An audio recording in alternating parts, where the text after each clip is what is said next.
started a bit earlier than usual. Because it doesn't matter that much. What's up, Sue?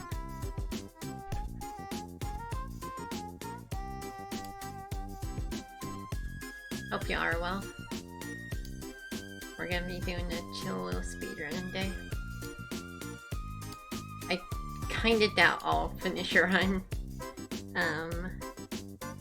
This speedrun is very hard.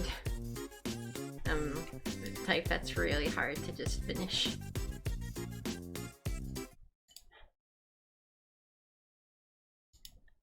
So, no promises.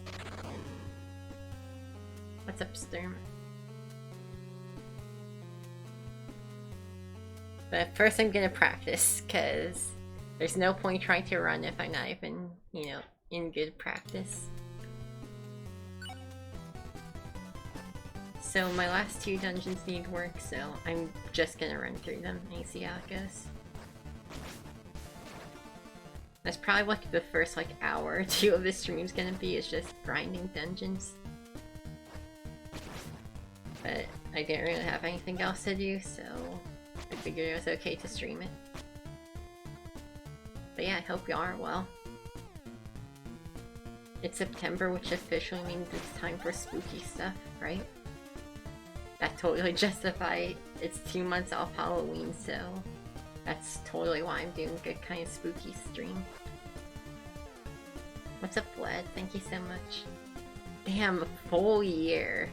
I think you're my first full year sub. Thank you so much. That's crazy. I know I celebrated my 1 year like 2 weeks ago, but dang, that's crazy. I guess it's been a year since I found affiliate now. That's exciting. But yeah, thank you so much. And of course, I don't need luck. All skill. Well, I should keep my mouth shut, shouldn't I? That's why we warm up first. I really don't know how that happens as frequent as it does. It's literally every fucking time I talk shit. What's up, Pretzel? By the way, Soup, I like the new name.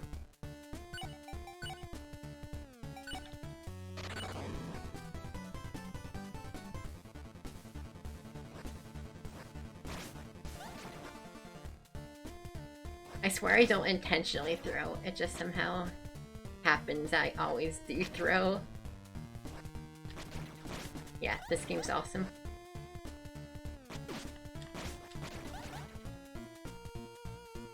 Definitely know for sure you'd like it, Starlight. It's a little bit like Zelda too, in case you can't tell. What's up, Sleep Juice?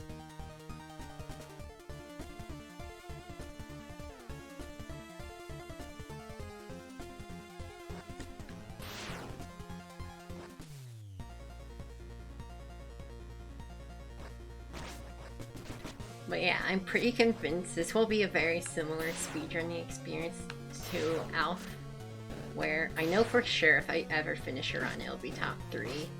And if I ever get a decent run, it should probably be world record. And doing a bit of a faster route. I took a look at that world record and it's like, dang, this could use some optimization. So that's gonna be exciting. That is, most of the time I don't go into games with an expectation of world record. But this speed game's so new and so unoptimized that that's actually gonna be my goal, is straight up world records. If I can nab a world record, that'd be super exciting. I say I'm gonna work hard, I've already been working pretty hard for it. It's already been like the past 2 or 3 days I've been just grinding out the speedrun. Doing practice like this, doing grouting. So I think I can make it happen. I don't know.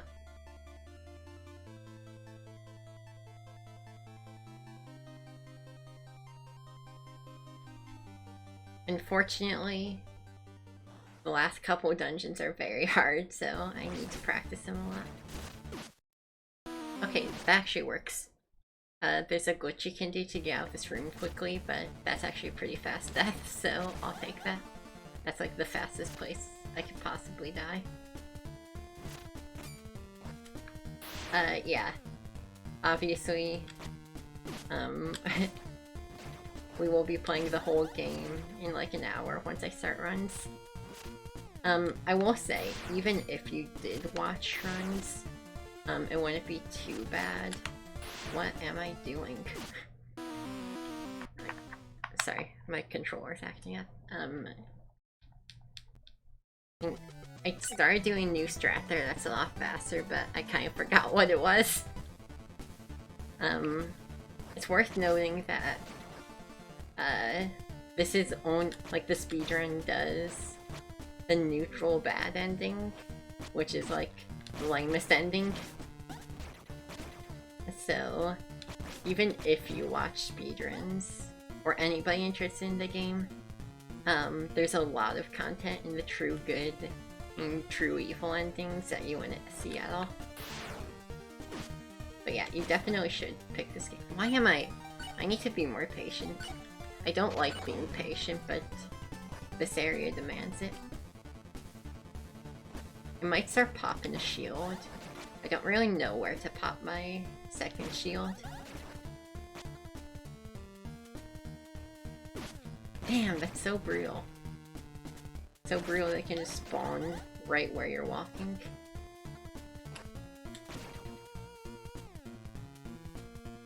This dungeon's unfortunate, because it's very anti-fast with the way the enemies work.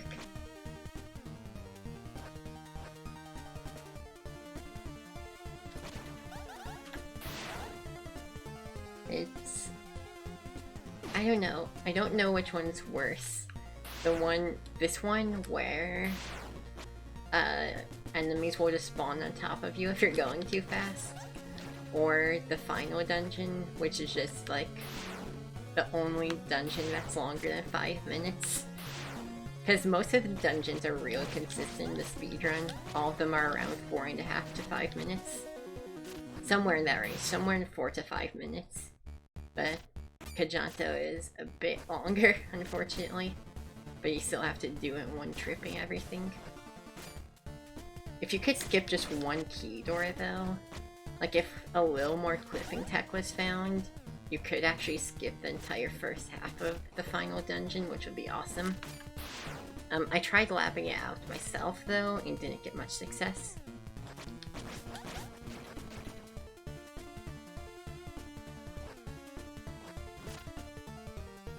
There's a clip method you can do with what you get in this dungeon, but it's not very well understood, unfortunately.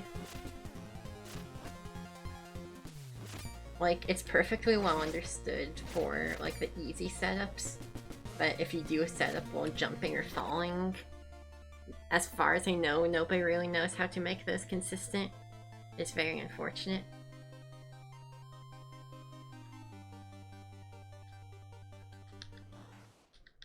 But yeah, keep in mind, I'm, like, eating a lot of shit just practicing it.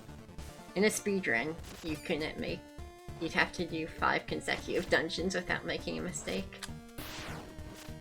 It'd be very brutal.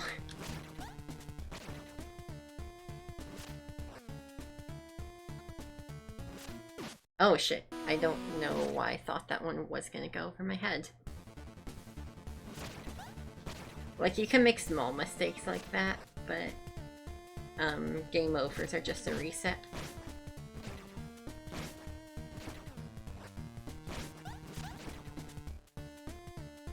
Ideally, you wouldn't want any accidental deaths, though.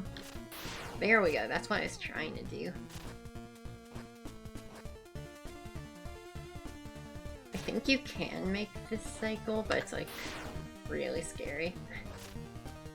I should get... That's a problem. This dungeon, the first half is all like enemy fighting, and then the second half's all like platforming cycles and shit. but you have to do the entire first half to practice the platforming.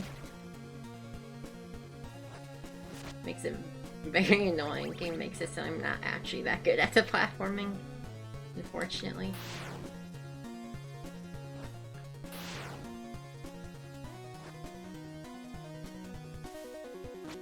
This room is basically an auto-scroller, at least. Auto-scrollers both suck, but they're also kind of a relief for a speedrun, because that means you won't be eating a bunch of time if you fuck up. There are a couple rooms where there's nothing you can really do to speed them up past a certain point, sort of like SMD1 frame rule shit. So that's always nice, because you don't need to constantly be doing risky strats in those rooms. Alright, we're hella smoking this boss. That's the thing, this boss is very damage boost oriented. So you pretty much want to not take that much damage. I mean, you usually don't want to take that much damage, but some bosses you don't need to get hit for. This one you definitely want to get hit, because you can just attack it the whole time it's attacking you. What's up, Buska? Yeah, it's that easy. Simple as. Don't take unnecessary damage. Okay, cool.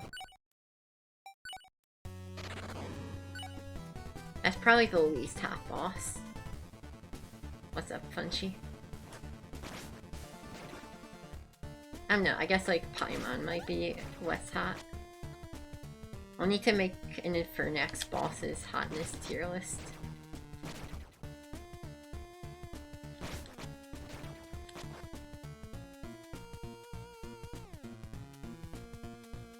But yeah, I have a rule when doing speedruns. It's why I call 3 for consistency. It's exactly what it sounds like. I should be able to beat it 3 times in a row before I get to move on.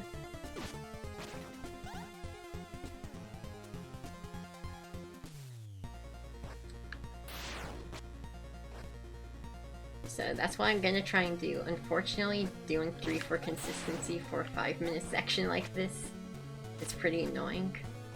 This is one of the slower dungeons. There's no skips you can really do, besides that one cliff to get out of the room faster.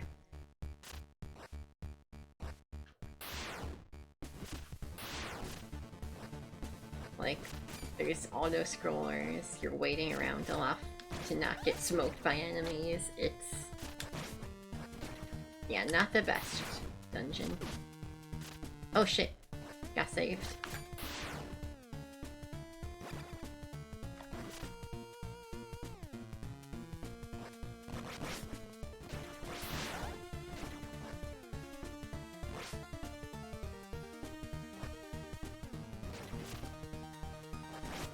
You also might notice, so, like for example, if you watch Foxen stream, I know that there's Foxen viewers, you might notice Foxen didn't have this spell.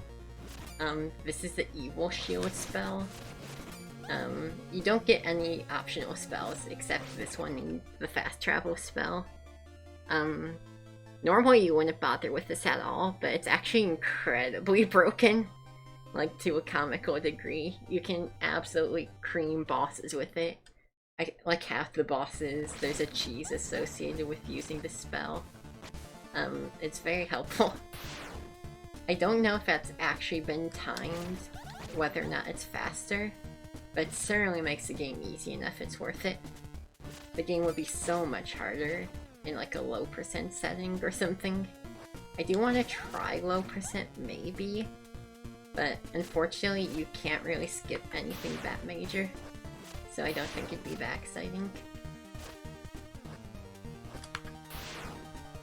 Yeah, that's a fast cycle, and that's why the fast cycle's scary. I don't know if it's required damage, or just like really hard not to take damage. It's fine, we were gonna have to die at some point anyway.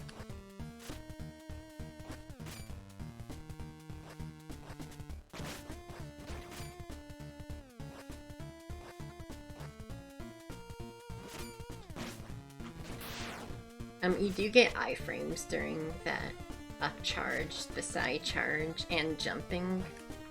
So you'll notice a lot of usage of that. A lot of times for like overworld movement, you can just like jump through enemies and not take damage if you time it right. Which is something, part of what the speedrun, like the current world record, could use optimizing. They kinda spend a lot of time killing enemies and like getting some extra levels. Ideally you'd spend as little time as possible killing enemies. You definitely don't need the extra early XP. Cause... Oh! Oh no. Okay, I did not take my hand off the D-pad there. I do not know why that happened.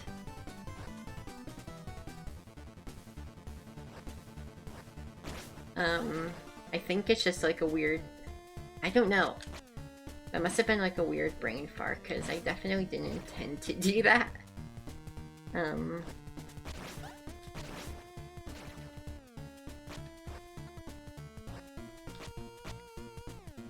I'm gonna count, so since we made it to the, I know this is lazy, but I do want to get to Kajanto, because that's where the game really gets hard. And the one I definitely need the most practice in. So, I'm gonna count that one as a W. I know we died. But we did reach the boss with full health, which, if you don't accidentally jump in the pit, is almost always a win condition. We even had the potion, if we needed it. There's no way we wouldn't have killed the boss, so... I'm counting as a W. See, this is an L. This is what an L looks like.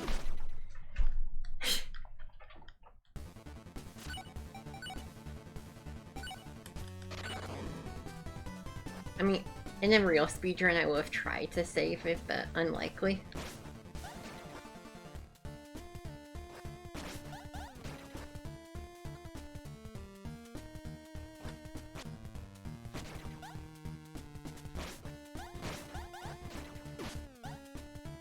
God, maybe I should pop the shield in this room. I'm like always taking hits there, which is so deceptive because it's a straight line. But there's just so many mages, plus the eyeballs.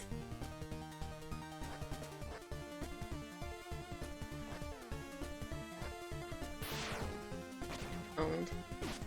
Fuck you! God, this dungeon's so fucking obnoxious.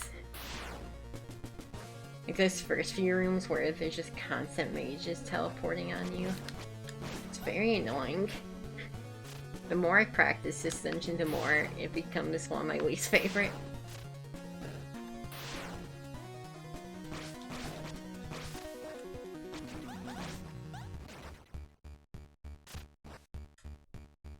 So I should say, you can actually do the 5th dungeon before this one. This is the 4th.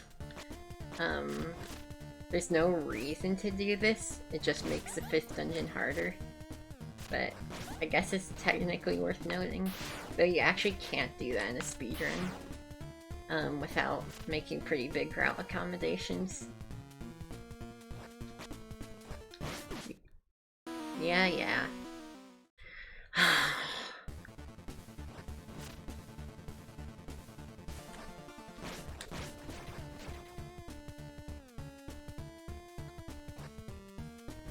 What a bad place to start streaming this. It's just like such an awful dungeon. I mean, it's fine in a vanilla playthrough. I actually like this dungeon casually. But,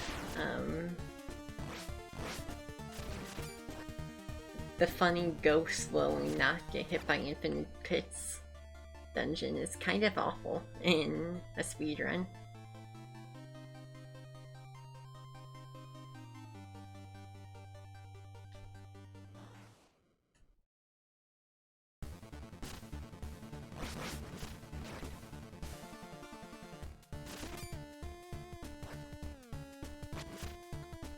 I do love this skip to get to the bottom of the room quicker. I guess if you're wondering what's happening there, in this game, when you hit the bottom of a room, it checks whether or not there's a room below it, like a downward transition in that room. If there is, you go to the room below it. If there's not, it counts as an infinite pit. So, luckily, since there is in like a bottom transition there, it just takes you back to that room without having to circle all the way through again. Very helpful. It's also worth noting it literally saves like half a second to not use this potion, so it's okay to use if I have to. That is not okay. That is pretty much run over. I'm gonna see what happens. I pressed the wrong button. You're supposed to use potion instead of thorn shield. You pretty much want a thorn shield. Not pretty much, you want a thorn shield for every boss. Or mini boss, or anything you need to fight. It just increases your DPS so much. And also it makes you take less damage. But who knows, maybe we can do a really slow... No. God, this room's so spiteful.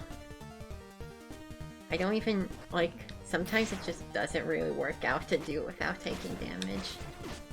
Okay, fuck this. Ugh! I hate this fucking dungeon, man. This one's giving me so much trouble. Which is weird. This is not a hard dungeon normally. This one, like, it's annoying because there's a lot of bombless pits. But it's normally not a very hard dungeon.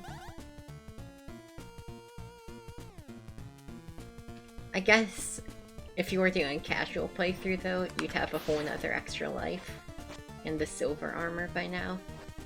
Plus, obviously, more levels. We put one level into life and that's it. Otherwise, all our levels are in attack.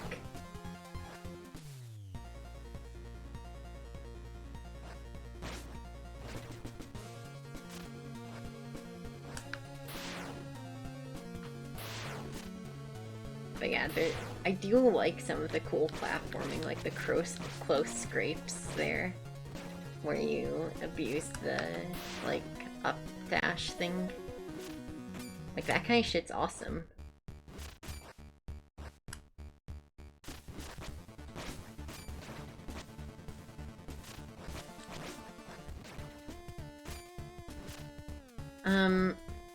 The one level for life, I mostly get it because the second boss, you literally just stand on spikes and tank it.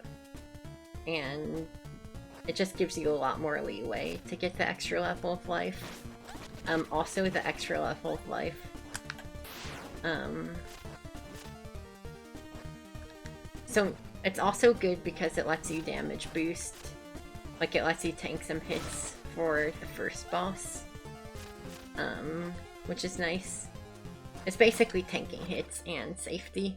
It also literally wastes like 3 seconds to get it, so it's not a big deal.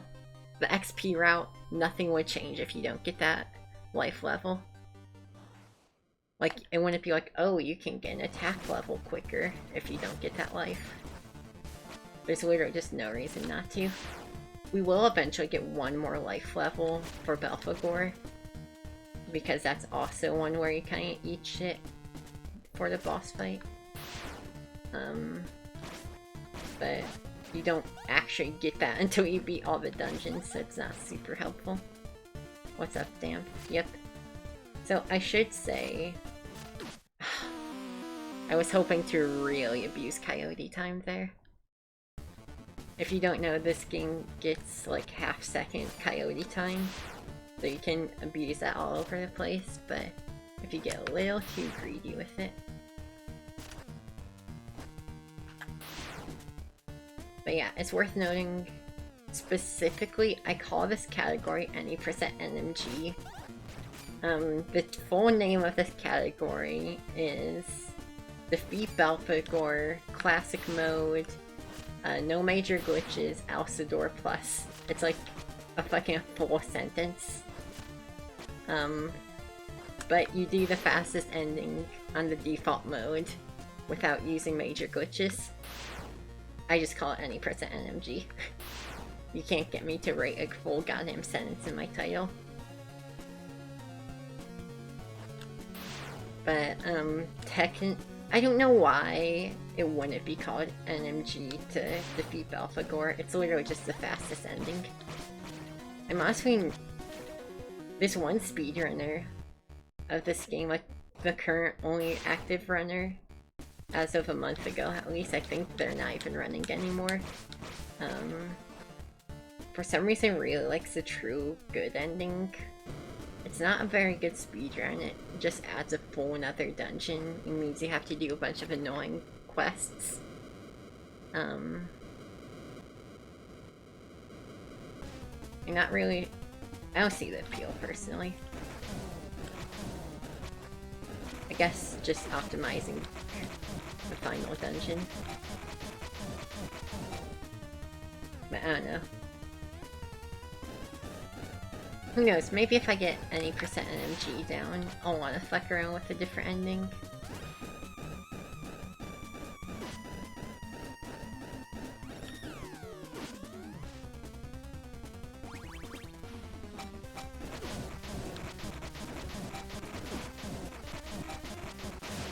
Alright, that's a dub.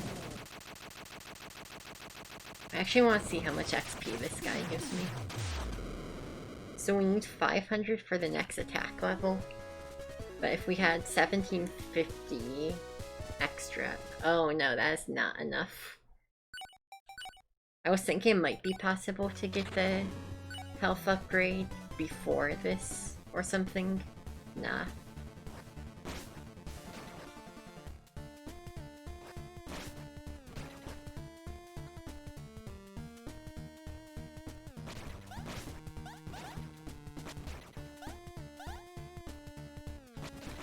Yeah, I think you just kind of gotta take that room slow.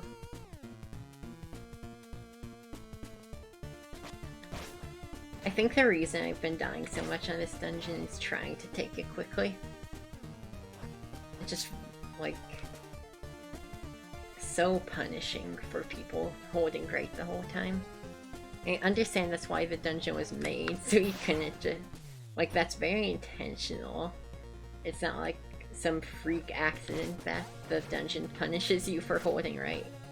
That's what the enemies are there for. But it's still annoying nonetheless. Wow, that's awful. I'm gonna try and see if I can close it out though. I need practice for failure scenarios. I can't just reset in a run. Because this would be like, what, 35-40 minutes into a run? Probably 35. I wouldn't want to reset the whole run at this point. That would be a pretty brutal death. That's part of why I'm taking extra care to practice it. You've already done some really hard stuff at this point in the run. This run really isn't safe until you get to Belphegor. You can even lose. It's one of the easier bosses, but you can still definitely lose to the Dungeon 5 boss. Belphegor is pretty easy just because there's a good cheese. If there wasn't a cheese for Belphegor, it would be such a fucking white knuckle fight. I've tried it without cheesing him. It is fucking so hard. Literally, like, you can get hit once ever, sometimes. He straight up has attacks that one-shot you if you only have 6 health and chain armor, even if you're using the shield spell. He has straight up one-shots, so I'm very glad there's a cheese. Otherwise, this would be a nightmare final boss.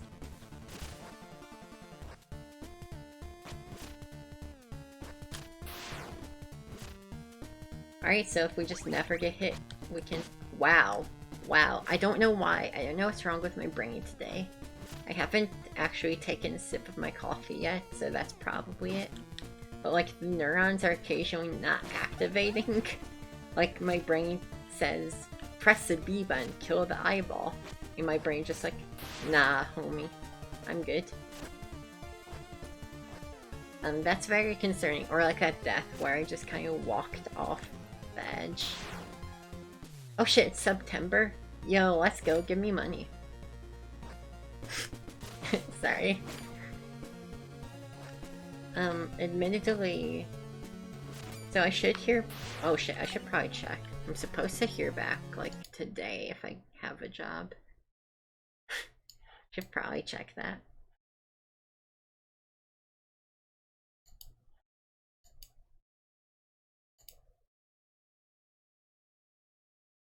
Alright, nothing yet.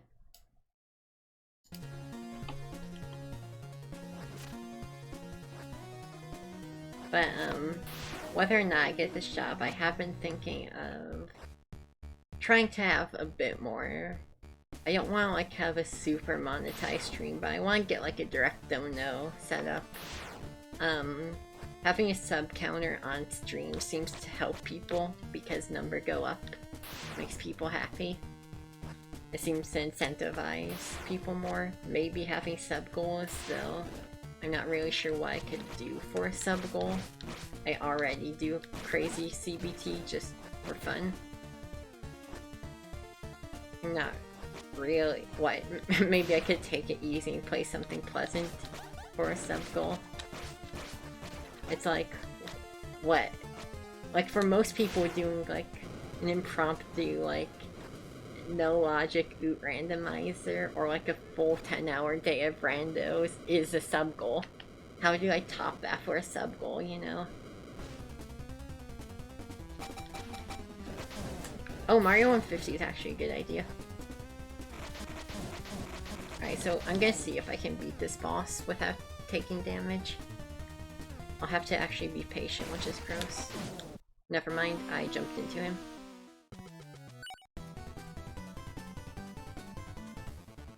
Oh, I'm struggling so hard. To be fair, I'm not struggling that hard, all things considered. Keep in mind, I died at the very start of the dungeon. I almost beat it. I almost beat the whole dungeon in essentially one life. But yeah, maybe I'll do a Mario 150 star sub goal. If I can get back to like 50 subs or something. I'll get that set up sometime. Because I don't like monetization. Unfortunately, I still need to pay the bills.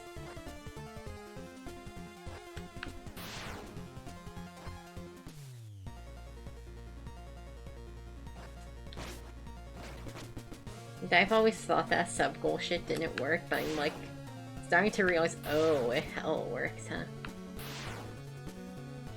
I'm applying for Starbucks coffee shop. That's my white whale as far as jobs go. Because you get free drinks, they have really good benefit, good pay. Also are really only looking for part-time work, which is more what I'm looking to do. Even once I get a job, I'd like to still be streaming. I think I'm just too weird and inconsistent to ever, like, live off streaming. But, I would like to maybe make a bit more money streaming. I'd like to still make it like a side hustle. Not that I do this for money, it's just like if I can get paid for something I enjoy doing, that'd be pretty cool. Unpaid internships are literally labor stealing. Literal theft. I'm sorry to hear that.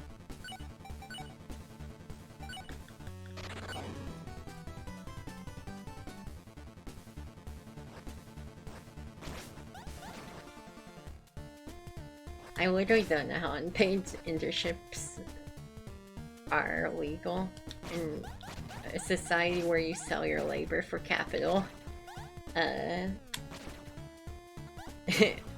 Taking your labor for essentially free because the industry requires arbitrary amounts of experience it's not forced, so it's not slavery, but it is labor theft.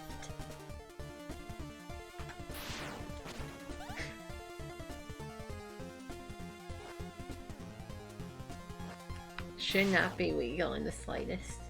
But turns out that people in power are okay with theft.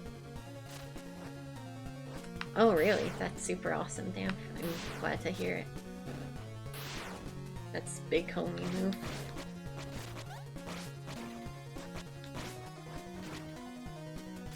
So it's very unfortunate you're my age and have to worry about that.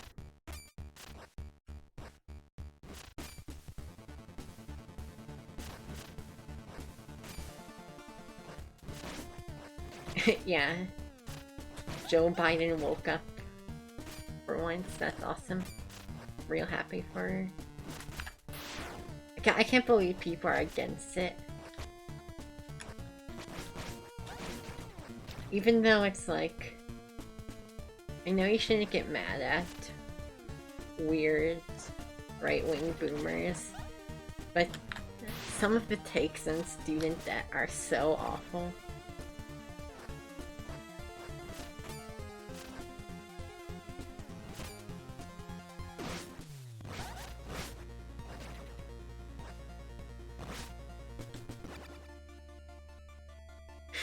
Well, we don't need to be taxed more, we need our taxes to be spent better.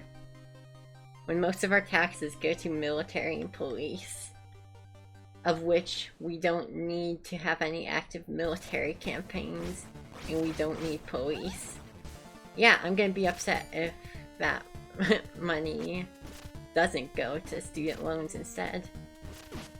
But yeah, obviously if people get taxed more, that's just bad managing, then. That's just people being stupid. I don't want to get too much into economics, but, you know, I will never... Wow, that really sucks. Super slow death. I will never refuse an opportunity to say fuck police.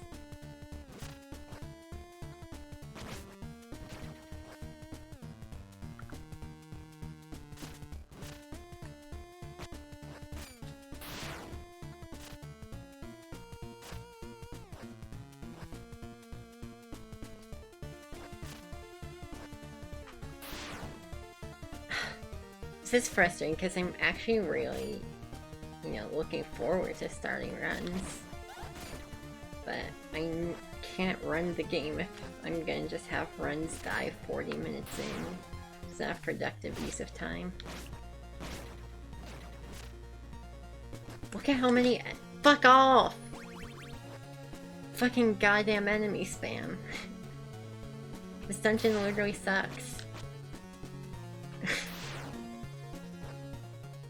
The enemy design isn't even like creative placements, it's just we put enough enemies in the dungeon to be hard. We just indiscriminately put them in every room where nothing else is going on.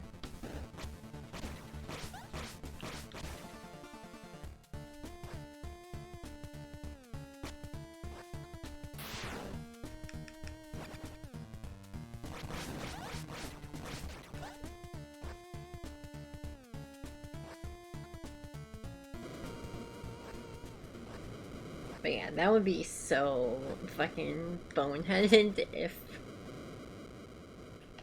you know, to do a debt relief programming, then just have the people benefiting from it pay it all back in taxes anyway. I don't put it past Joe Biden to do something like that, but that would be... Yeah, I mean, if that happens, of course people should get upset.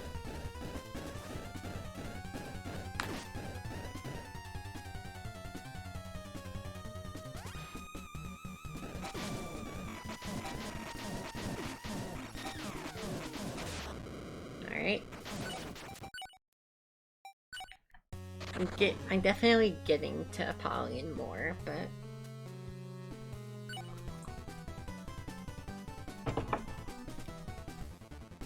Katsuka Palace and Kajanto are both very hard sections. It's very unfortunate. Like, a general difficulty curve is the first 10 minutes are super easy. It's unlikely to die in the first dungeon. Like, the first 10 minutes are just all, like, setting up the run. Pretty unlikely to die. And if you do, it's not a big deal. Then you do Dungeon 1, which is pretty damn easy, hard to fuck up. It's hard to even lose more than like 30 seconds. Which is still a lot for this run, but, you know, worst comes to worst, you have like a kind of bad Palace 1. Palace 2 is actually hard as balls.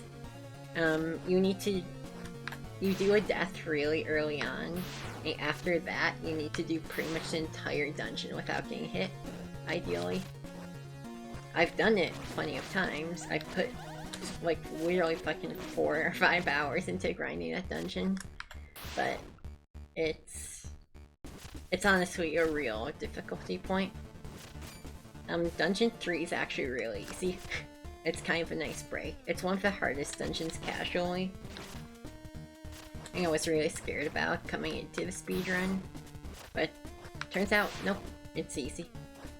I'm not even sure why it's easy. I think, actually I do know why it's easy. The game pretty much wants you to run away from everything. The dungeon becomes significantly harder if you actually stop to fight shit. And since you get iframes on your jump, the game's pretty much just like, yeah, just jump past everything here. And that, so in a speedrun, it's like, finally a dungeon where they want me to skip past everything. It's a really good run, or a good dungeon. Also the boss, there's a cheese where you literally don't have to take damage on Leviathan, so it's not too bad. Like once you get the up dash skill, you're pretty much home free.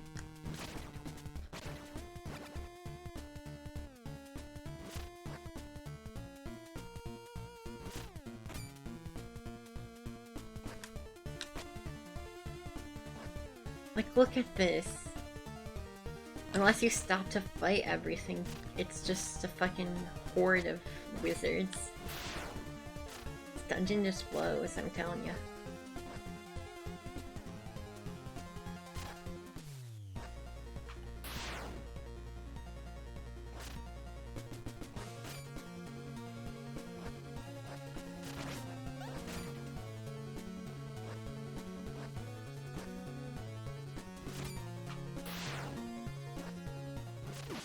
God damn it. Oh, that spike is evil. That's an evil little spear shooter.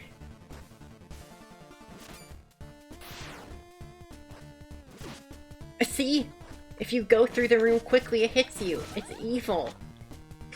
I know maybe saying something in this game is evil when it's about, like, Satan and demons is maybe a bit redundant, but fucking evil game design, man.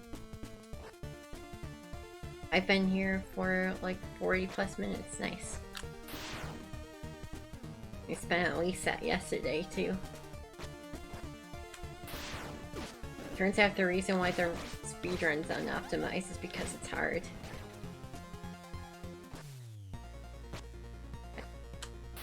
You know, I think at large, runners are just happy to get something out there. Okay, cool, I can take one hit on Napoleon. Not undoable, but it'd be hard. I'm gonna have to actually not get hit a lot, so it wastes tons of time.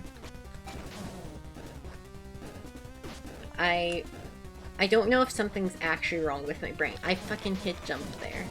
My brain sent the signal at least to hit jump. I don't know if my controller's fucking up or my fingers are. But I think there's like something wrong with me today. I keep just straight up not. I have to assume it does. You know, I know what controller issues feel like. It feels more like a me issue. I really like for my brain not to be doing this. Oh shit, you're doing that. I wish I was there for it more. Yeah, see how slow this fight is if you actually, like, don't take damage.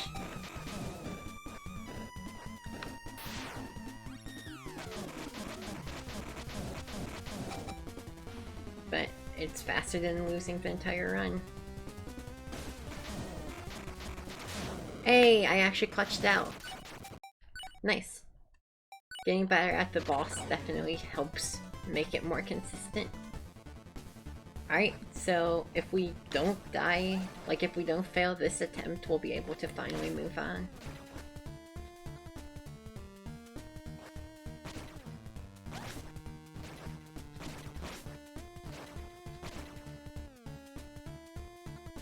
And then we'll get to spend way longer in Kajanto. Kajanto Keep is just far and away the hardest dungeon in this run. Casually, it's not too bad because you have really good equipment by then. You just have so many lives and potions. Max out armor probably. It's like just not a big deal. In a speedrun, you're still using the same shit you've been using the whole game. Like you literally get this chain armor in the first 5 minutes of the game. And you keep it for the entire playthrough. You're supposed to get 2 armor upgrades before the end of the game, past chain. Like, any ending can get the maxed out armor. So, the dungeons get very spicy, I guess is what I'm getting at. You do, so it's worth noting we will get 1 more attack upgrade, and an extra potion for Kajanto. It wastes no time to get the potions, really, so...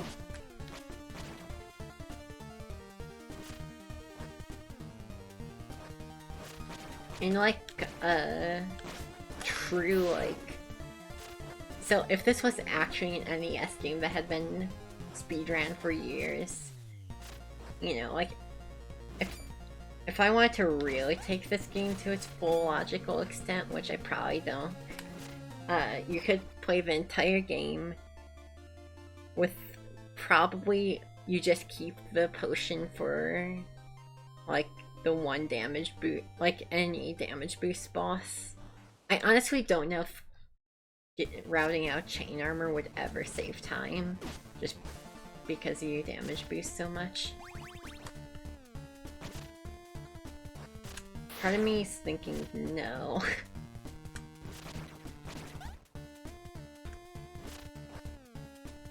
Because I feel like if you routed out chain armor, you'd have to get more potions.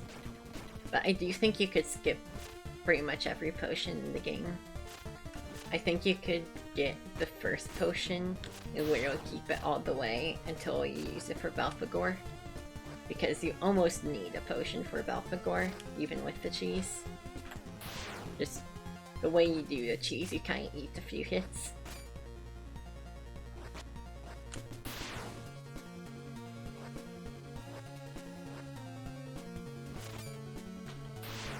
I'm gonna wait for this to shoot.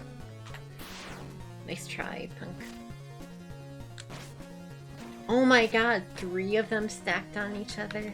Come on, that's just silly.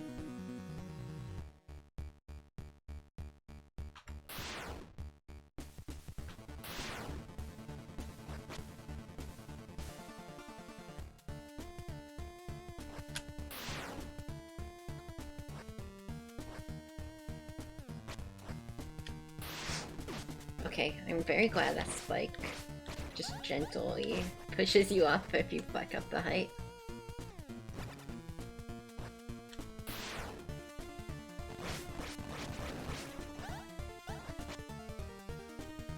Alright, so we're gonna die to get our healthy shield back. Wow, a no death up to Pauline. I think we might be ready to move on, as long as I don't seriously flub the boss. Are y'all excited? You'll actually get to see this big scary Kajanto peak I've been talking about.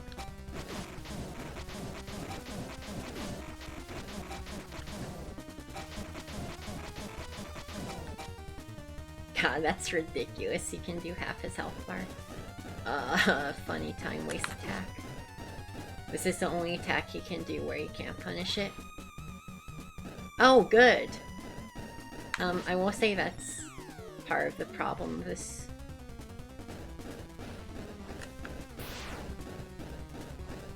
Can you do something else? Fucking dick. Do the hard to dodge unpunishable attack 3 times in a row. Funny. If he does it again, I'm gonna ship bricks. I'm gonna ship bricks, I promise. Get excited for that sub goal.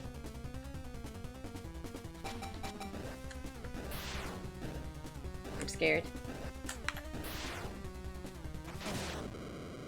Okay. Wow, that was the worst RNG. I didn't know he was capable of that bad of RNG. I guess that's a good time to bring up the bosses all have RNG patterns except for the second boss. The bosses all can waste the hell out of their time with RNG. What's up, Portsy and Mangles? How are y'all?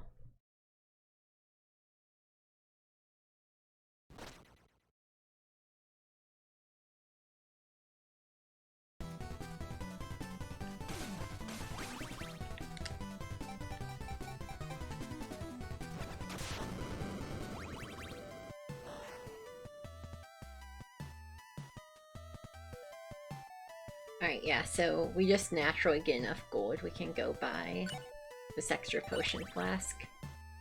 Kajanto's hard enough that it's worth it.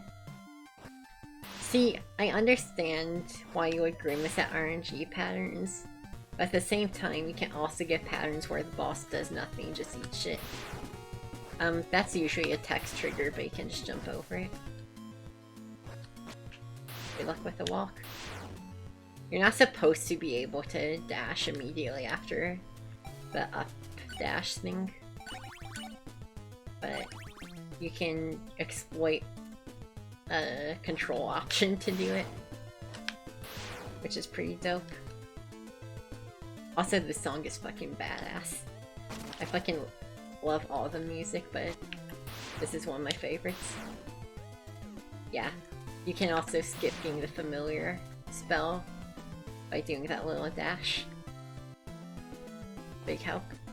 Otherwise we would need to find 300 more gold in the run. You'd probably skip that potion. And of course, it would just waste time getting it at all. Every time you get a spell or armor or weapon upgrade in this game, there's a pretty lengthy animation that plays, which is very cool and dramatic, but also means you want to play the game with as few spells as possible. Alright, well, here she is. Welcome to hell.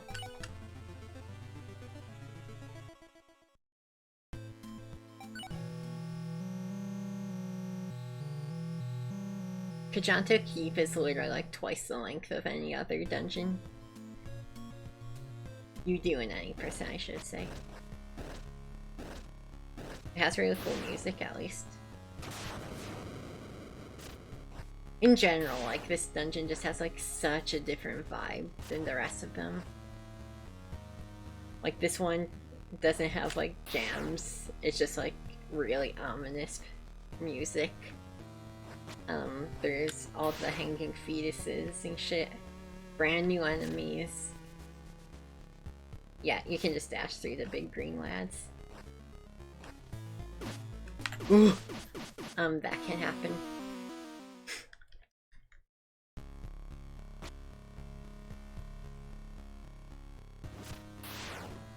I'm gonna lab out a better way to do this. I kinda just fudge it.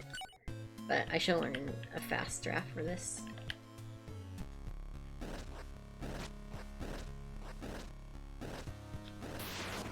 Yeah. So you do skip a key in Dungeon 2. If you could find a way to skip one of the key doors in this dungeon, or skip any of the key doors really, you could actually skip this entire section down here and could just completely move on over here.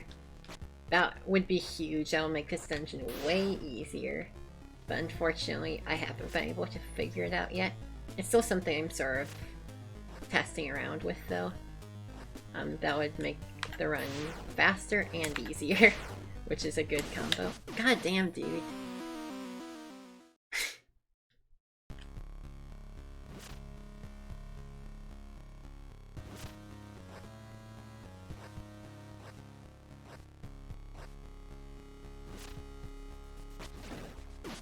Ow. There's a lot of really evil screens.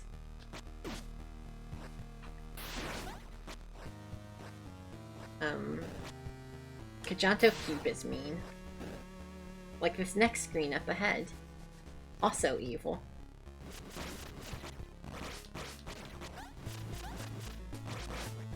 Ah yes. Spiking fetus spam.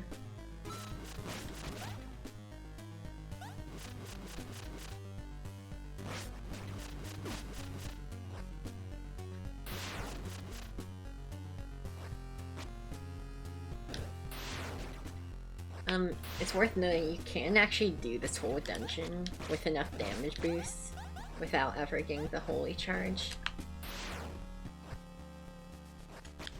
Like the big horizontal dash. Unfortunately, you do need it for Katsuga Palace, to my knowledge, so it's not skippable. Otherwise, low percent could actually be kind of interesting. Wow, good job, me. So, if you wanted to do baby strats, you could leave after you get those 2 keys and go back to the shrine. But you'd have to go through 2 rooms. Specifically, if it was just that room, I might consider it. But this room is way too slow. Wow. Especially if you do that.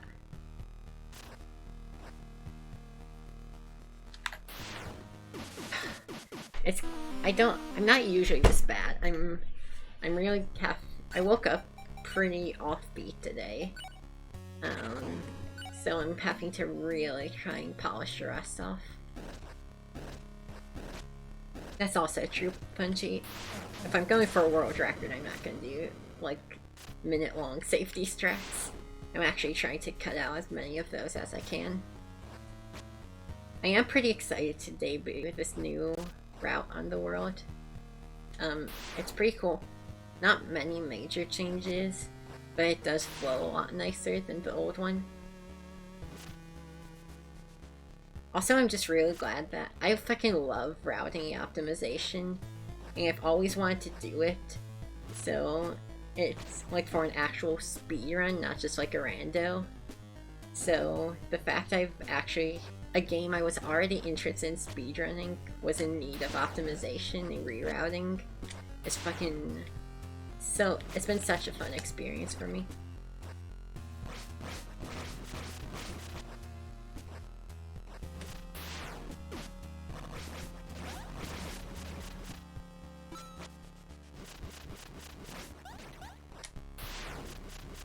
I'm really excited to get this run done and show the tiny Infernax community, you know, there's a new cat in town.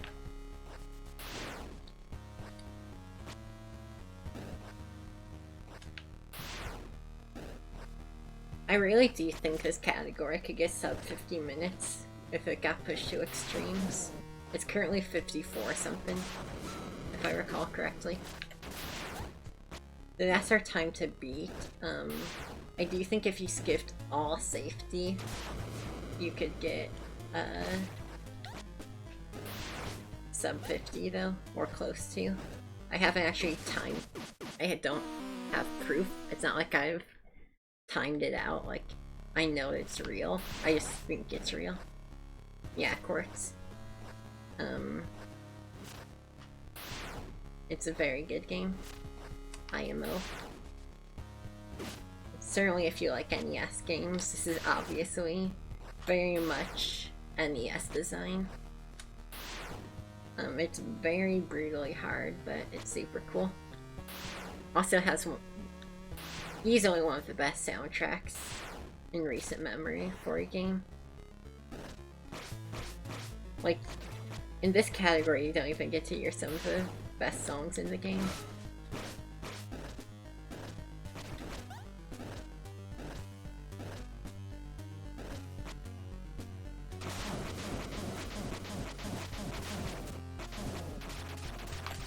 Very annoying room.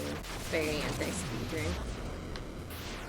If there was some way you could skip that, that'd save a lot of time, of course.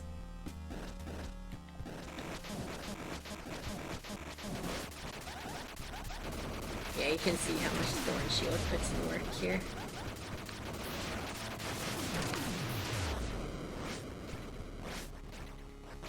I also like to point out, we're only like halfway through the dungeon. Maybe. Another evil room. There's actually an alt character you can use without a shield that I was considering. Because it... oh wow. Yeah, evil room.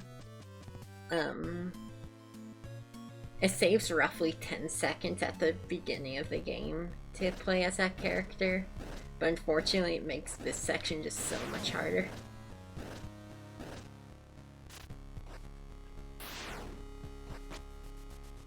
Like, it turns out it's really helpful having a shield sometimes. When the game fucking spear projectile spams you.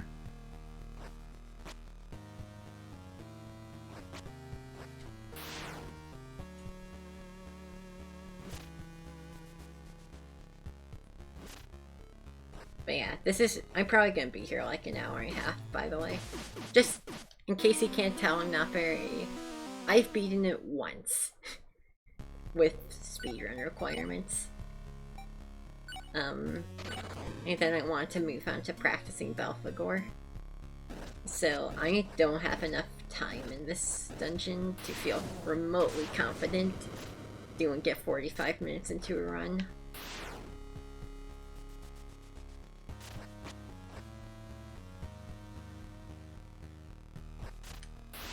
This is a real, proper final dungeon. A lot of speed games start becoming easier near the end. Or like the final shit isn't as hard as it normally is. This game is definitely not that.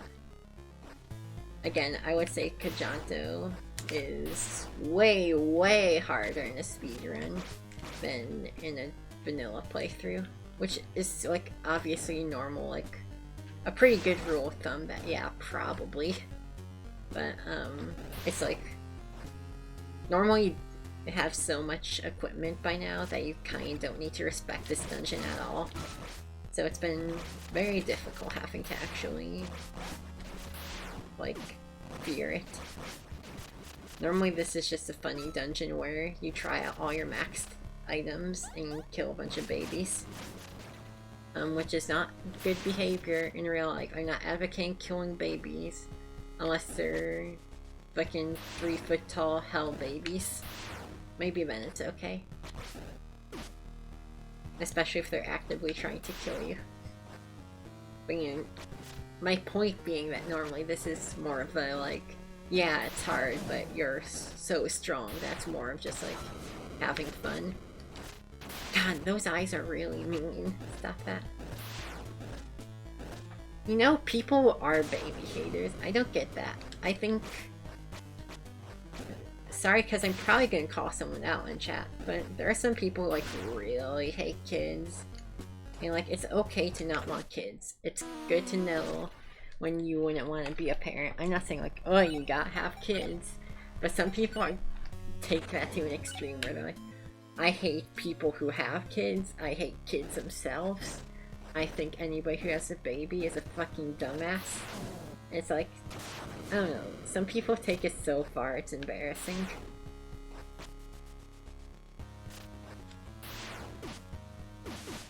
I'm gonna lie about this room, because you definitely don't need to do that dumb shit I've been doing. You definitely can save this cycle. Like that.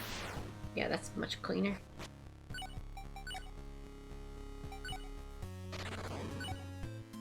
Yeah, babies are funny. Parenthood is a difficult but fulfilling experience.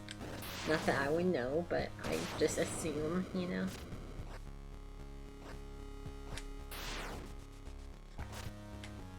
That was a bit close.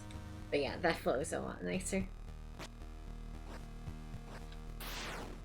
Oh, I should actually show y'all some of my findings on trying to clip through this room. So, the other key room is the one with the million spikes that we died on. Not a really good contender for a clip. This one, so there's a holy charge clip you can do, you just saw. Here, I'll show it off. I need to count, unfortunately. But, you can clip with the holy charge at certain distances. Unfortunately, it doesn't get you anywhere in here. It might be possible to do a mid-air holy charge clip, but those aren't very well understood. But it might be possible to use that to clip through the door. But you'd have to do it in the spikes here, which would make it very spicy. Yeah, no, you can just... I don't know why, but at a certain part of the animation, you just clip through shit.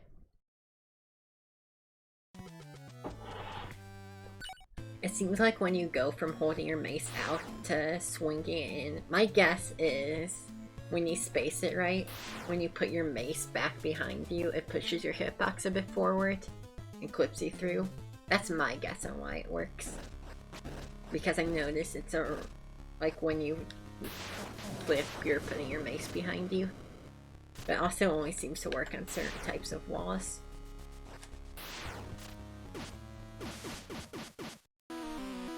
Unfortunately, there's only like one current use for that clip. And it's for true ending grunts. Which is cool. You get to skip an entire item in true ending runs. That's pretty huge. Like a pretty lengthy skill to get. It's actually a really important glitch in true ending. But unfortunately I run a real category, so... Well, actually I don't run anything. I do think true ending is interesting, but I think any percent's a bit tighter of a run. You need to do a lot of quests for true ending. It's just like, I don't know about this.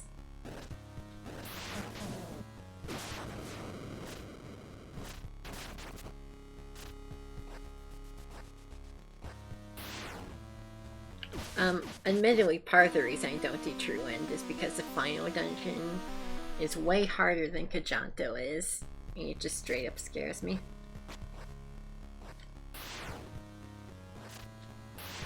God, that flows so well if you do it right.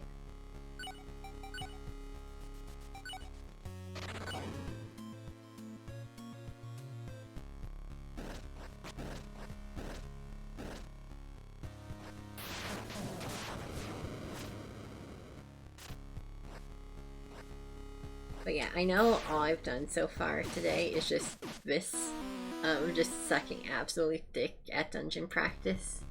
I mean, I guess we eventually got pretty good at Katsuka. But I am excited about this run. There's very few problems with this as a speed game.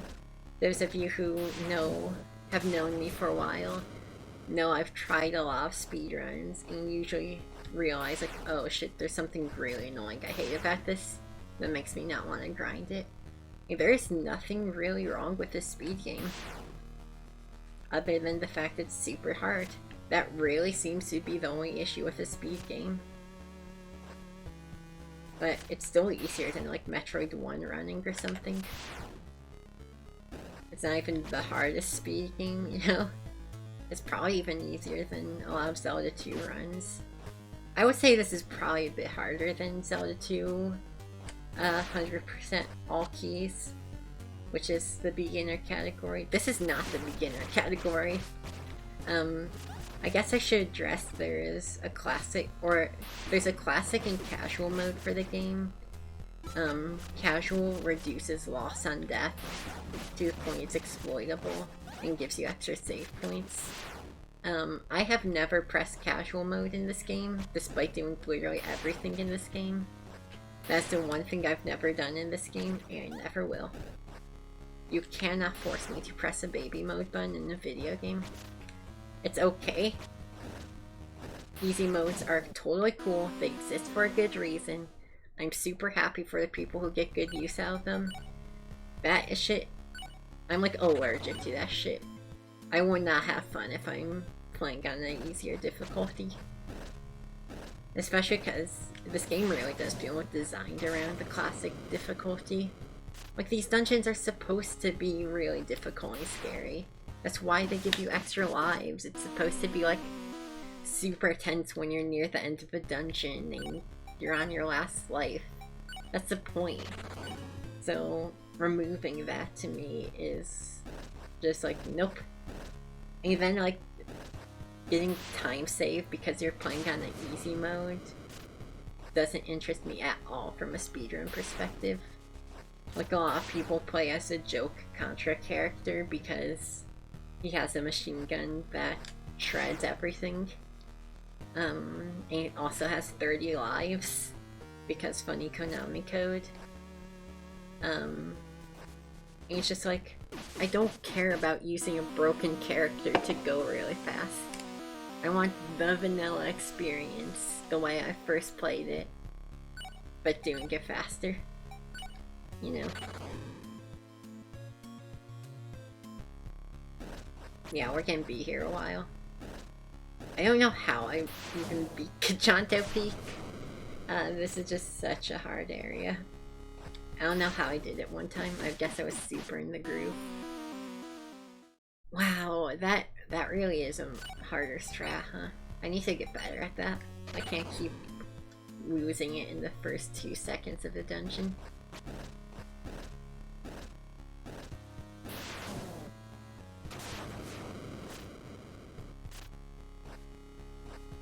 So you want to jump straight up on that square, hit the ceiling, and then charge. It's very easy to overshot the holy charge. You are fully committed the second you let go of that attack button.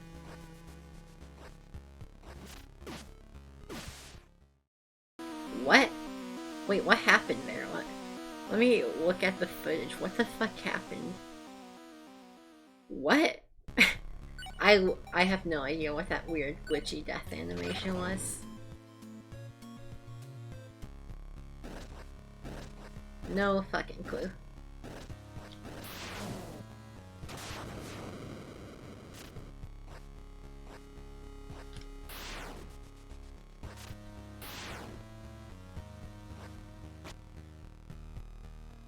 But yeah, it's actually possible to cross these gaps without the charge. Like those big acid pits. The problem is you will take damage on the spikes. Like when I say it's possible when you damage boost off the spikes. So it's not really as significant. One of these days I'd like to try like a low percent playthrough of this. I do think that'd be fun.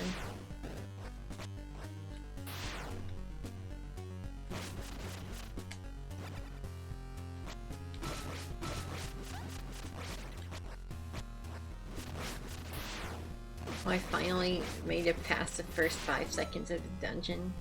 That's pretty nice.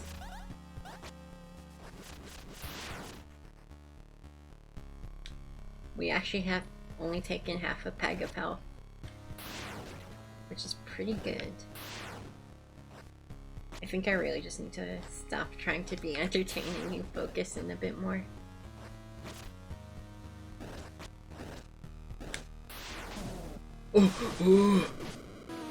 Remember how I said it's easy to overshoot with Holy Charge?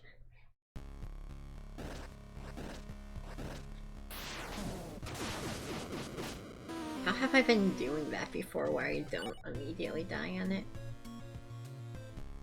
I do think this current world record actually does kill that guy, but catch me not doing that. God, this dungeon really does have such a cool... Why did I... Half my deaths so far in this dungeon, possibly more, are just overshooting Holy Charge. It's a really good skill for skipping large parts of rooms, but it needs to be used responsibly.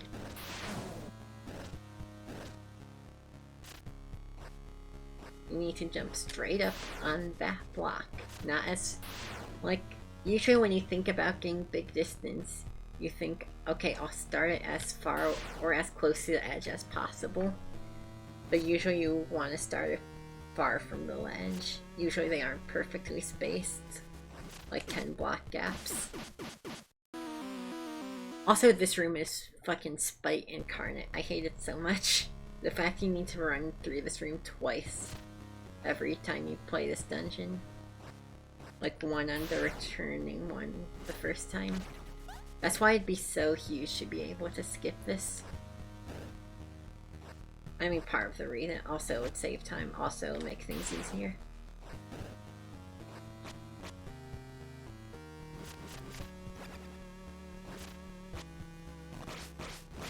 Most of these rooms aren't too bad, luckily. Like, this room is a shit show, but it's not, like... The babies don't do much damage. The spike, like the harpoons, don't do much damage. It's not honestly that bad. I mean, this room's pretty easy. It looks scary. It's like the cave story last cave, where like there's a bunch of spikes, so it looks really hard. But most of the jumps are actually pretty easy. Alright, so I'm gonna actually not jump for that. There we go. So that's the flaw, is you don't want to be in midair for that charge. If you haven't noticed, you get way more distance if you charge midair. And you slide, like, really far. Which is awesome. Great, love that. It can get you fucked really easily. I don't know why I'm continuing this when I died so early. But, you know, it's good practice, I guess. Honestly, in a speedrun, if this happened, I might leave. Just to try and finish it out. Like, if I was down a full life, I'd probably leave. But I'm gonna see what happens. God, I really do just love this dungeon's vibe. Oh wow, okay, never mind. Fuck shields, I guess. Also, I gotta say, this entrance to the dungeon goes hard. I love shit like this, like weird monster mouth entrances. Like Zelda 1 and Metroid 1. That shit is awesome. That shit goes so hard. I think almost every dungeon in this game has that, and I love it. I love it all. Alright, I guess I'm doing the old strats I was doing before. Brain reverted. You can't actually get enough distance there where you fly straight to the load zone, but it's hard. Also not optimal anyway.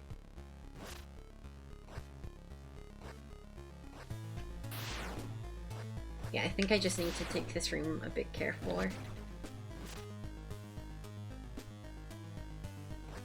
But yeah, this dungeon just has such a unique vibe compared to the others. Other than these eyeball spawners, pretty much every enemy in this dungeon is unique. Which I guess is true for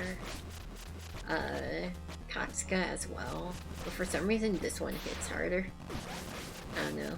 This just feels like such a different dungeon than the others up to this point. I guess it's just cool last dungeon vibes, right? Because for a lot of playthroughs, this is gonna be your last dungeon. Actually, for every playthrough except True Good, this is the last dungeon. So I guess it needs to hit different.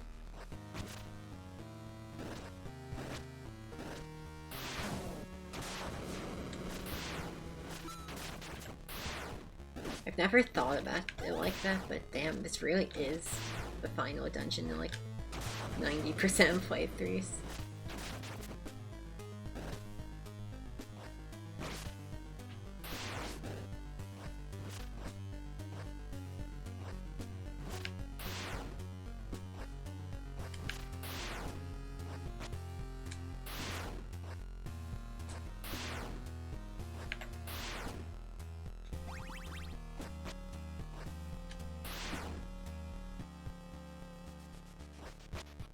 It's awesome that you can actually get enough money for an elixir.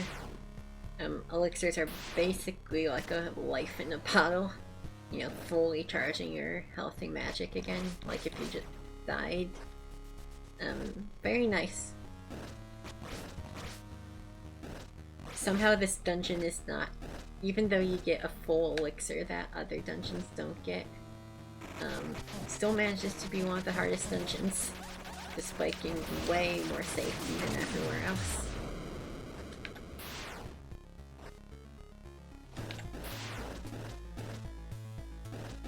But yeah, the world record, I will say, gets a bit easier here. I've routed out, and they waste a lot of time killing enemies to get early health levels. And they play pretty much a full game with 6 health instead. I just don't think it's easy to justify that kind of time loss to make the game easier.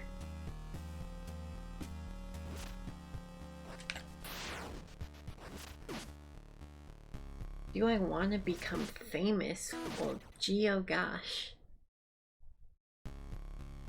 Thank you. You ever wonder why we bother banning them? I guess it's just to make sure nobody clicks on it. Even though I trust everybody I know who watches my stream to not do that. I guess it's just good practice. Why did I use that here? Why did I not do that before I chugged the elixir? That'll have been fine. Yeah, these fetid putrid skeletons or whatever really hurt. I mean, that's URL punchy. You're not too worried if somebody knows better and clicks on it.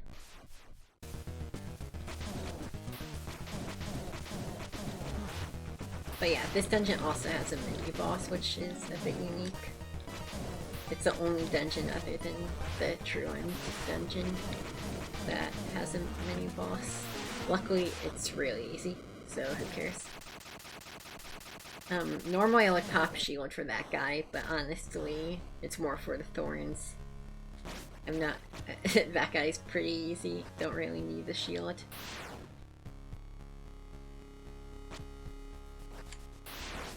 Oh! Yeah, sure, I'll just no-hit Alistor.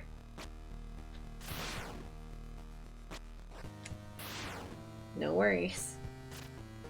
Well, this is still the farthest I've gotten today, is to the boss. Unfortunately, this is not an easy boss to no-hit. I don't really have much faith.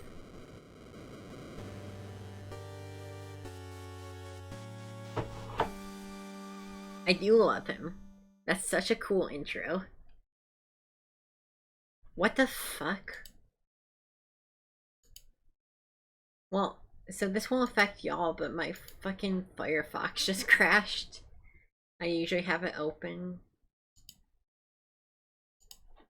Is my stream fine? Okay, yeah, my stream's fine.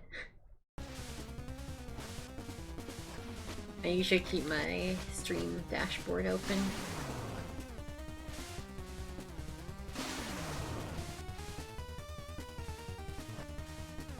I think this might be the coolest boss in any percent.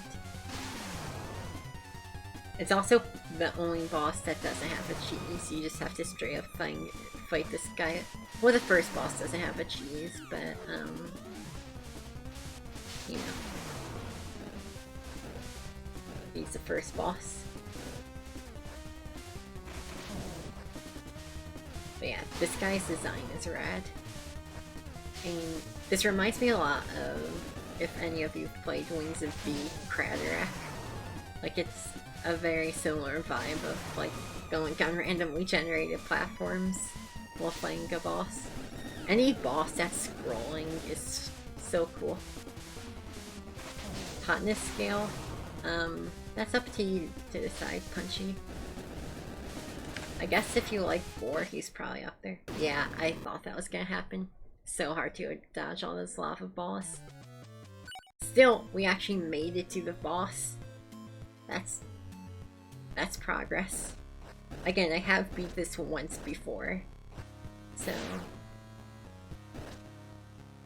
Oh yeah, I do remember you saying what that tongue do in Foxen's chat, unfortunately.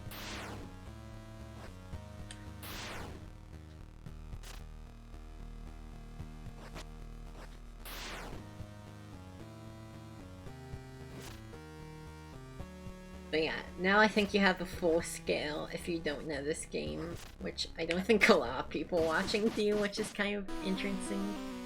But y'all have a good idea of how truly fucked up and difficult and long this dungeon is.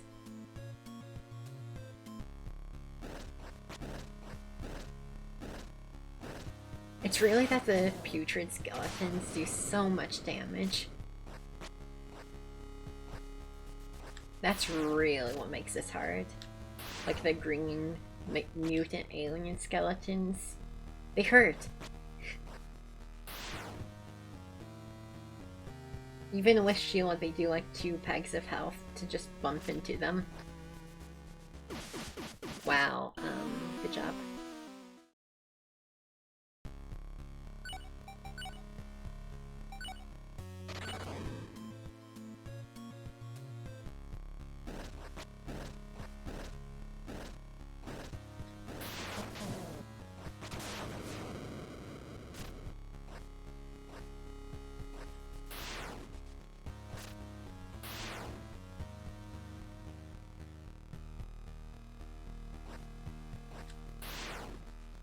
But yeah, unfortunately not many of the demons are too hot.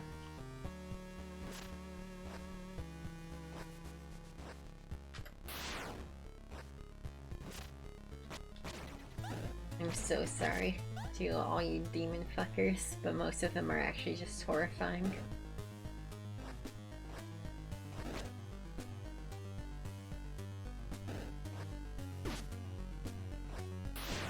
You do have to do good true endings to get any, you know, reasonably hot demons. Which is good incentive, I think.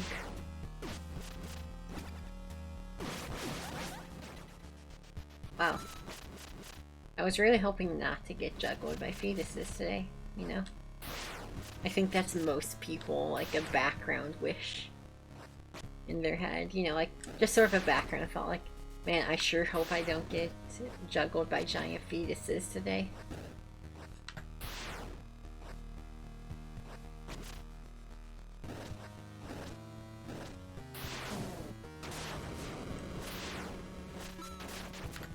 I do love how fucking nasty they are, though, the hell fetuses.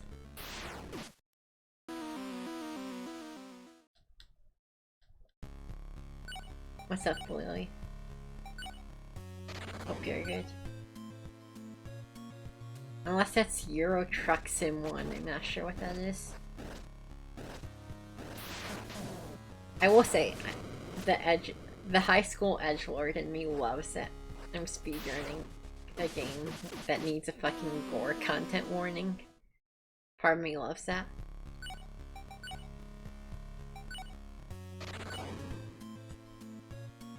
Like, I would have loved this game anyway because of the NES vibes, but also has death metal vibes too. It's like, oh yes, perfect.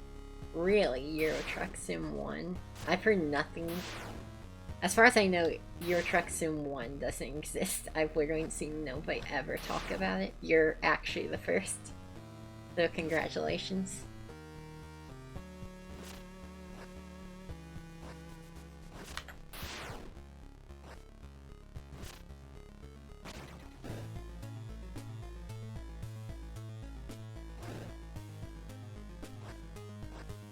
What's up, Scrum? Yeah, I don't know. Yeah, I'm not sure why you would play it. I assume 2 is just way better. Especially after DLC. Damn it! I should have just been patient there. I don't know if it's worth doing the Axe Reflector there. It's really slow. Yeah, I assumed you meant like Tech Gore Fest. I'd be surprised if it actually had like human gore in it. That'd be sick though.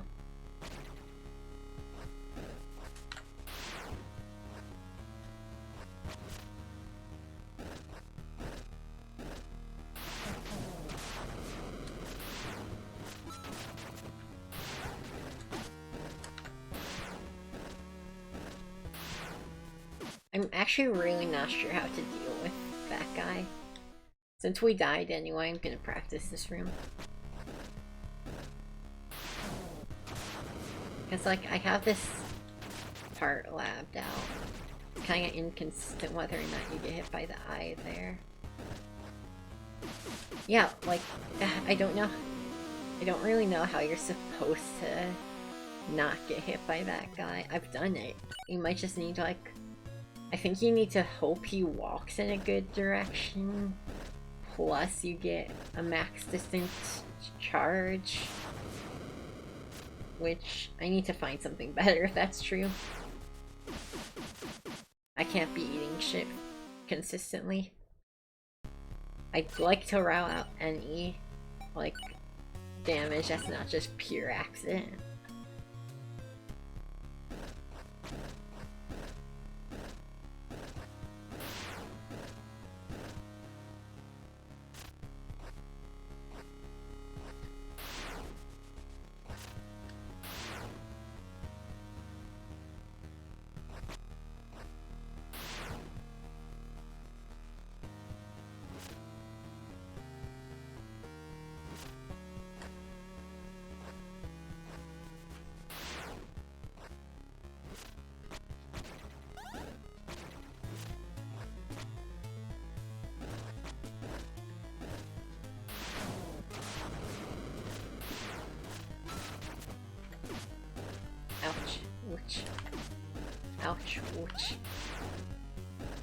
I hate that those eyeballs are complete random weather.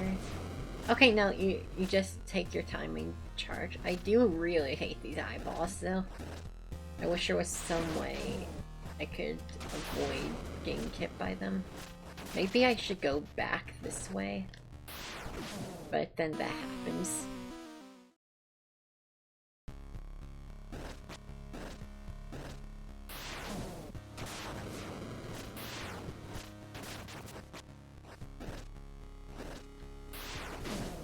Yeah, then... like, so, it's worth noting, we could always go really slow, right? We could always dash through the sky, dash, and then just, like, climb up here. You know what, that's not that slow, and that's much safer. I think that's what I'm gonna do. That's something I can do consistently. I avoid the eyeballs every time. I don't even fuck with them. It doesn't take that much time, really.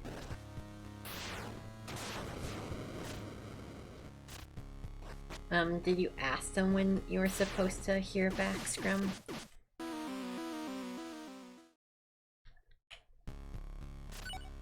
you have any idea when you're supposed to hear back?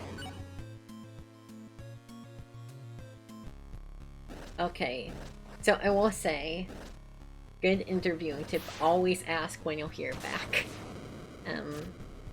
It's not like the kind of thing that'll affect whether or not you get the job, it's just really nice info to have. Also, in general, if you ask questions, it seems nice. Like, having like 1 or 2 questions when they ask if you have any is usually nice, just so you're, you know, clearly engaged. Interviews aren't meant to be that much of a dialogue, but it's sometimes nice if they are. You know, it shows you really care, I guess. But, so like, for example, it's been over a week since I interviewed. They're still just wrapping up.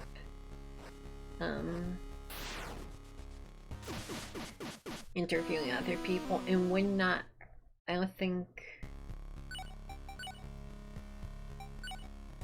I don't know what to do. I don't think it's hurt really to ask, no. But I also have been trying to get a job for like 3 years and have not gotten one, so I'm, goddamn dude, this sucks. Maybe I should do it a bit farther forward. I'm doing it on like the very left edge of this platform. Okay, yeah, I was just doing it too far back. It's a pretty, honestly, it's a pretty precise. Like, you have like less than a block to start your charge, or else you'll fall. in some manner.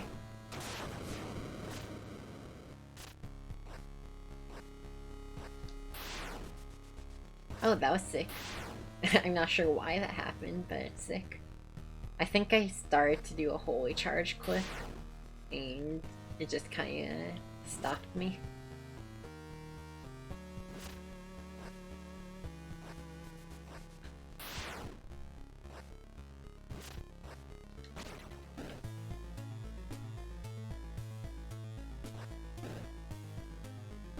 But yeah, I'm trying to actually, like, this dungeon's so hard. I want to kind of, like, route it safe strats for every room. The eyeball thing's unavoidable. That wasn't me, I assure you. The eyeballs are just completely random. Sometimes they go in bad spots. I know that's, like, deliberately, like, shitty anti-speedrun design, but it's... I don't know, it feels authentic, you know? You can tell this game wasn't... So, you know, some games these days are very meant to be speedrun, and that's cool. I like that, like, this game doesn't have, like, a speedrun mode or whatever. It really does feel like you're trying to speedrun a classic game. Like, I love that this game is just 100% committed to the bit. It fully feels like you're playing an NES game. Shit. That's gonna be hard to remember not to store a charge there.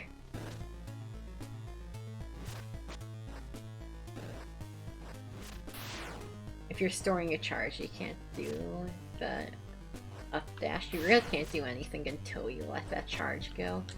So you really don't want to keep a charge stored at all times. You want to only use it when you know you'll need it.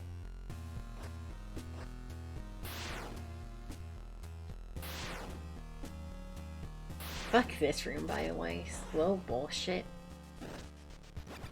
It doesn't, like, I think it's supposed to be like, whoa, you need holy charge. But I literally did this my first playthrough without holy charge. I knew I probably was missing something, but it just doesn't keep you out well enough for it to be a problem. Like, if you have a bunch of armor and extra lives, you don't give a rat's ass if it's like, whoa, you're gonna take a little spike damage. God damn it, really? I uncrouched and died. I should be jumping there anyway. I don't know in what world crouching is a thing to do. Normally what you do is you use your iframes to jump through the cleaver.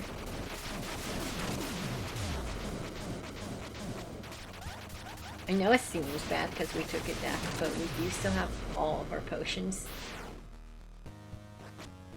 So we have 4 casts of Thorn Shield and 2 full life bars. It's pretty good. It's worth knowing we do have another spell we could use in a dungeon, Thunder. It's just not too helpful. I would wait like a week and a half. Not like from now, in total. Like a week and a half, 2 weeks, maybe.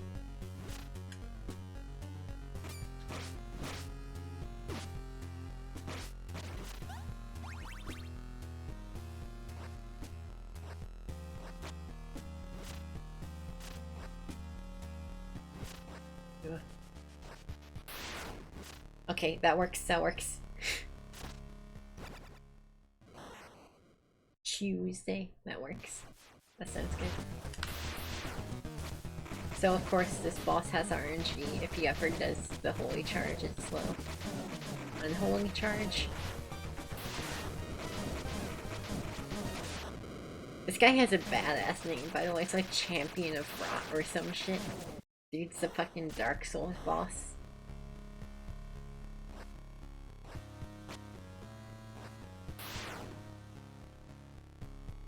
Shout out for that room for trying to be difficult and it's just not. I will say, this dungeon does ease up in the second half.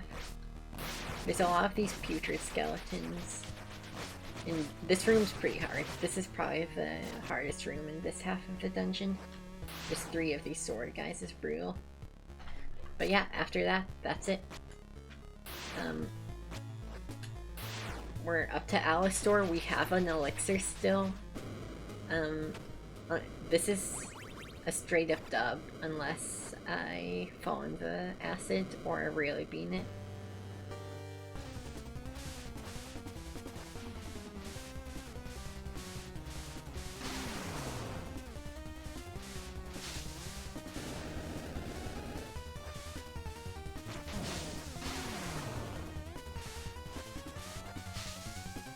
Nice. Keep giving me the good patterns.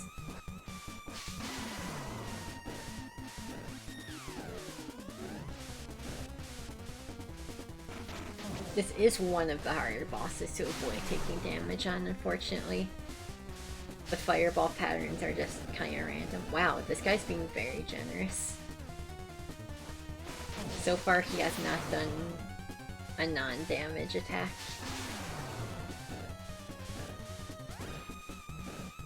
Most of his attacks you can punish. Some are faster than others, like obviously the quick spurts are faster than the ones where he moves. But occasionally he'll do like the shark jumping out of water thing. And you can't punish that one. So far no unpunishable attacks though, which is pretty hype.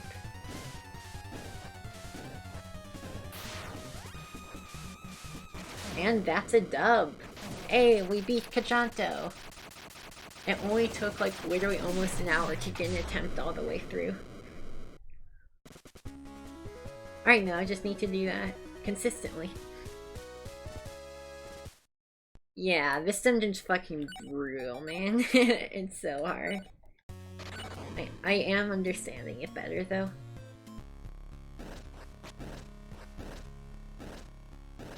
And of course, it's very important to actually be good at this dungeon. You don't want to go all the way through a run, beat all the other really hard dungeons, even choke it here. Because once you beat Kajanto, once you kill Alistor, really arguably once you get to Alistor, the run's in the back. You have to choke pretty hard to die to Alistor. Especially if you're careful. There's really no reason not to be careful on him, so... yeah, once you get there, you can pretty much assume you got a dub. So the important thing is to not mess up. Kajanto Keep is probably the hardest section of the run, so it's very important to not mess up. I'm hella just using the axe there, by the way, like just reflecting his axes. It's kind of slow, but I'd rather do that than eat damage. It's not even that slow, really. It's not slow enough where it's worth doing something riskier.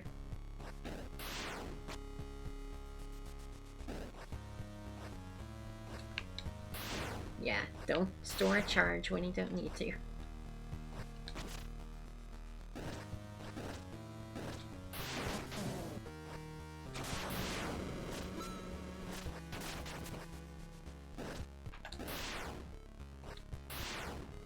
Yeah, that's the strat for sure. That's so safe and reliable. The only way you can take a hit there is if you mess up or the eyeball really comes after you. Which it should say the red eyeballs have a degree of tracking, but they're slow at it, so it shouldn't be a problem.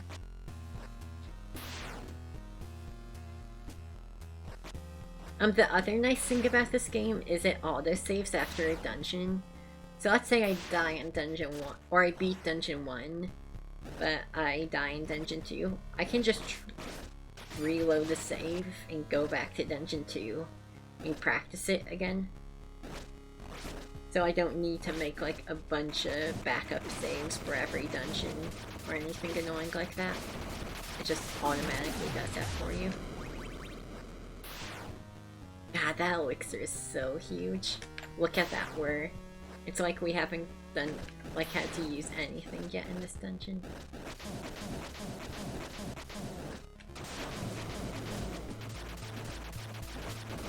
Honestly, the fact that I made it this far already shows how much more consistent I'm getting. I say that as I just slam into one of those bubonic aberrations, but you know, it happens.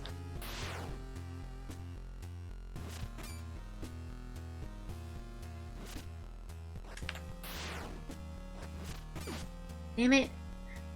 I guess I would have needed to take that slow.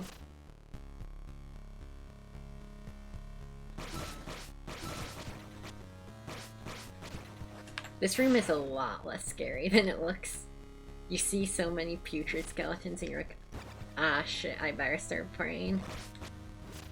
But, you actually just need to kill the ones on the bomb.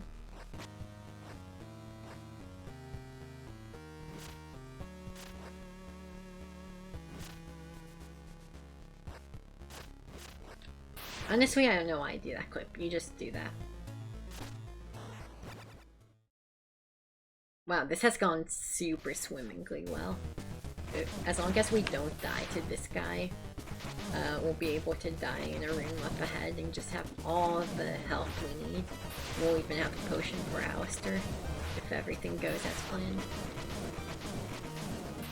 This guy probably one-shots us, or like would kill us if we got hit, but I cannot stress enough how easy that guy is.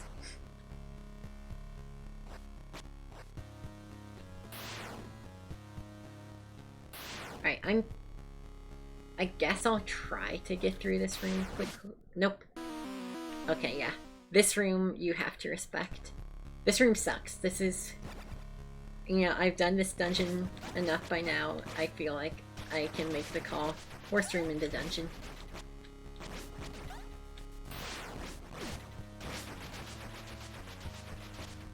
There's just so many of these sword guys. I mean, they hurt so much.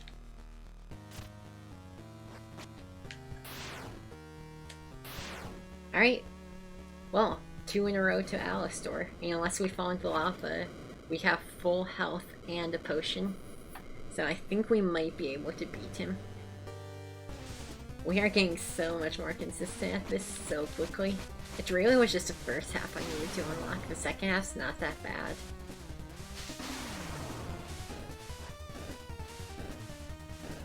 I feel like I'm finally able to focus today.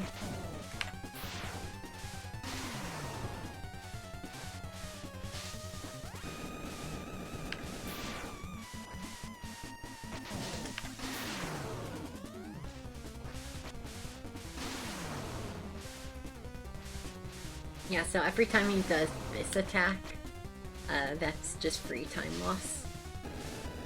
But luckily, it's much less egregious than someone like Apollyon.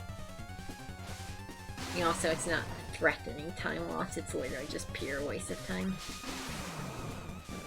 But ideally, he would never do these moves either. A perfect Alistair would literally always just do the fast charges in the middle.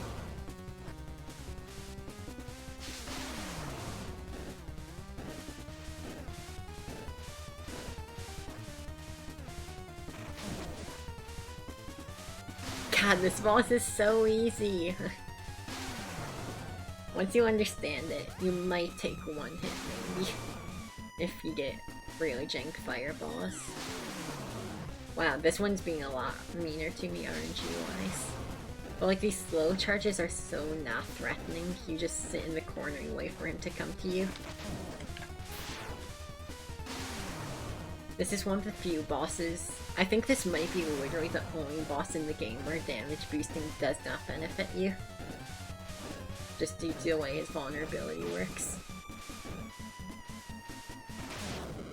Alright, cool. That's 2 in a row. If I can do it. So if I don't fuck up this next attempt, we're good to go. That's 3 for consistency. I didn't even use my potion last time. We can actually start runs 2 hours into the stream. Okay, well that's unfortunate. You hate to take damage in the first 2 seconds of the dungeon. But sometimes that's how it goes, is you start fucking up on the easy stuff. What's up, Marzi? Hope you're good.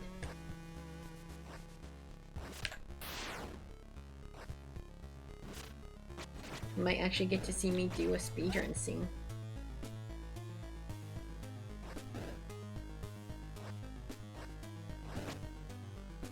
I've been spending the past 2 hours just grinding dungeons. Pretty mid today, I feel that.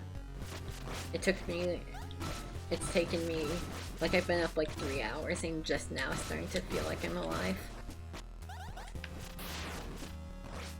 And I feel like I feel alive, like exhilarated way, like I can function. Earlier in the stream I was straight up like, my brain would tell my fingers to press button and it just wouldn't even do that. Like straight up brain not work kind of day. Just woke up. Yeah. Well, good to see ya. Good to have you in the stream early. This part of the stream, this isn't even like good content. This is just what I'm doing because when it went live, nobody else was live. So I was like, fuck it. I could sit in silence or I could talk to people while I do this. And I could explain a bit of the run while I'm just practicing.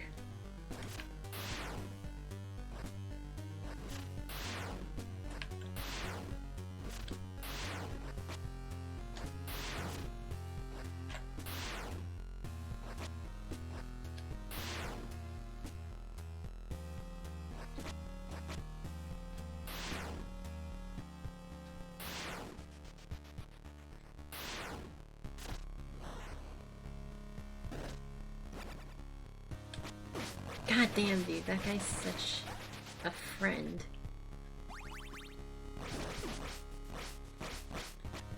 This room blows. I could have done it a lot safer. Does not change the fact I hate it.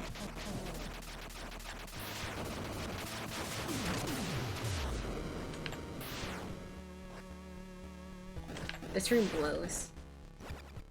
Also. You probably could skip these guys. Maybe I should. This guy you can definitely skip. I'm just scared about skipping the first one because I'm worried he just runs straight into him. But we don't need XP at this point. Alistar himself is gonna give us enough XP to get the life level we need. We don't need gold anymore. So nothing other than just getting through the dungeon, you don't need to kill anything. The XP and gold route is over at this point in the run. Which is a pretty big part of most of the run, but again, it's just already all signed and sealed by now. I should just dash past that guy, fuck him. Sometimes skipping enemies is literally just safer. I guess that's pretty intuitive.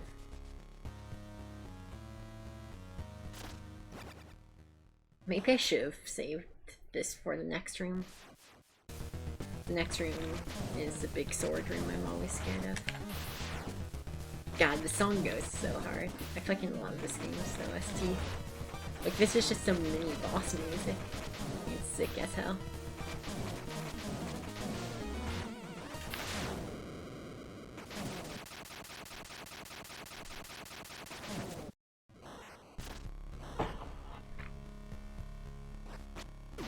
Damn it, you're not supposed to get hit in this room. It's supposed to be free. This is a scary room to get hit in.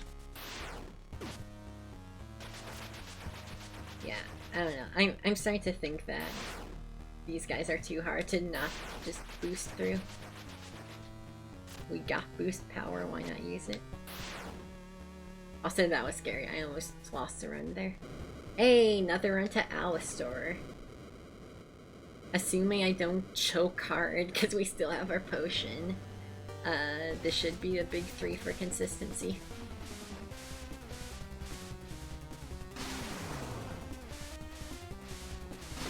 Ow.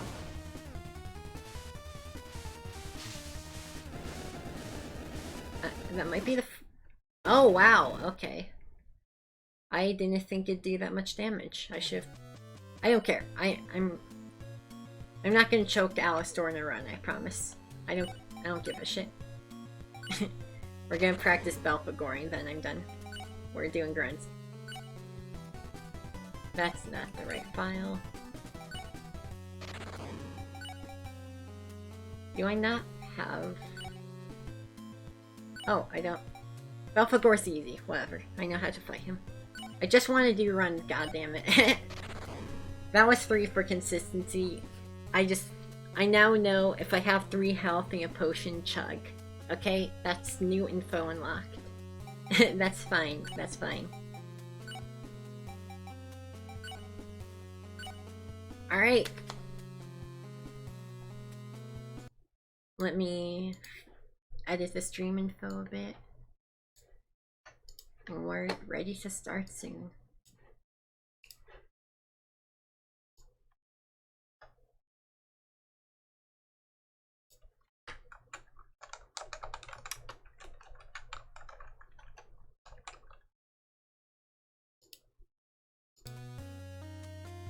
Alright.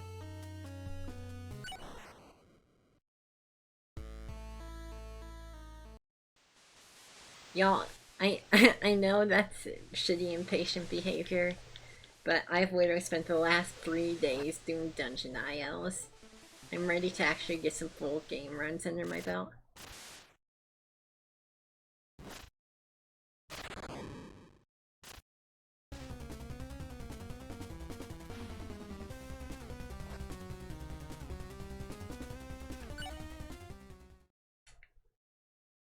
Alright, GG!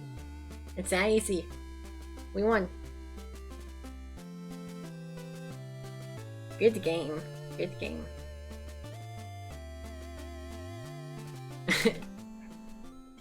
Sorry, dumb joke.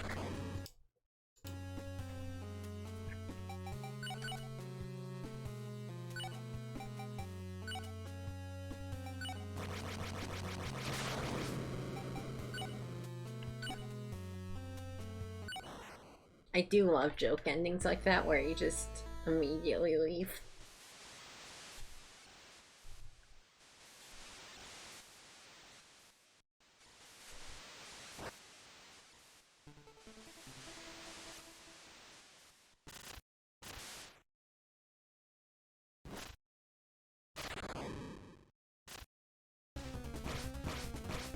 Ah shit, I should have a flashing lights warning as well.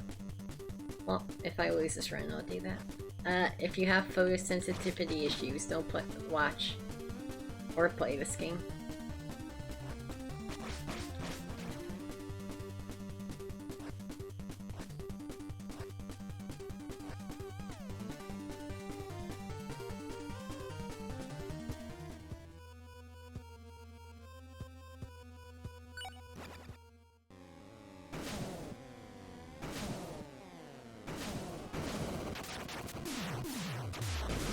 So this might actually seem counterintuitive. You can just skip this mini boss at the start, but he gives you full, like an entire level. He gives you just like a crazy disproportionate amount of XP. And the game's a lot faster. Like the start is way faster with the full attack level. To the point, it almost feels like it's not intended. So it's definitely worth killing Paimon at the beginning.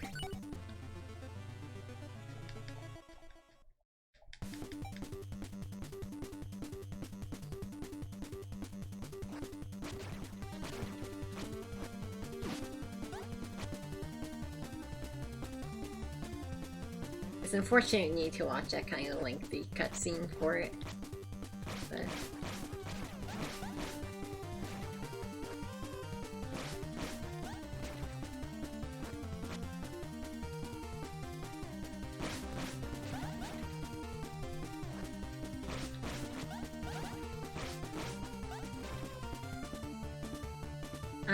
We're gonna take the start a bit slower than you usually would play. In order to get the chain armor at convenient time, you need to make a kind of tight money route. Unfortunately, money routes are RNG in this game, which is why I don't like to go for anything that relies on it too hard. I've tried to route out as much RNG money farming as I could, but the chain armor is pretty important. It would just waste time to get anywhere else.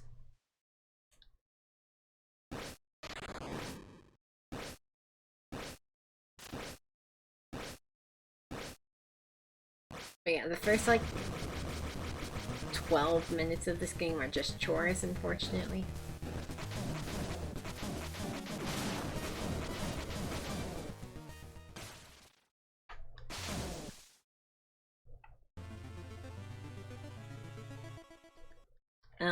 You've pretty much spent the first 10 minutes just getting Thorn Shield and other various essentials. You actually do some quests at the beginning, which is wild. Once you enter the first dungeon, I guess you do one more quest. I think you only do 3 quests throughout the entirety of the game, which is normally a pretty big part of the game is side quests. So, that's always fun. But yeah, we need 32 gold from enemy drops. You need 50 gold and get 50 other gold in fixed drops.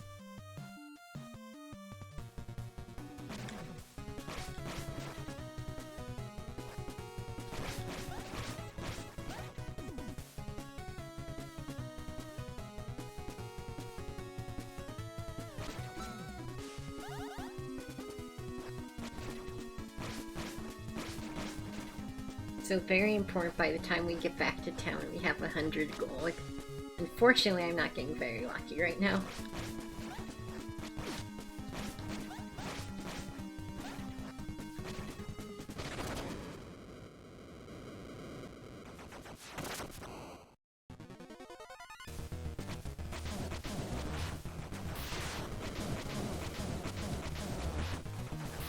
This guy might seem familiar. The game really likes this mini-boss. I think there's like 4 reskins of him, like 4 versions of him total. That one's the best, obviously. We lost Skeleton Knight, he tries his best. Hey! Finally some money. Alright, we need 11 more. Yeah, I mean, you look at Skeleton Knight, you're like, yeah, that dude's a baller. That guy gets all the bitches.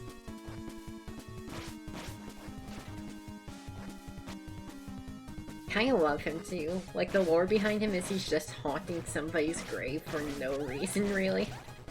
He's just kind of an asshole. Hey! We made the money route. So other than money routes, you're about to see the big reason why you don't get a lot of armor or weapons in this game. Every time you do, this happens.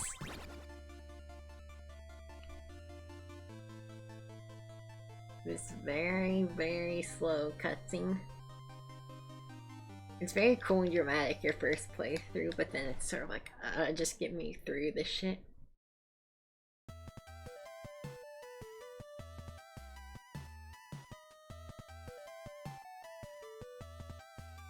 Damn, that sucks, Marcy. Hopefully it renders quickly.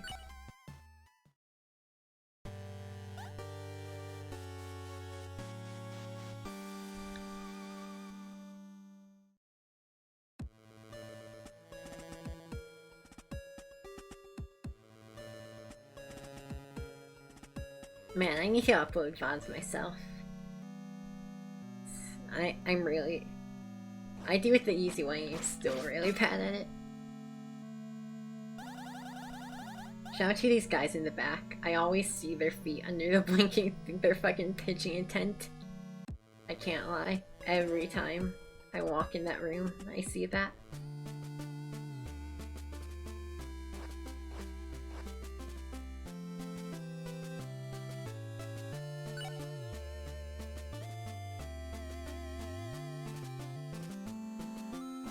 Yeah, that's rough. I wish you luck with that. That's the problem with streaming more, you have more VODs to worry about. But yeah, now that we've hit that money route, we're gonna be stopping to kill less enemies. Also, it's worth noting, enemy kills, if you can do them while jumping, are free, but it wastes time every time you have to stop and just bash someone out.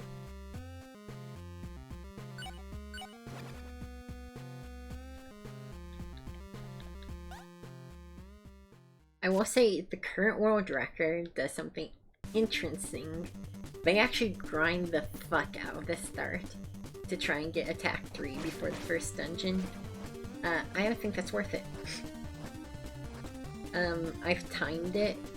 I don't know if it's kind of hard to tell. It's at least the same amount of time to not grind. It seems like if everything goes well, it's slightly faster to not grind for attack 3. It also means you can get a peg of life before the first dungeon, which lets you do more damage boosts on Mahalman. So it's like, I see no real reason to get the attack level. It does make the first dungeon a bit more annoying, but that's really not a huge deal.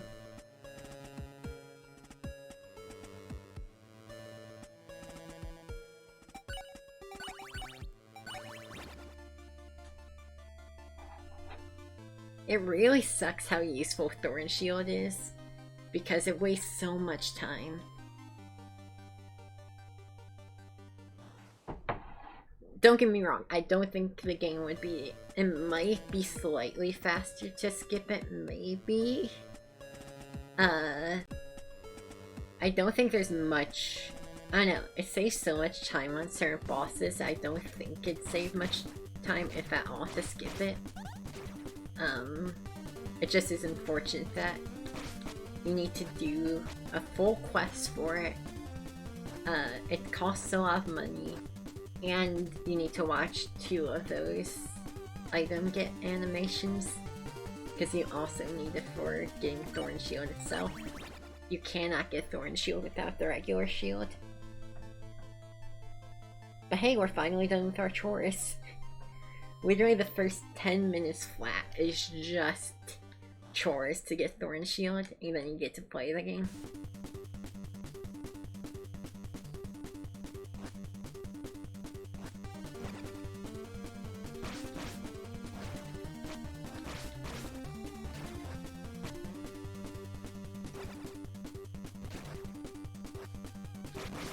It is admirable you're able to actually usually skip, like, stick to a day of the week to stream. Like, I could not do something like, I could not do like the Marzi Monday, Tub Tuesday thing. Streams are all just on a whim for me. So this is why we get Thorn Shield. It fucks shit up hard. Like, I know it's really slow to get it, and you might be like, damn, you really waste your time on that. It just kills everything so fucking quickly.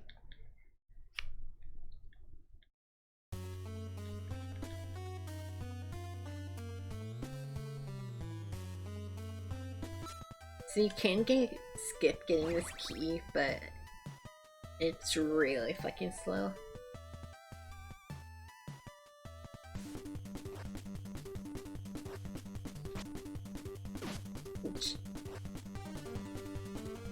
But yeah, the current world record literally spends so much time fighting enemies that you see how I have 1,000 something health?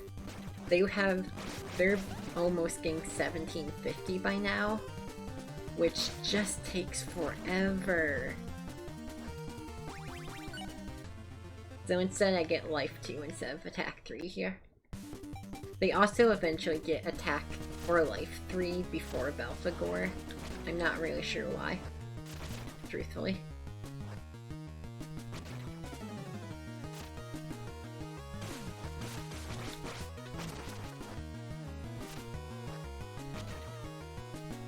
I guess it makes the run slightly safer, but like, most of the time when I die, it's not because I needed one more peg of health. Like, that's not where most of my dungeon fails come from. Alright, I guess I'm not killing that guy. So we do have a bit of an XP route to hit. I think you need like I haven't calculated out exactly. I think we need like roughly 500 to 1000 XP to hit a level, but we have plenty of time to get that. We need to be able to get attack 4 before Dungeon 3. It's not even that important, but it just makes sense to get then. Also, fucking love this song. Even though it's the first dungeon theme, it might be my favorite.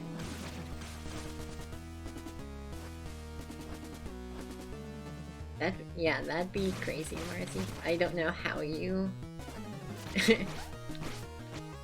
how you will yourself to do something like that. Like, drawing's fun, sure, but that just sounds like a very long, difficult stream.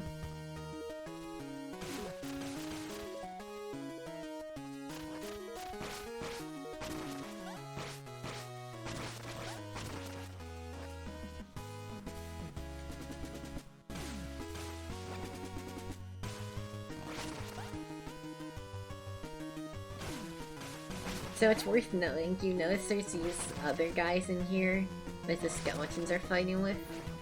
Sometimes the skeletons kill them super quickly, sometimes they take fucking forever, and usually that just means you skip them entirely, you just don't worry about it. Sometimes the guards win against the skeletons, which is super goated, and you just get to skip past the entire thing.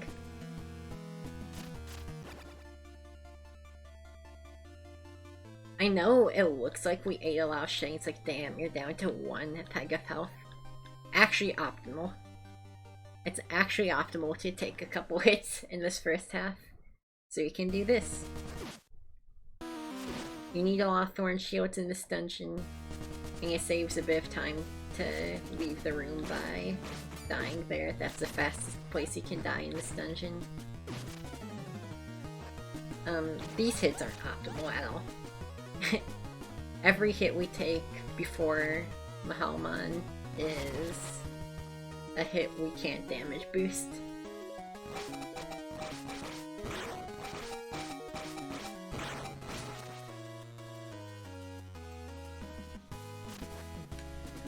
That's always terrifying.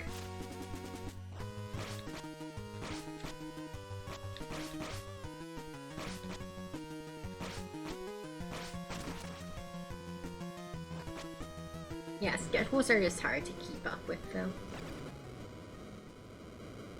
You know, I get why it's something easy to drop out of. Okay, yeah, that's slow. Anytime he switches sides, that's pretty major time loss.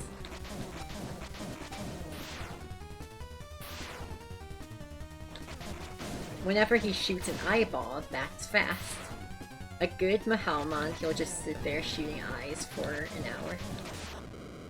That wasn't very good RNG, but I did the dungeon exactly how I needed to, so could have gone worse. Pretty stock standard dungeon 1.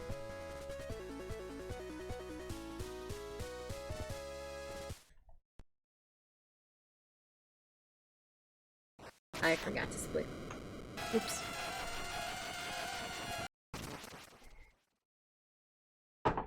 Yeah, I don't know how anybody does schedules. Some days I'm just not feeling stream. Sometimes I just really want to stream like 5 days in a row. Yeah, so I get attack 3 here. It just kind of works better.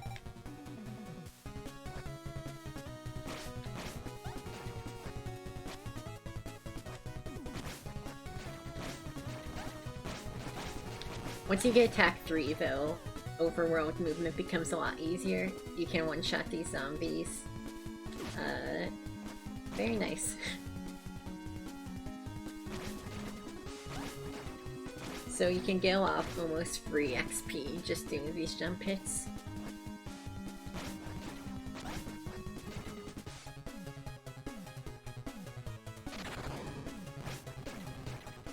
Yeah, that sounds stressful, Scrum. I'm sorry to hear that. Internet issues are a very big stressor.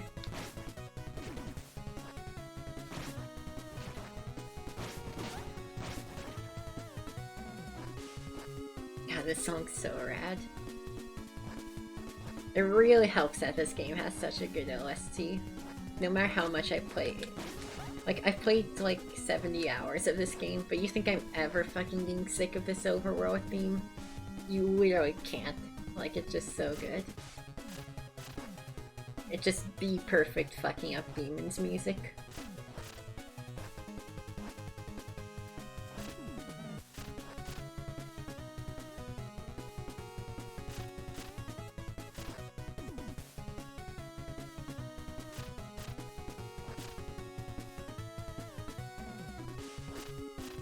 I always forget you do actually want lightning. You don't use lightning much in this game. It is a required item to beat the game though, so... Or get a real ending, I guess. Obviously you can just immediately leave if you want to do the joke ending. This dungeon's really hard in a speedrun. You pretty much can't take a hit the entire back half. And there's also a lot of really interesting, really cool, but very difficult clips.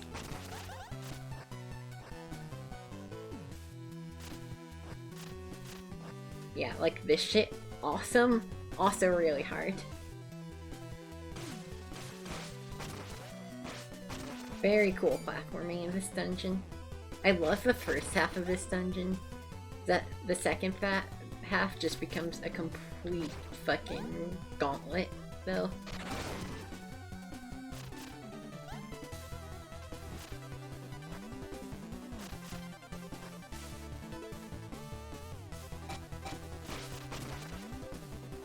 Yeah, so you really exploit damage boosts on the boss of this dungeon, and you kinda have to take that death. It doesn't make sense to die anywhere else in the dungeon. So, congrats. Every hit you take from now on wastes time. And if you take so much damage, you have to use your potion and you're still getting hit, you could lose a run. Which is definitely easy to do.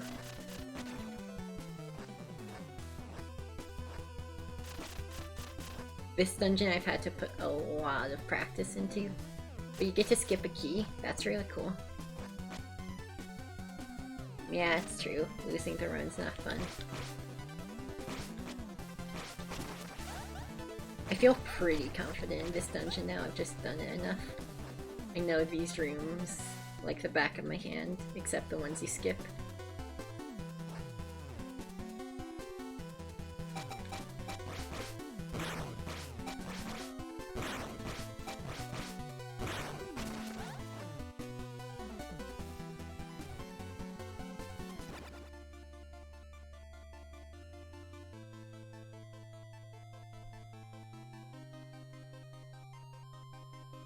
This has gone really well so far. I mean, so far I haven't gotten to in Dungeon 2, but also just in general, this run's gone pretty well. So far, literally, like, no complaints.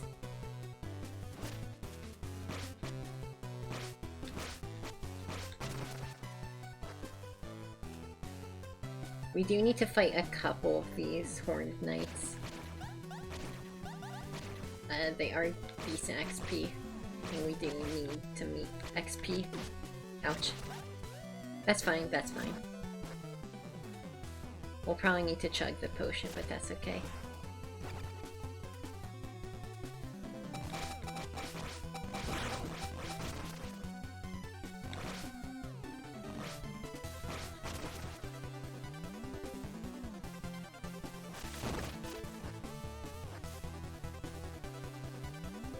You probably could do some really crazy cycles in this room with clips, but I try and play it a bit safe.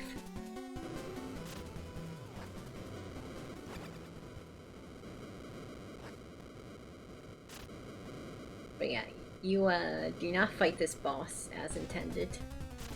What you do is you ride this up, you hit off the ceiling, and that. Like, that's the kind of shit that's like, okay, maybe you can't skip Thorn Shield, and you have it be fast. That's just so much faster than you're supposed to kill that guy.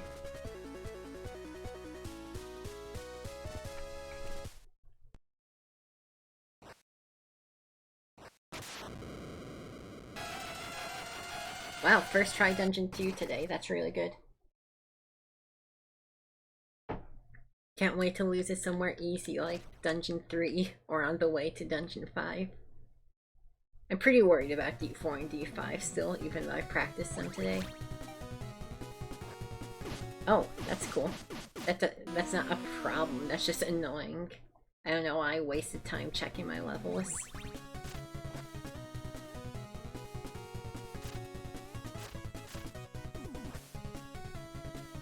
So yeah, we need 3500 XP for the next attack level. It's not crucial we get it, but it saves time. So gonna try and kill some good enemies here.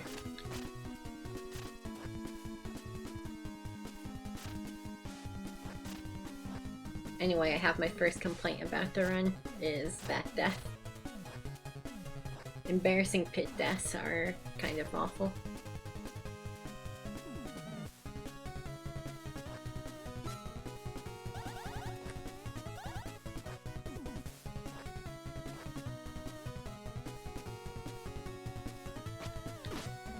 Excuse me.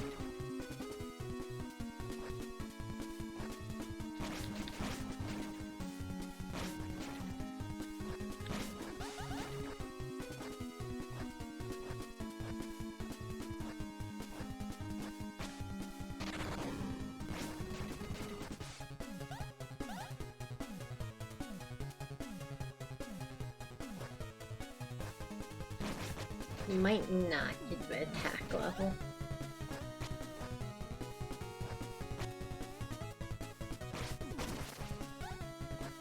If that's true, NBD, but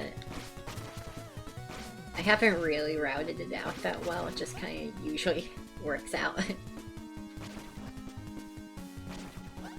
No, we will if I just do a couple slow kills.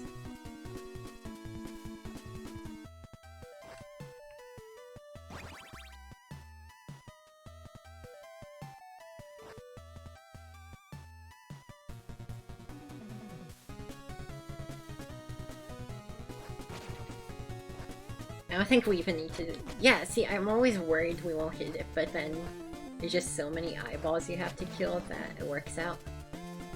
Yeah, we might hit it, I'm not sure, maybe. So, you know, it's easy to doubt your own XP routes. XP routes are really nebulous, but somehow life finds a way. Honestly, we could even have skipped killing one of those Horned Knights.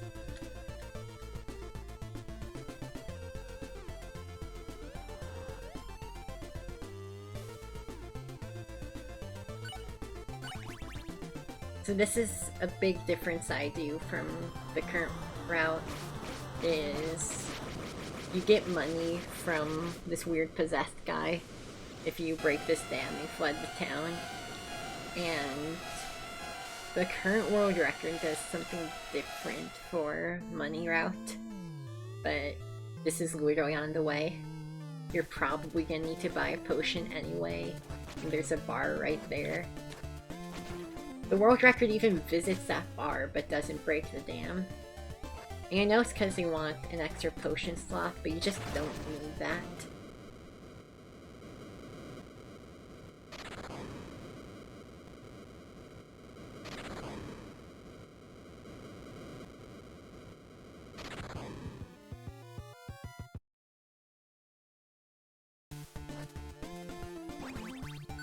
So Stormheim can go badly, unfortunately. It's usually not a big deal, but sometimes you just eat shit here. There's a lot of, this whole dungeon is pits, so it's very easy to, or like these gears, it's easy to get shot off into water or something. It's usually not a big deal. The nice thing about this dungeon is these frog dudes don't really bother you that much. they're everywhere, so you're like, holy shit, this seems like a big concern, right? They kind of leave you alone.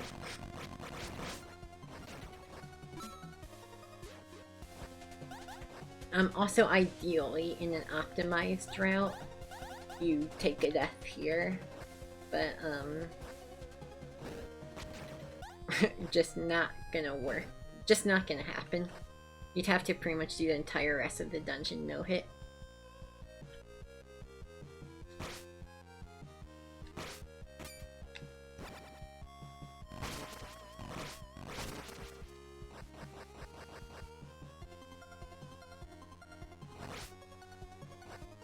Yeah, that spear is kind of random. It can fuck you up. That's true, yeah. Hopefully Marcy can draw my very real wife. That'd be helpful.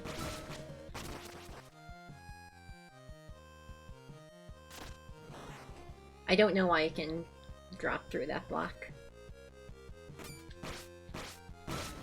I think they literally just accidentally tagged the block as the wrong type of block. It's helpful though. It doesn't let you skip the key, unfortunately. It just saves a bit of time in that room.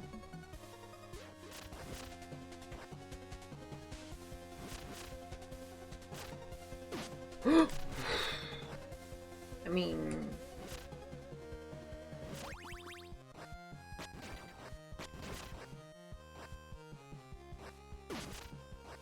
yeah, that's peak character design, Marcy.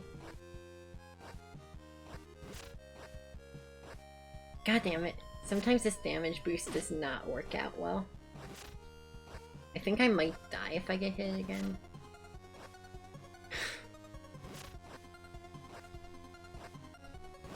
What the fuck? This usually goes better. I think I'm gonna die. No, okay, well I'm gonna— God damn it, dude! I knew this run was going too well.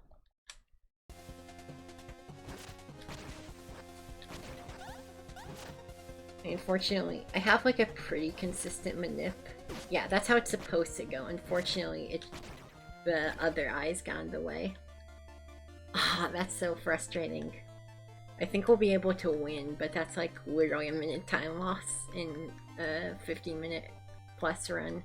Like less than an hour run.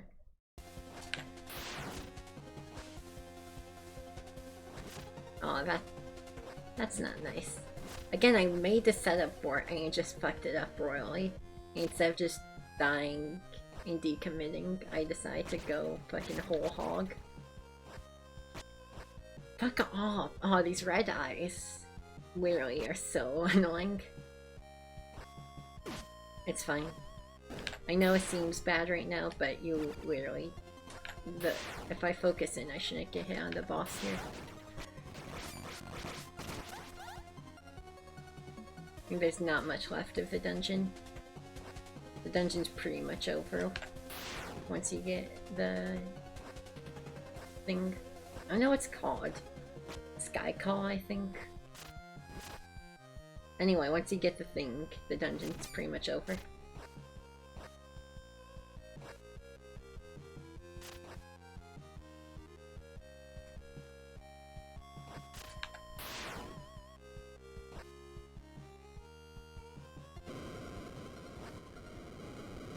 Alright, so I just need to focus in and actually dodge attacks instead of just tanking them.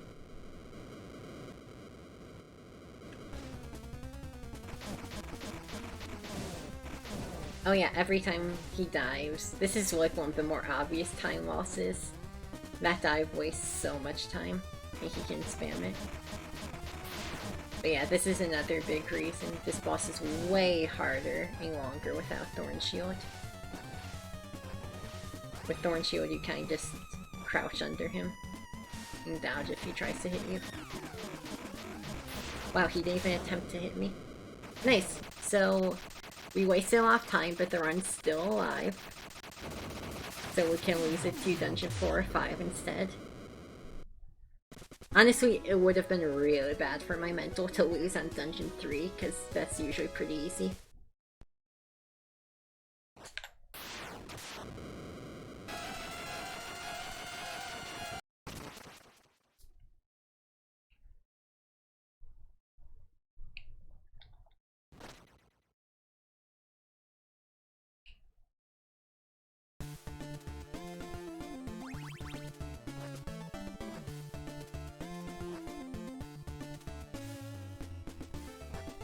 So I need to remember to actually grab the money for the quest, like for breaking the dam.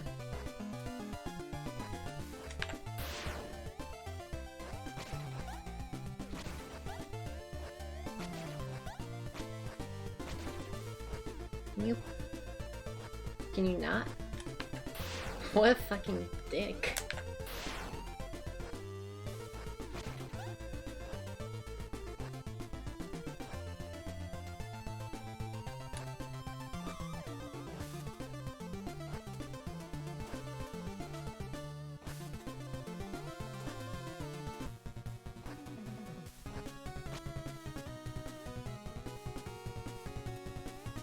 We're not gonna make it, probably because of that zombie. But it's worth knowing there's a time cycle we're trying to hit. If you don't do this fast enough, it'll turn night before you get there. Oh shit, we are also slightly behind on money. We need 600. Well, we are no longer behind on money.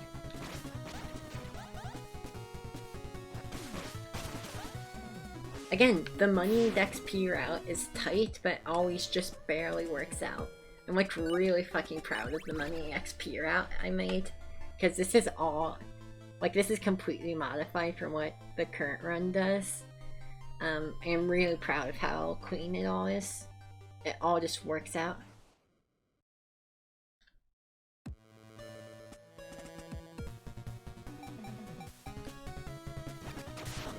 So yeah, we need 400. We're gonna buy the one mace upgrade you get in the game.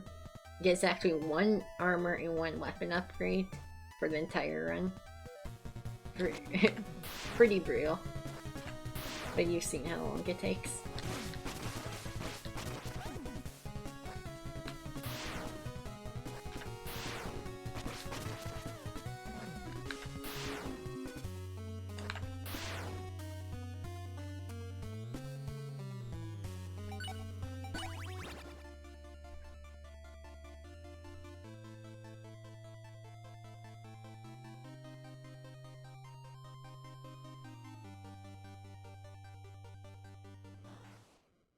Alright, so...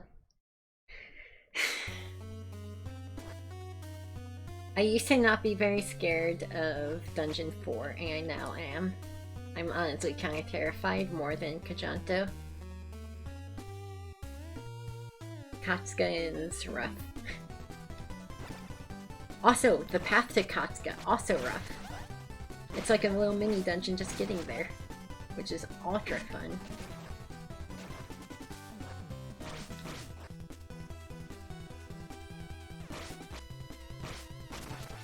I need to lab out if there's a way to make this cycle. Maybe if you, like, skip through that guy and do the sky call.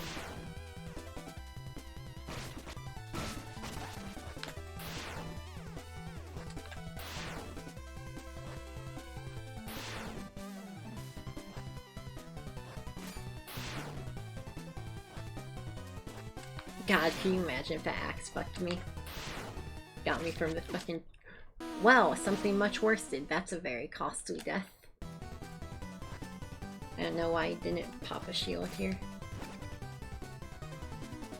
Well, usually I pop it on the actual palace screen, so I do know why, actually.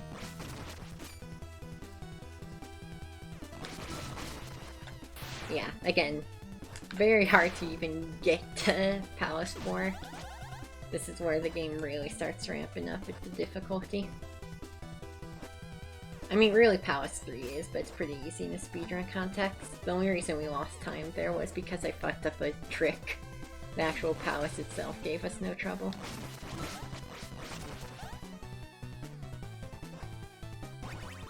Hey, we made the day-night cycle. I didn't buy a potion. Oh. Okay, well that's not great, but if I focus in and play safe, it'll be fine. I completely forgot.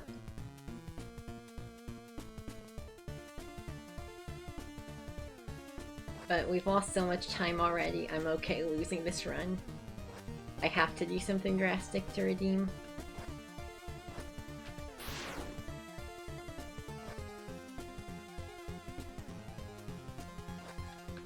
We'll be fine though. You know, we got the 3 for consistency. I know the problem areas. Honestly, just getting through those first few rooms without taking damage is huge.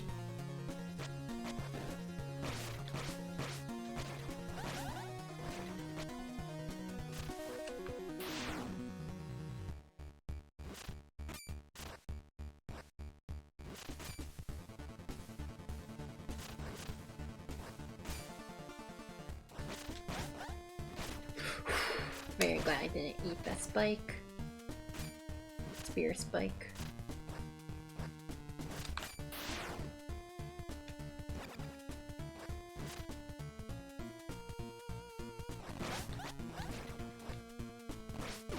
Damn it!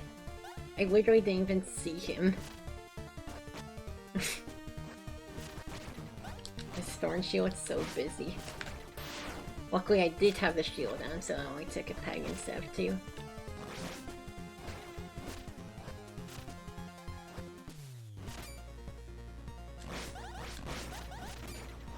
That part's really scary. Nice. So as long as I don't choke the ending, we're okay. The back half is more platforming than it is... Like, the first half is more of a well, spoke too soon, but as always. But I still think we'll be okay.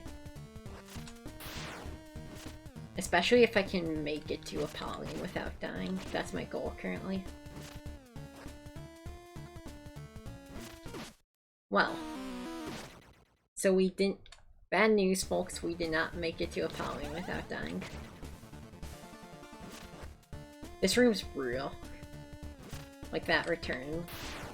Just honestly tight corridors with the enemies that go through shields so you can't jump it.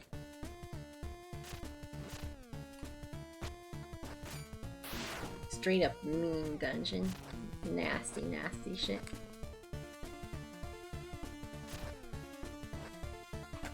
But if we don't get hit, that's basically like making it to the end without dying, right?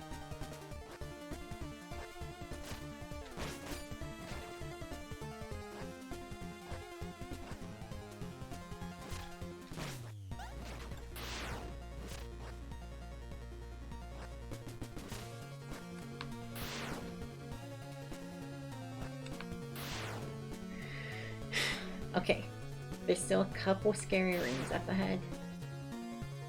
Specifically, the next room is pretty mean. Practice really pays off well. This is going really well for a first full game run. You know, there's been some time losses, but it hasn't ended yet. Yeah, that part's mean. Just straight up.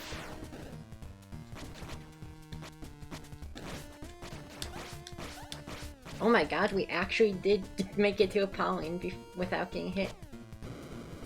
Okay, cool. So, as long as I don't choke this or get really bad RNG, we're still alive. Even though I totally skipped buying a potion. That was intentional time save, actually.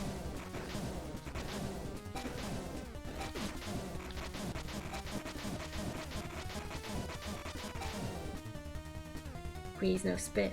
Okay. Okay. Yes.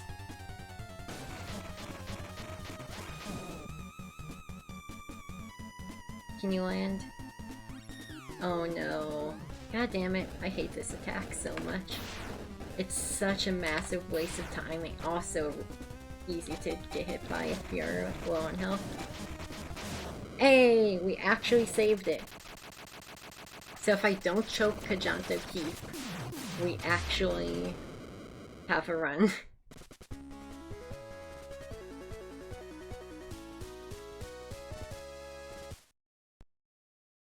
Oh shit, I forgot to split. That's fine. Why Why does that orb spawn so far to the left? Always messes me up. Need to get used to that. Honestly, getting 4 out of 5 for a first run is good enough for me.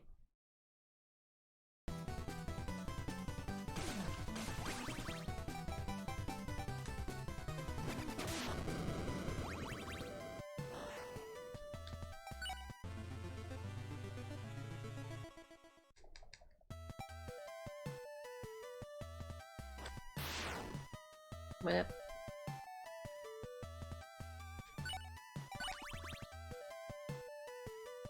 I don't think we'll have the money for 2 elixirs, which is pretty unfortunate.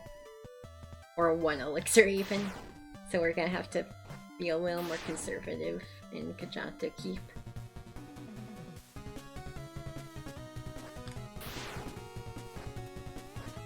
That's like not a money route skill issue.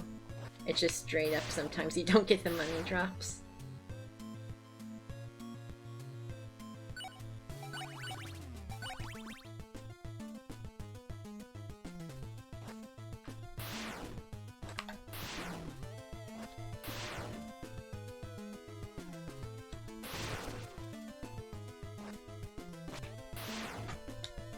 Nice. It's pretty easy to fuck that up actually. You have to do a really delayed tech. It's like really actually. It looks super smooth, but it's actually like a super awkward input.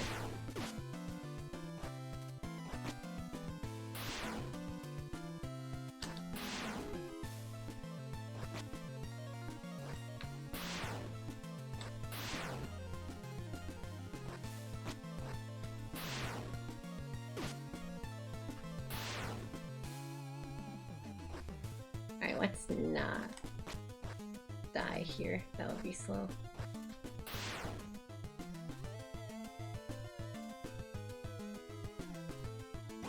Alright, it's gamer time.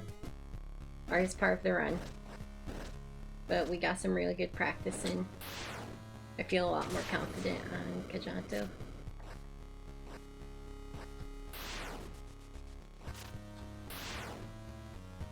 Like, look at that. Smooth as hell.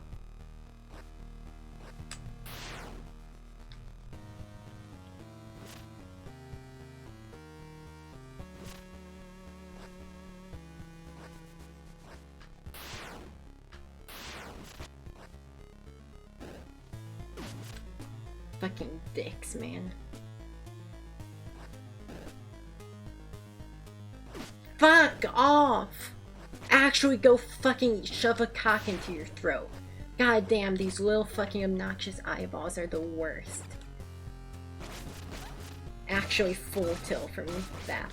3 fucking pegs of health from eyeballs. Yeah, like that's the hard part of this dungeon.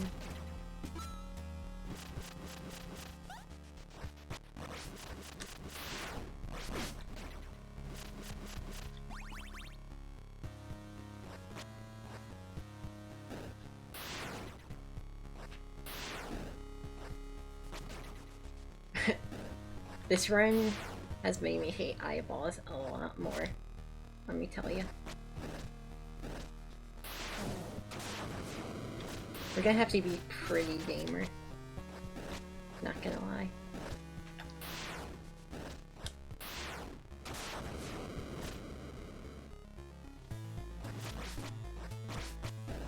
Please leave me alone. Get out of your little corner, you fucking piece of shit.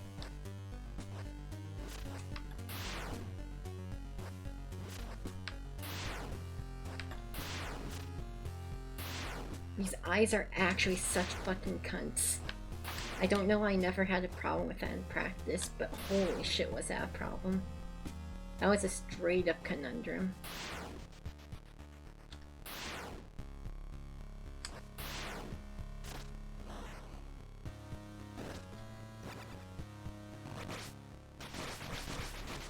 Alright, well at least I have gotten to use my thorns efficiently.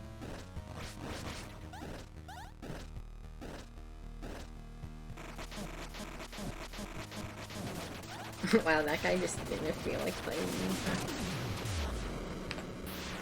Always nice when the game can lighten the mood with some fun comedy.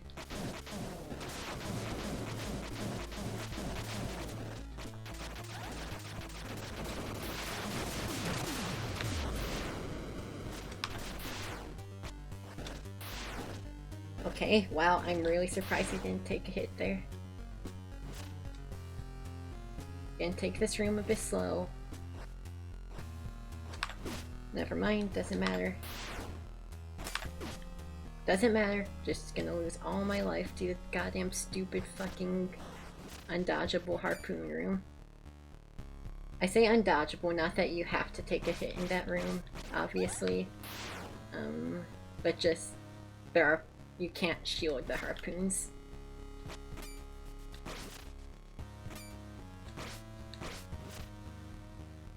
No, I didn't dash that guy, but sure, we're alive.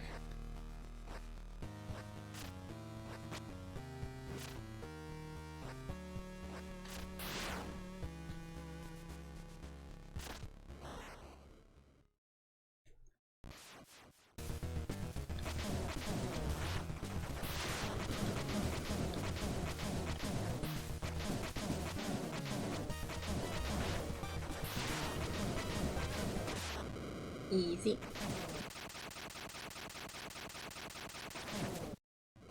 We might actually be able to do this, friends. I really thought it was gonna take forever to even get around to this point, TBH, but I put in the time. I guess it has taken forever, just not of actual attempts. It has been days of grinding Gaels, though. Wow, nice. We actually will have full health and a potion for a last door. So remember, if I'm low health, it's okay. I don't want to watch this cutscene. Take me, skeleton.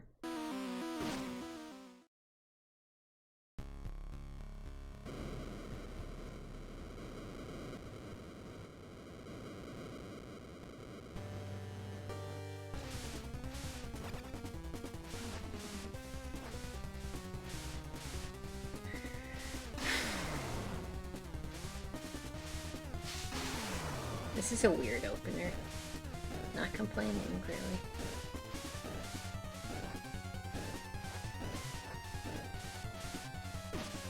Okay, no, I am complaining. That's a really awful combo of height and pattern.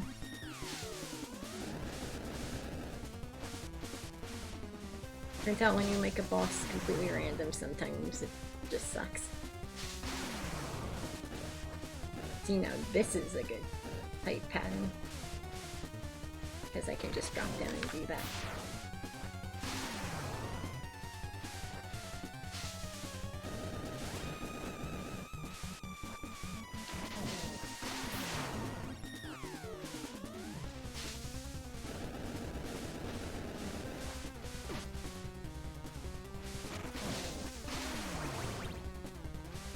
No way you ain't gonna catch me chugging there.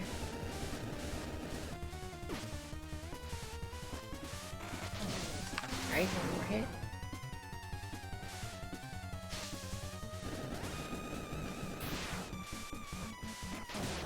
Nice, dude!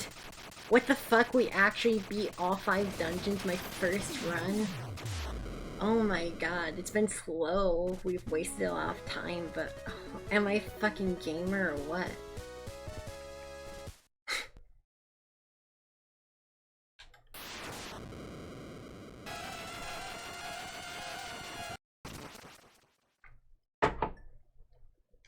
I don't think we're gonna world record, but this is a solid second place. With the route changes and such.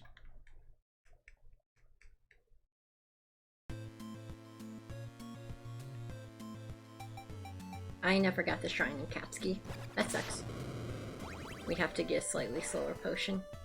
Note to self, get the shrine in Katsuki.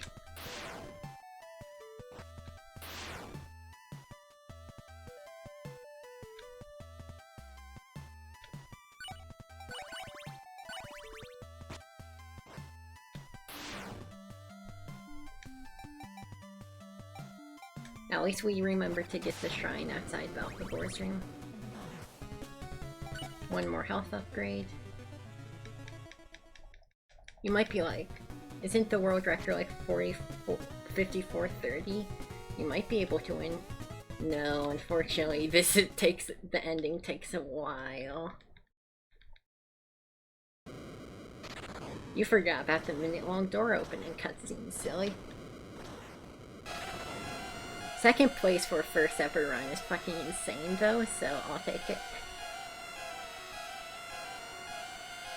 I'm talking big. I might still lose to Belphegor. Probably not though, because it's a cheese.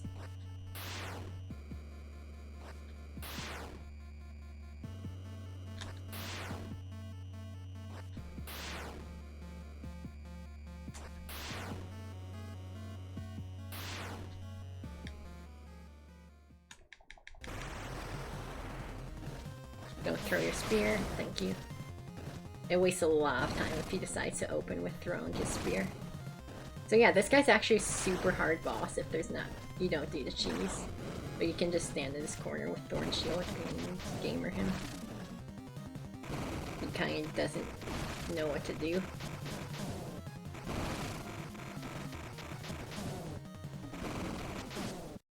Oh. I shouldn't have tried to stab him. I was like, I'll speed it along a bit. I'll just give him one poke. One shot. Awesome. Love this game. That's fine, we didn't even chug a potion. It's time lost, but we can still finish. Time saved for next run, right? I think I have that emote.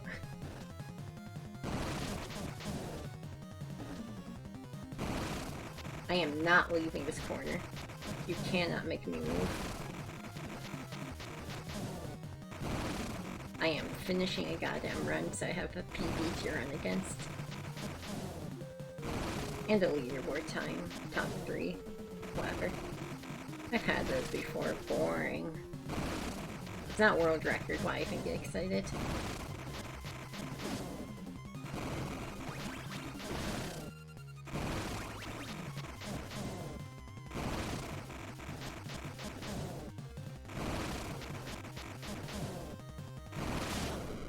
Nice.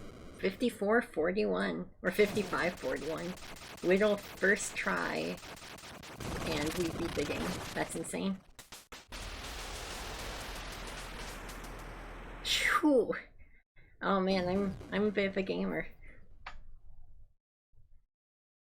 Can't lie, I kind of game hard. And in true speedrun fashion, we get the worst imaginable ending.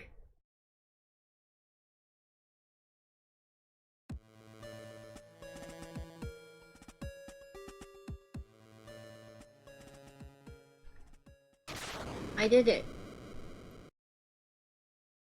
So yeah, we literally need to save a minute to world record. Like a minute and a half, maybe.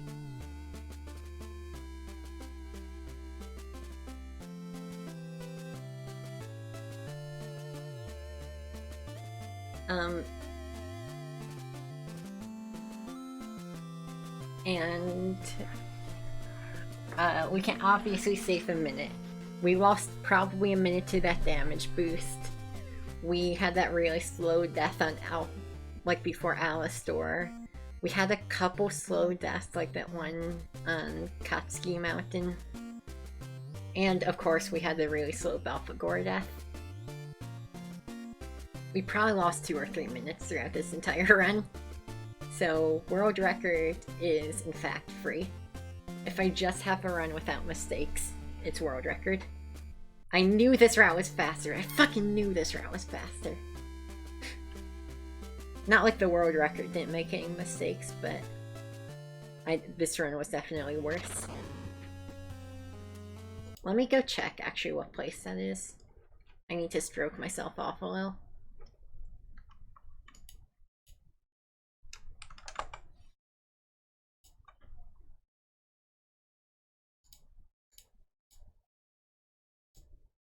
Okay, yeah, that's 3rd place. Pretty cool, pretty cool. Compare against personal best.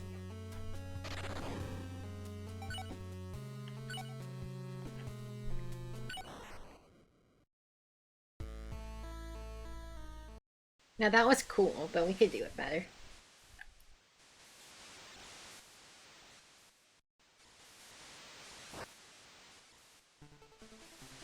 This is now the second time my first finished run has been a top 3 place before. That's worth noting. I'm literally just built different.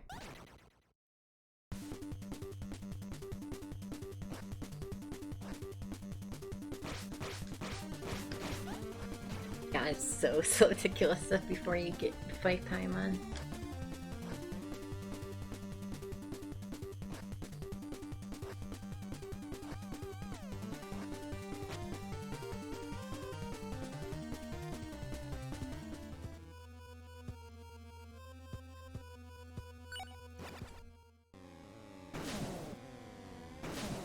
Oh, I meant to put flashing lights content warning as well. But this is why I need an editor. Because all you need to do is put flashing next to gore in the content warning. By the way, the content warning's 100% for Paimon. They really start strong with the gore. I probably wouldn't care otherwise.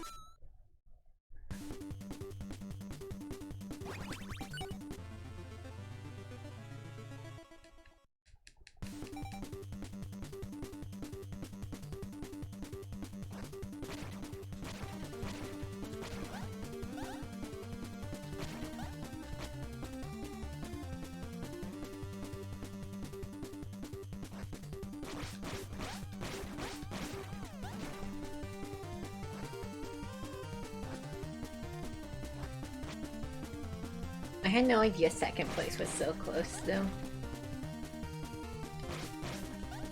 But whatever, doesn't matter.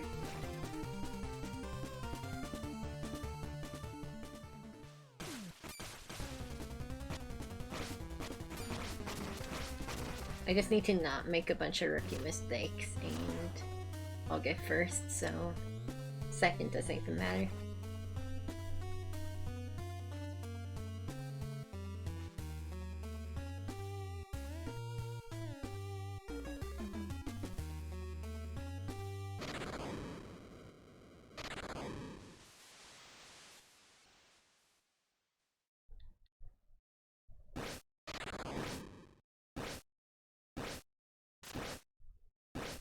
What do I do if I get the run for this that I want really quick?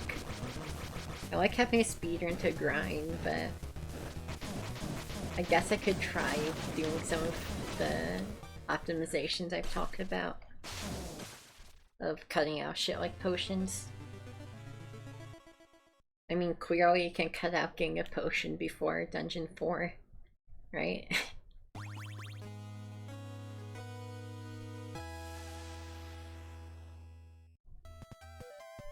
I'm pretty pleased with that.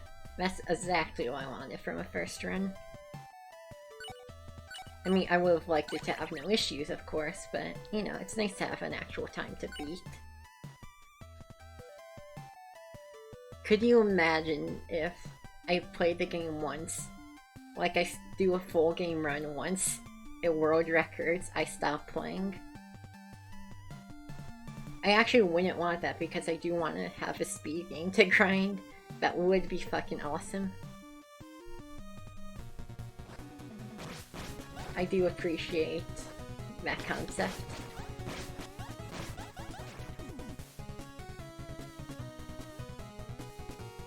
Really, Scrum? Well, was me. You probably know that though. I don't get to catch your streams that much, unfortunately. You somehow managed to always stream when I was sleeping.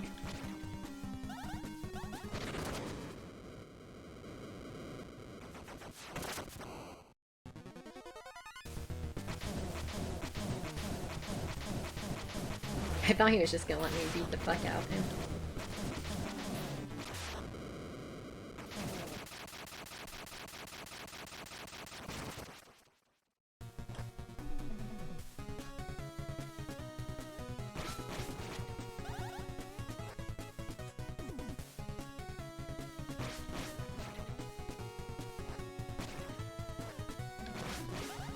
Rest in peace, Skeleton Knight. He was a baller. Yeah, logs would be nice. But I think the general idea is just that you're supposed to...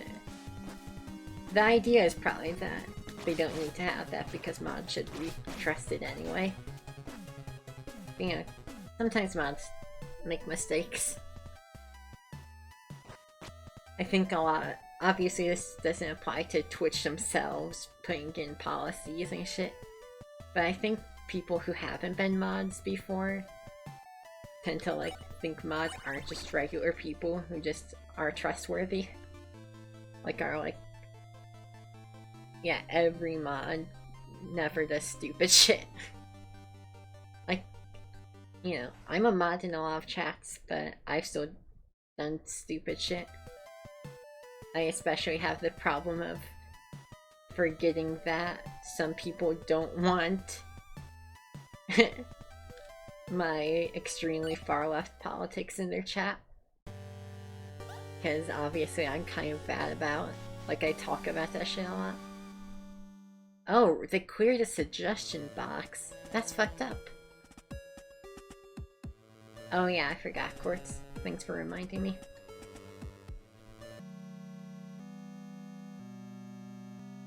Doesn't it look like they're all pitching tents?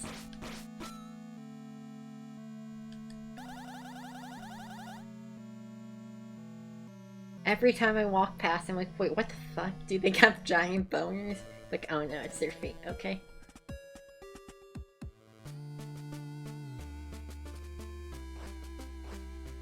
They're actually priests, so they're not allowed to have boners.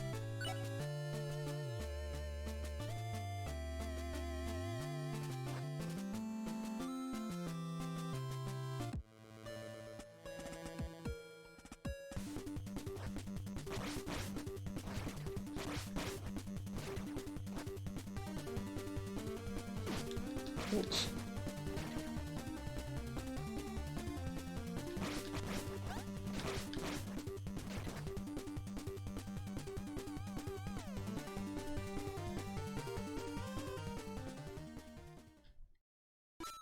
God, I'm just so happy to actually have a good,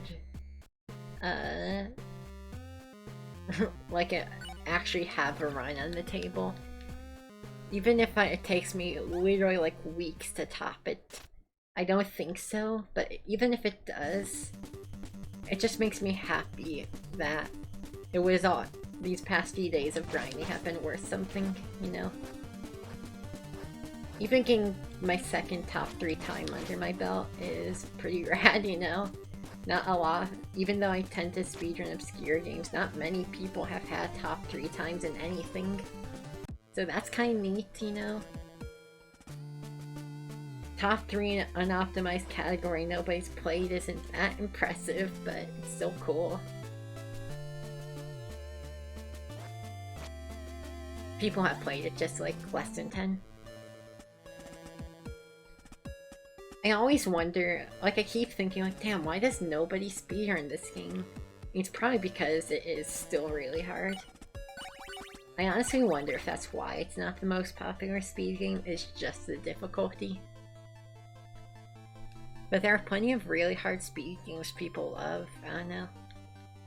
Because there's nothing wrong with a speed game where you're like, oh man, if only this wasn't in the game it'd be so much better. Usually I find that in speed games, but this is one of the few speed games I've ever tried that doesn't have any glaring issues. Like, the eyeballs are annoying, I guess.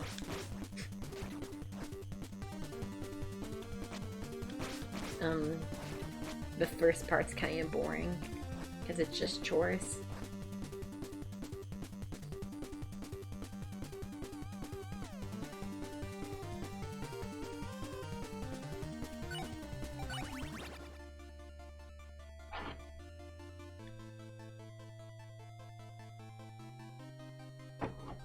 Also, how is it? That's definitely at least something good in there, you know, Scrum.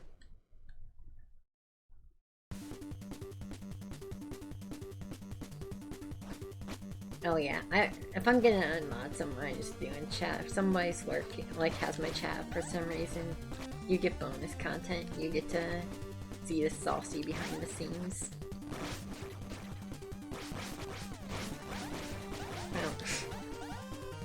I don't give a fuck, honestly. You know, it's fine. But yeah, joke mods, always a bad idea.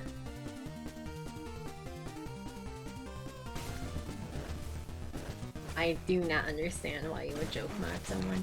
It's not that much power, but still more power than you should give as a joke.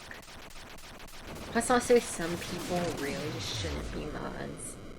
For some reason it gets to some people's heads, like this tiny scrap of power. You suddenly think they're God's gift to Earth. Oh, I forgot. That would have been a massive gold, like by like 20 seconds. Whoops.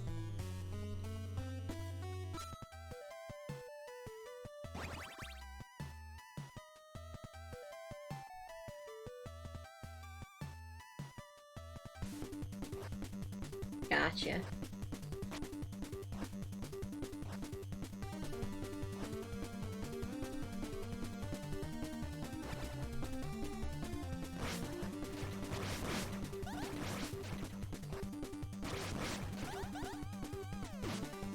What the fuck?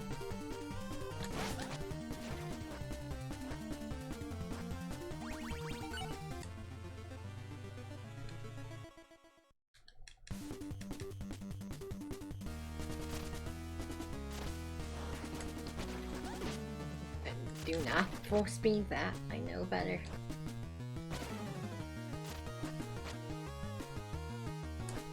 Paul, did you know you're talking to a top 3 Infernax runner now? As of 12 minutes ago?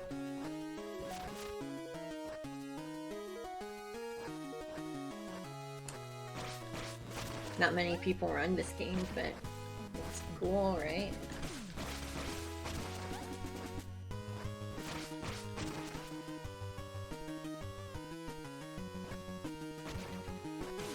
Yeah, rare you get to talk to somebody with such prestige, like 3rd place out 8 entries in a speed game.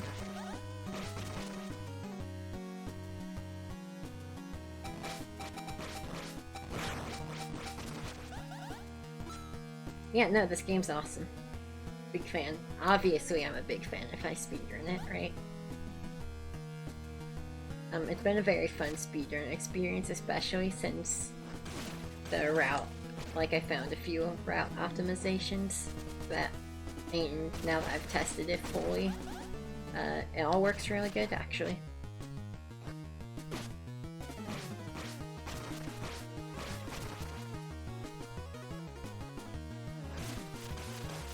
Oh! My computer lagged while I was doing those spike jumps. Oh wow. Ouch. Yeah. It feels very silly to say this after an embarrassing death, but I don't know. This game deserves being pushed down a little. If I get a good run with no major mistakes, the route will world record. My last run was like 80 seconds off world record, and I definitely made more than 80 seconds of mistakes. I made like 3 minutes of mistakes, at least. So that's extremely exciting.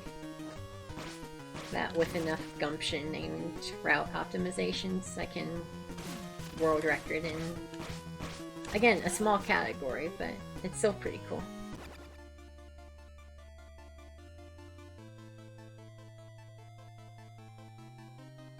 Unfortunately, not many people speedrun this game. I just have to imagine it's the difficulty.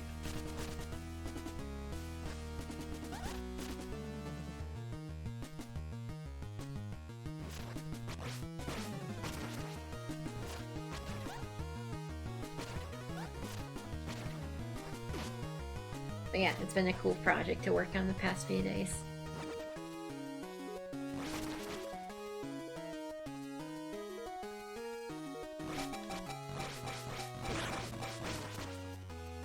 Yeah, no, it's very... Yeah, there's nothing wrong with it as a speed... Oh shit, oh, rip.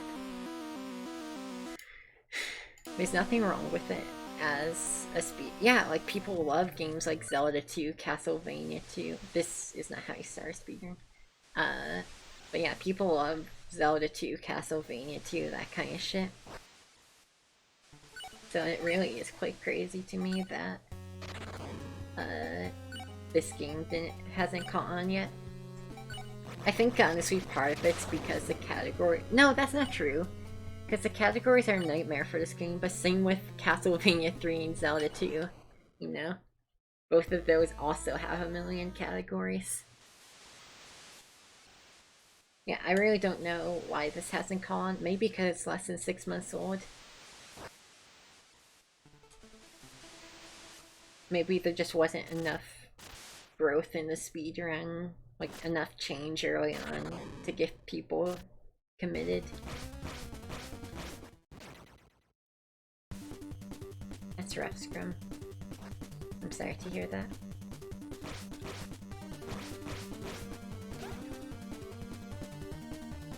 Yeah, I want to personally have a suggestion box. You know, y'all know my stream. I don't give a rat's ass what anybody else wants to see. I just stream whatever I feel like I'm playing at the moment.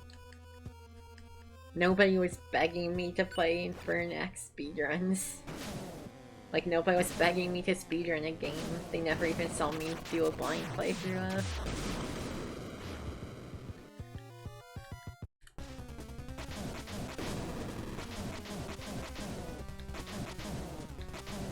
I forgot the fucking content warning again. Don't lose my goddamn mind.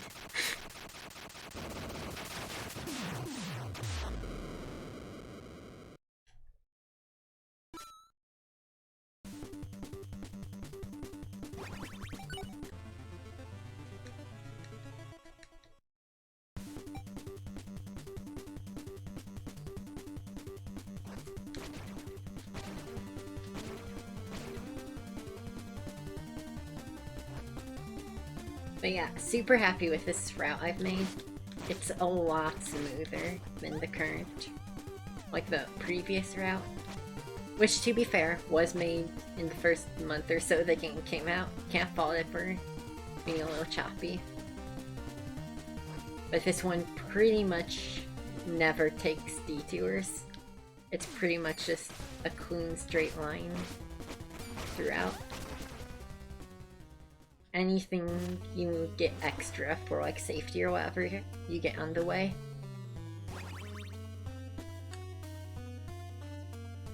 Like there's... The previous route does this really slow thing where instead of breaking the dam for money, what they do is they do this thing where you use the lightning spell to burn down every town and then go way out of their way to a tiny shack to turn in that money. And that lets them get enough money to get an extra potion container. But again, ideally you wouldn't get any potions outside the one you need for Belphegor.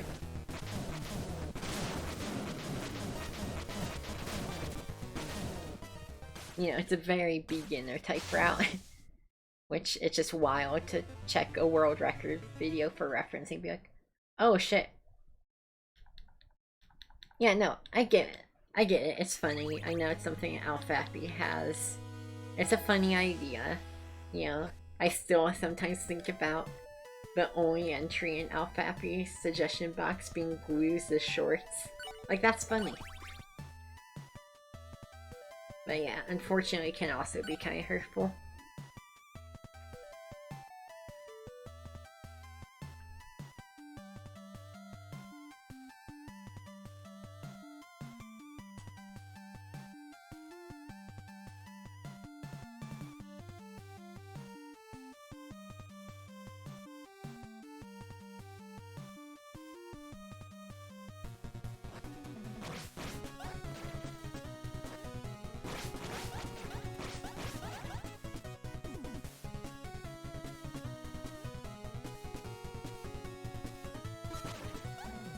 Nice. These eyeballs are like dropping big gold like that is the best. might have to use a potion that kind of fucked me up.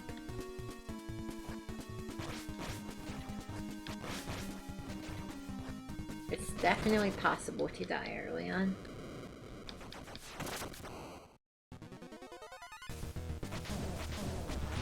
Honestly, the skeleton... Oh, yep, see. As I was saying, Skeleton Knight can be one of the harder bosses. What? That... I was thinking picking casual mode will let me get back to the title screen faster. It's crazy that there's only restart options when you die. There's no back to title screen. Sometimes you want to rage quit when you die. Massive lacking feature. Oh wait, I just realized we should probably practice Belphegor, huh? Also, I should probably put the flashing lights warning in my title.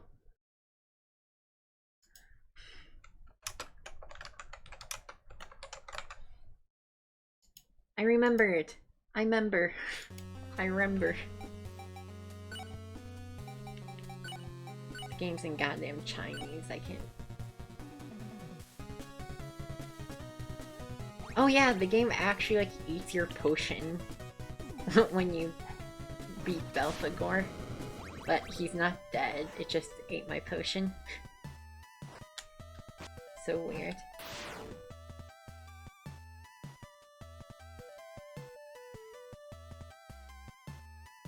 Yeah, unfortunate Scrum.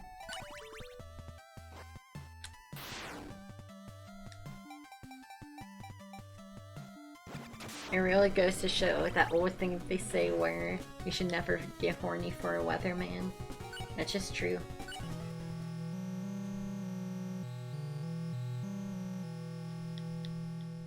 The age-old adage proves true. But yeah, if we're dying to Belphegor, I should really practice him.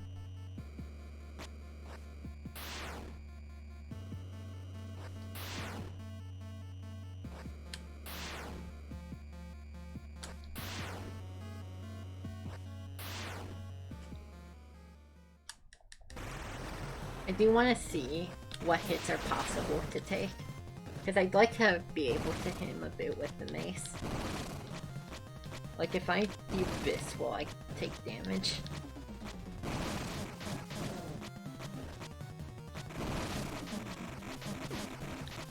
I mean, you can't avoid the phone box.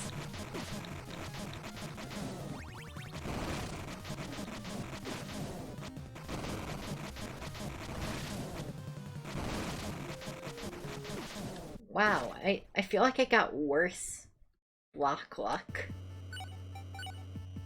from facing left. I don't know if that's just pure coincidence.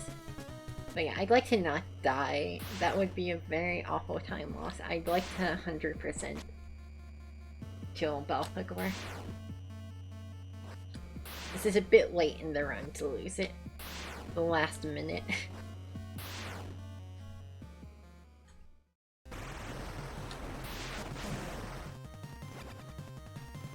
I think pure facing direction might actually affect what way the blocks go.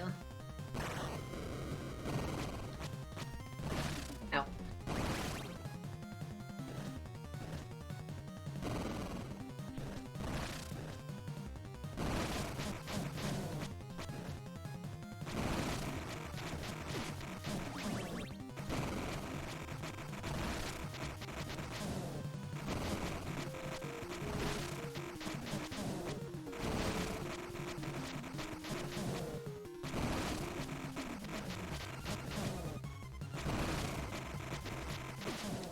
Why is this happening? So it doesn't seem to be your facing direction. That's good to know.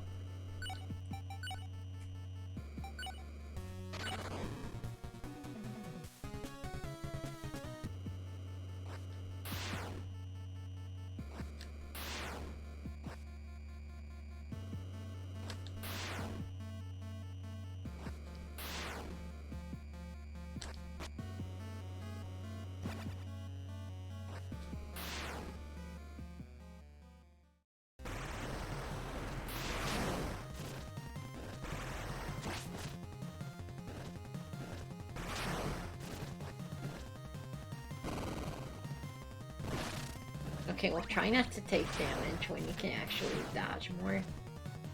Oh shit! I did that accidentally, but... No, because how will you not take damage doing the sky call? Maybe that's...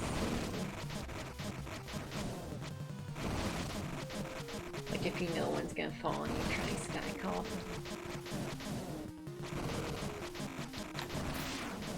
Okay, yeah, that seems to work out.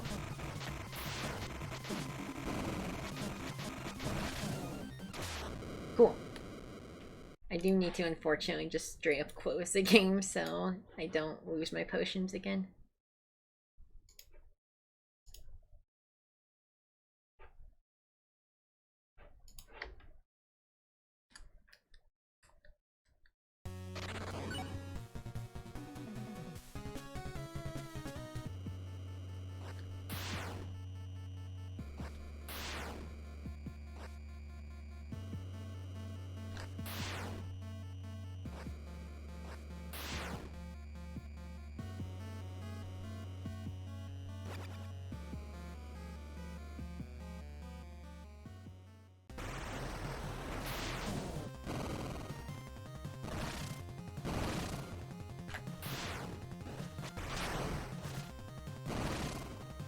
I completely forgot I have a move that just gives me like 2 seconds of high frames. Very helpful.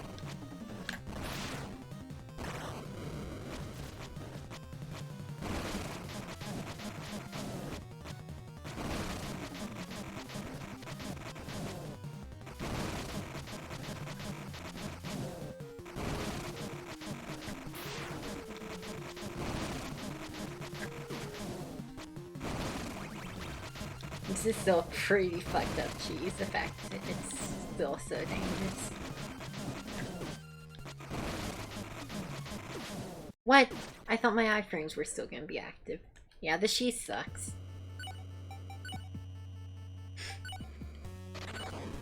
It's still way easier than actually fighting him, of course. But I really need to... I'm really glad I went back and practiced. This would have been awful if I gotta run to Belphegor and died again. Especially if I had used a potion before dying. Clearly, my Belphegor needs work. You really don't want to choke after you've already done all the hard shit in the game.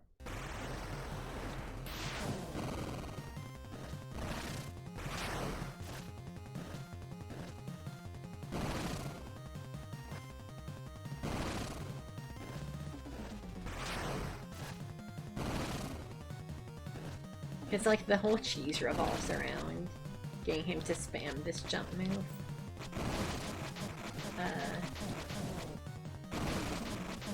But unfortunately, everything he does hurts. Thanks, Don. Have a good one. Yeah, I already got a top 3 times, so it's going well. And yes, I will keep bragging about that.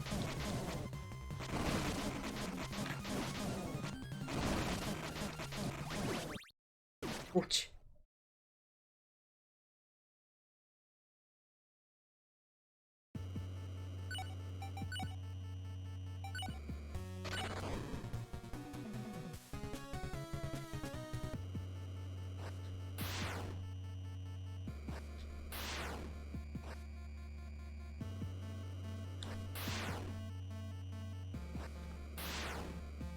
This is part of why you get chain armor as well.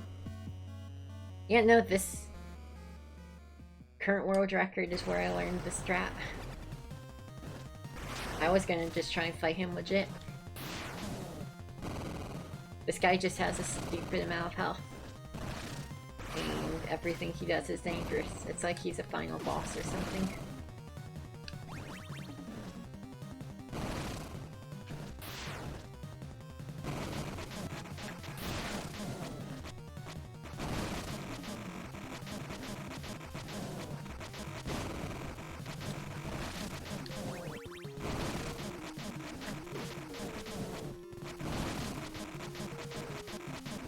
Iframes aren't hidden. What?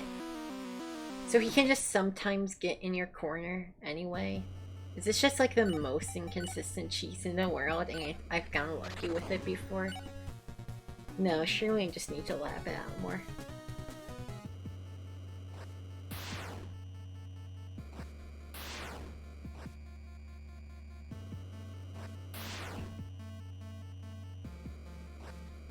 Magical thinking? Like, what if? Like, just like dream scenarios are unlikely to happen? Because not really. For me personally.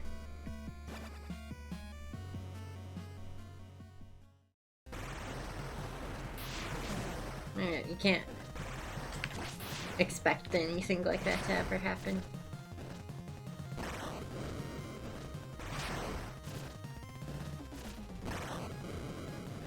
It might, but... Also, Thorn Shield is basically Infernax or an ISG. You hear how much he's taking hits. Just has too much goddamn health. Now, Thorn Shield does do less damage than...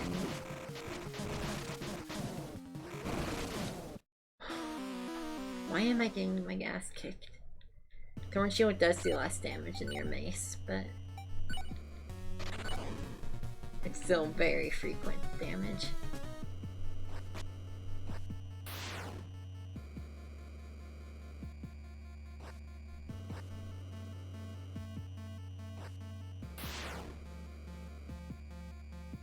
Oh, that?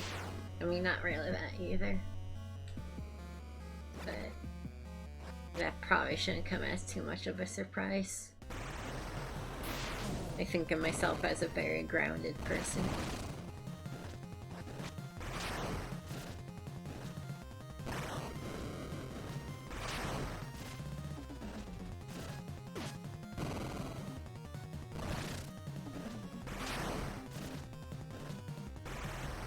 So I do have an idea to make this completely safe. Theoretically, which is just doing the holy charge in the corner a bunch. Which would be slow, but I mean, I'd rather be slow than lose a run at the very end.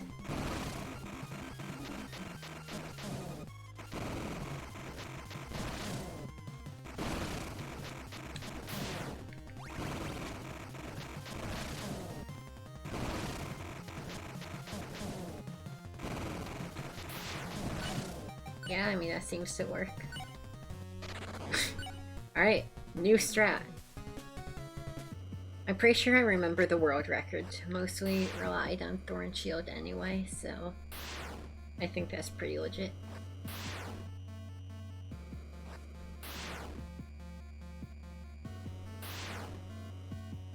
Now, I do think one thing I recall seeing is them jumping while he jumps. That feels very dangerous.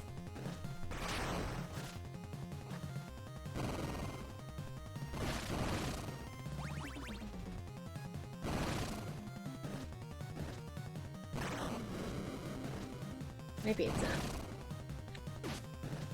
Yeah, that's a problem, is you have to react really fast, or else your charge won't actually come out in time.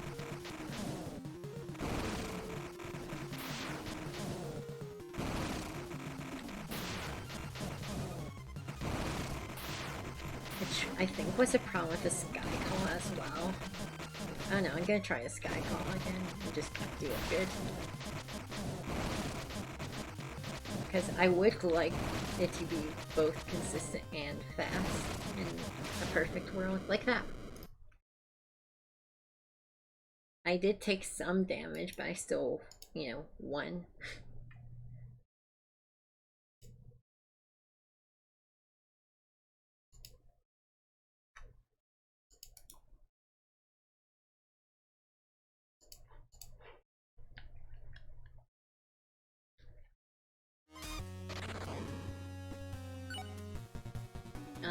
Okay, yeah, showing up.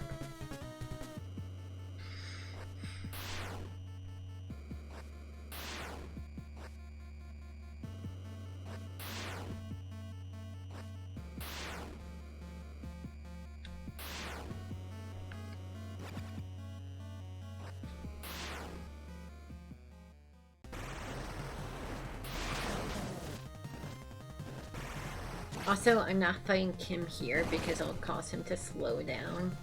He start like taking steps backwards. I want him to reach the wall as quickly as possible for sure.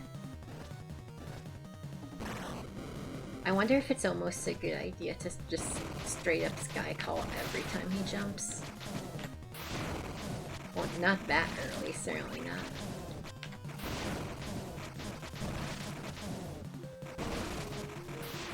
But yeah, just like, not even... Yeah, I think if I skip the part where I check where the block lands, I just do it anyway.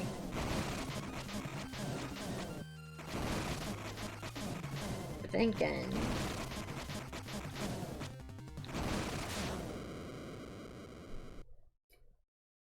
Alright, well that's 2. I think we're figuring it out. How to do it both fast, but without getting hurt.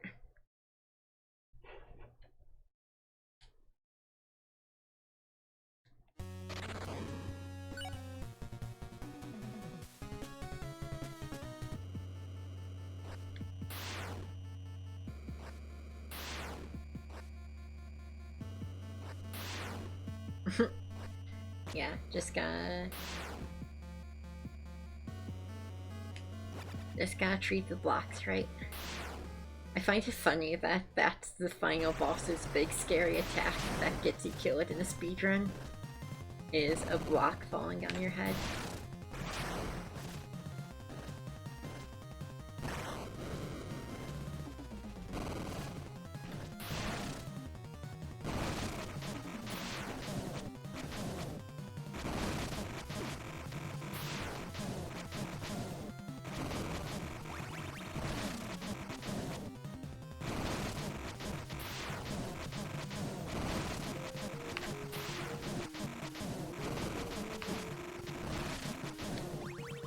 No idea why sometimes his knee hits you.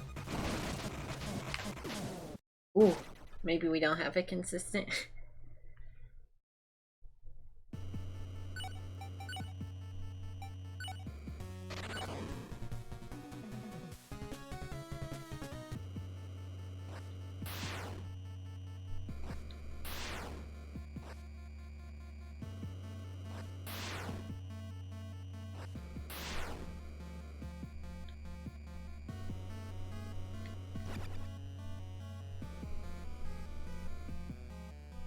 Well, back to 0 for the 3 for consistency. That's why it's a thing.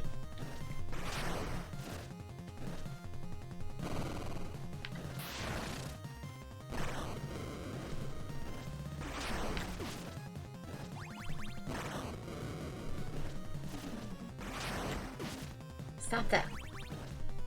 Guess I could have just moved out the way.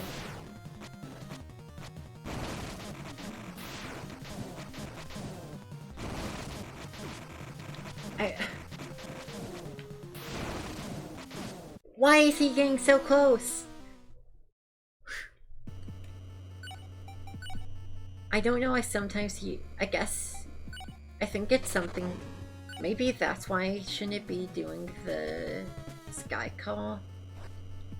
Because my worry is the sky call might be getting me in more trouble.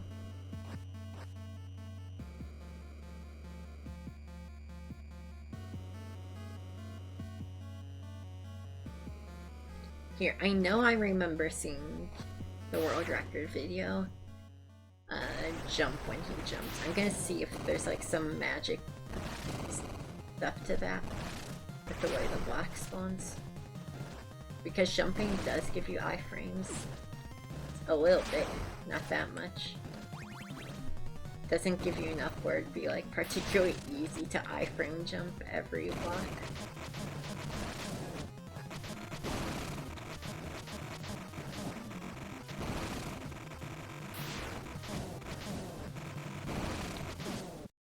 Stop getting up in my grill, dude. See, I feel like the more I do anything but sit in the corner and let my shield hurt him, the more he gets stuck in the corner. Because that's like half the strat, is just hitting him so much he never gets flush with the wall. So I think I don't know, I wanted to do it faster, but it feels like it's just too dangerous to.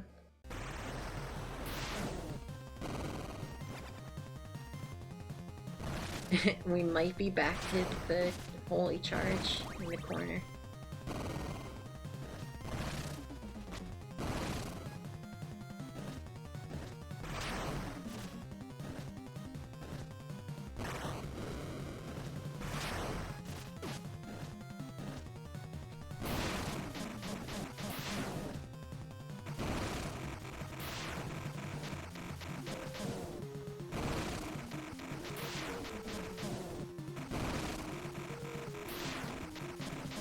I really don't want to die in Valfagor in a run again. I really want this shit to be signed and sealed. Once we beat Alastor. Really, once we get to Alastor, we shouldn't be making any mistakes past that point.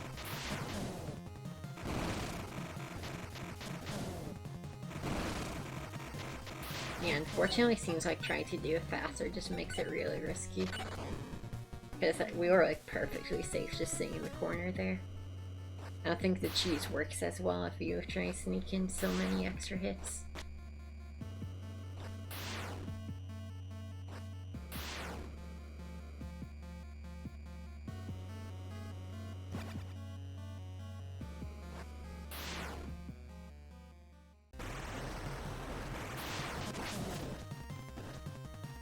Well, shit.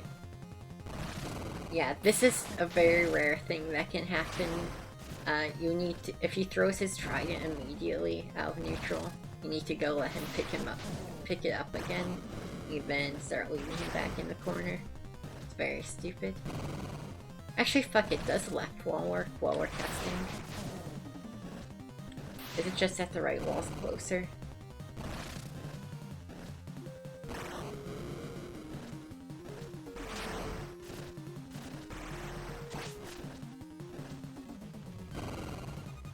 Is it even closer? I think so.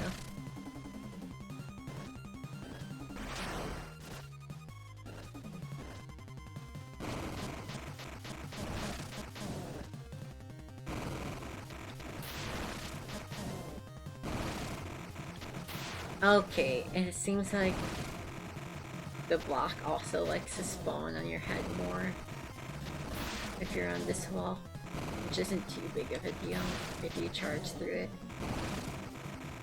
Would be nice. But yeah, if he throws his spear, you should just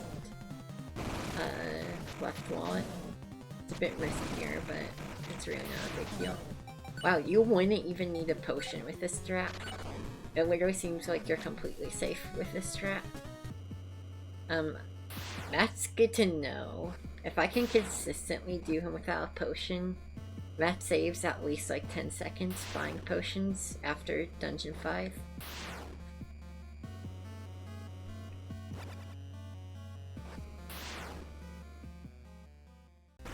Which obviously isn't a lot of time save, but if it's mostly free, then why not?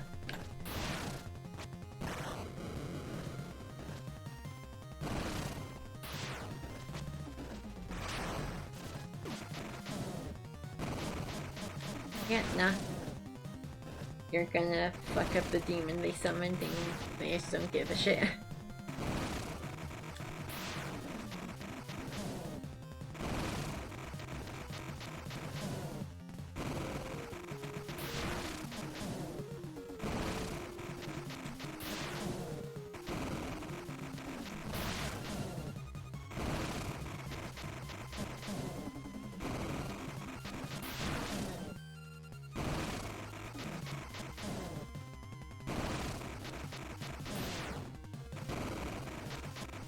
Yeah, not another no potioner, no hit. That would be huge because that means if we save 10 seconds not buying potion, then that really makes up for the slower, like slightly slower strats on the boss itself. I'd much rather when if it's the same amount of time to do it completely safe like that, and to do it risky but buy potions, and I don't give a shit about doing it risky. I'm gonna just sit in that damn corner all day.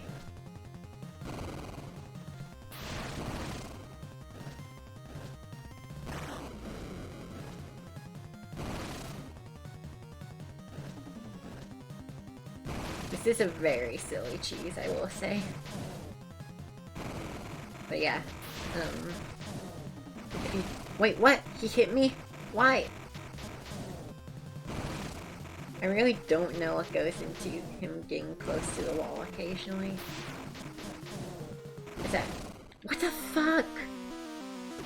I literally did the exact same thing I always have, and I died for it.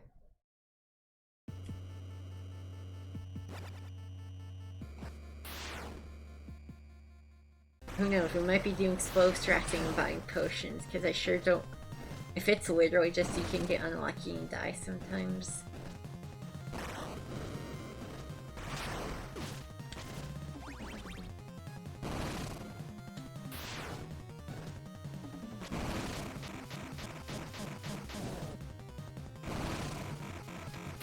But this isn't luck, it's like a positioning thing.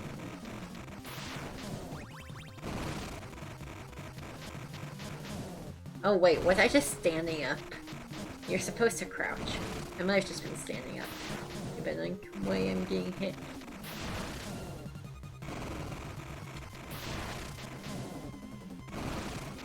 Turns out if you do the cheese wrong, you take damage. But yeah, also, I mentioned it a bit earlier. This is a big reason why you can't skip Thorn Shield. You'd have to actually be good at fighting Belphegor.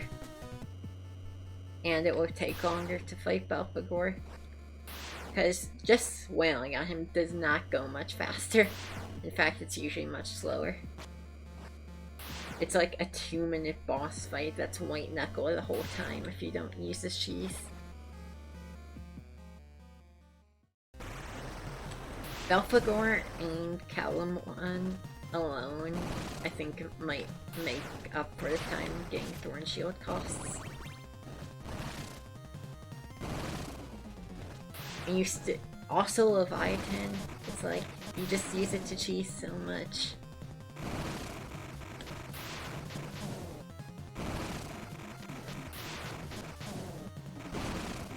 You gotta crouch, buddy.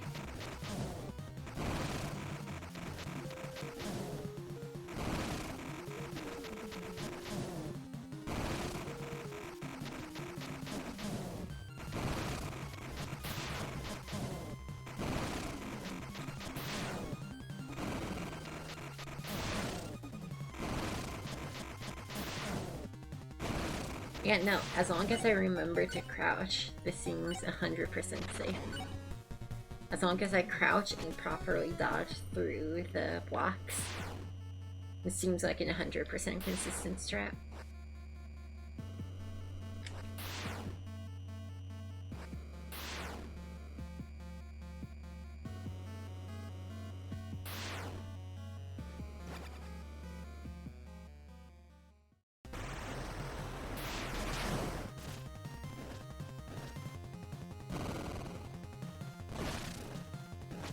I do need to still dodge, unfortunately.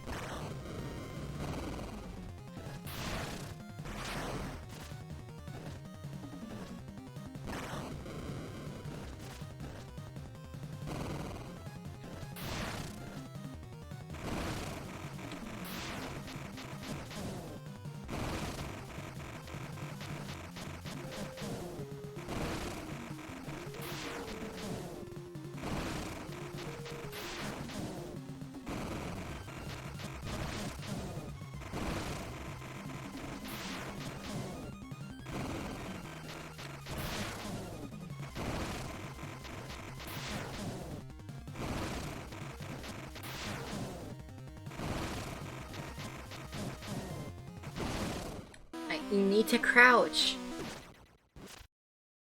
I'm doing 5 for consistency on this motherfucker.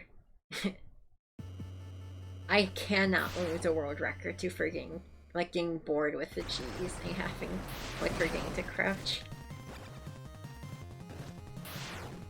I am not losing world record pace run like that.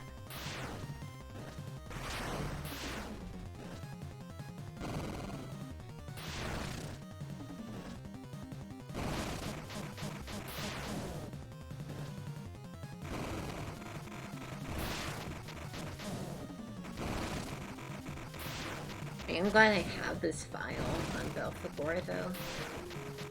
Good practice. Not only 5 for consistency, but every day I start runs. I should probably do this until it's really properly drilled in my head what to do. Because it is 100% safe, it's just scary.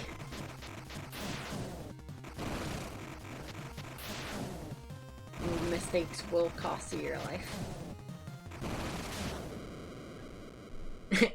I like how you kill him turned around.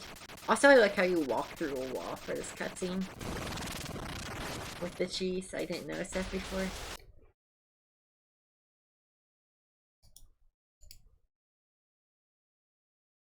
Wait, it's fine if we can watch the ending and retry it. I realize since we don't need potions, that's fine. We can also skip the health level up we usually do here. We can go just directly, straight from being a last door to the door of Risen. Just straight up. No detours. That'll be super fast. Mr. Hickory dude, what's up? What are you up to? What are you playing? Thanks for the raid. I'm currently in between runs, just practicing the final boss a bit. Trying to get consistent.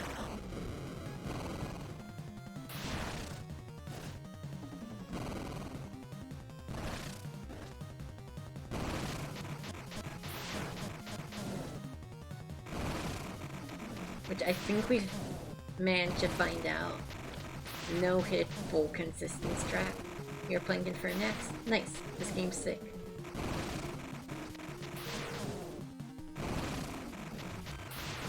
Big fan of it.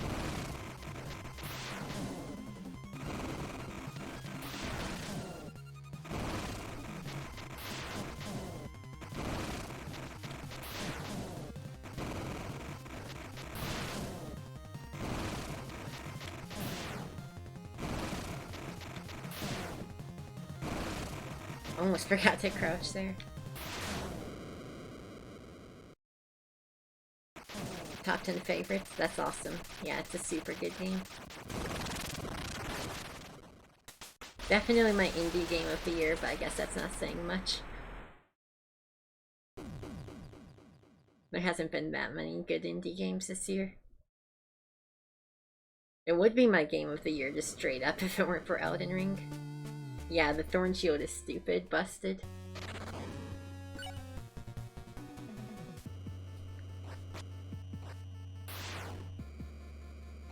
Pretty much the entire speedrun revolves around it.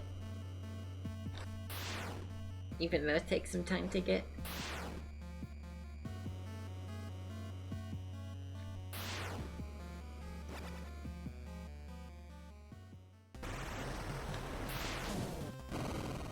I think it's fun.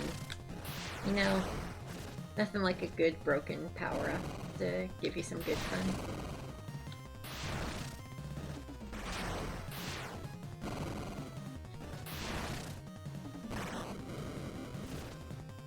I'm really curious how the block works, like the block drops. Because they seem more dangerous when he's far away. I think some of them might spawn in the wall when he's this close. I'd love to actually see the code that goes into it.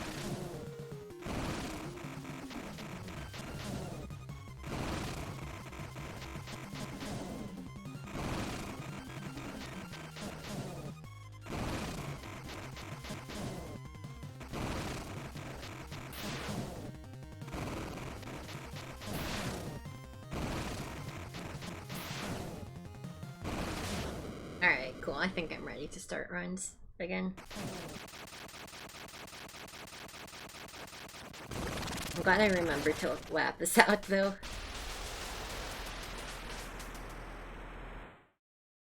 Cause yeah, that's hella easy now that I know exactly what's going on.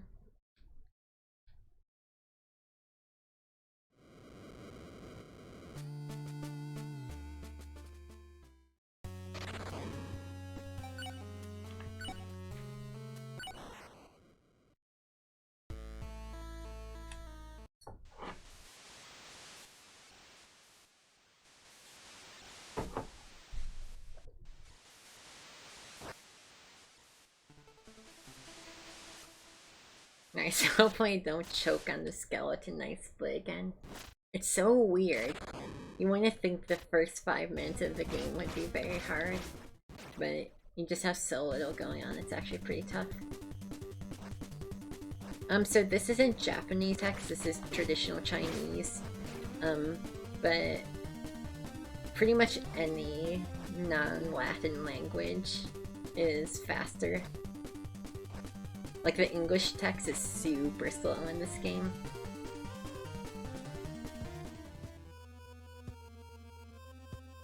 Nah, it's all good. Japanese and Chinese share a lot of characters, so it's an easy mistake to make.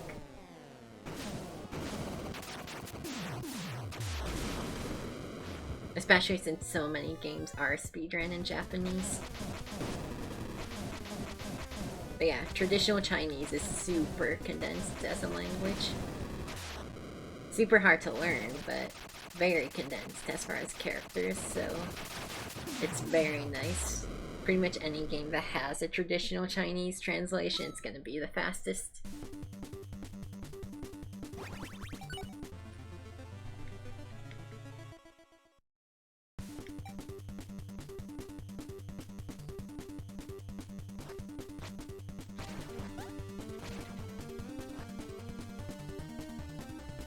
It's a shame though, the Japanese text looks a lot better on IMO.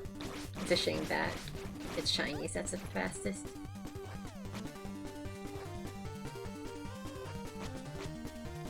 Yeah, I mean, there's not that much text scroll, but I guess there's like the text scroll every time you get a power up or whatever. So yeah, I guess that would do it. That's crazy that even Mega Man X needs to worry about text. I always think of that as like a pure movement game. I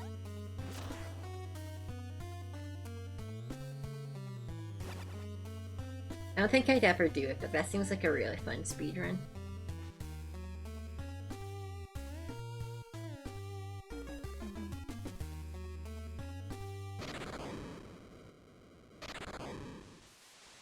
Yeah, that's very true.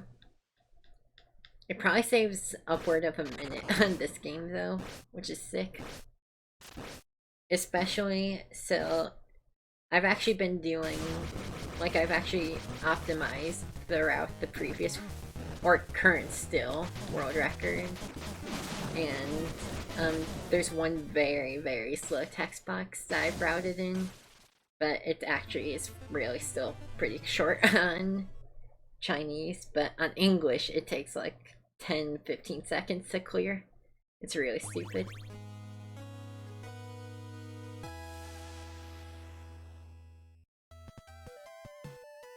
It'd be nice if this had like an instant text thing, because it'd be nice to play the game in English, but you know, it happens.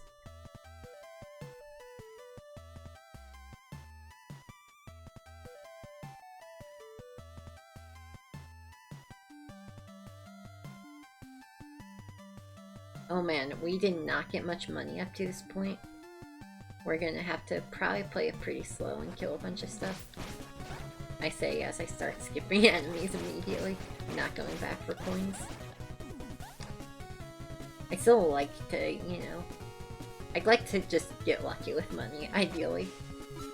You not have to do anything slow, but might be slow gamers today. Yeah, so we need 24 more on the way back.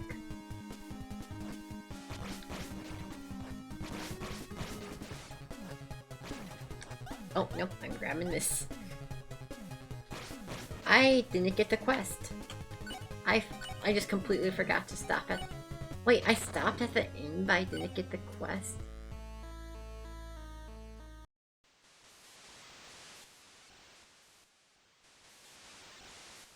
A speedrun mode would be cool for this game. Unfortunately this isn't a very popular speed game. The category I'm running, I think I'm like the 8th runner.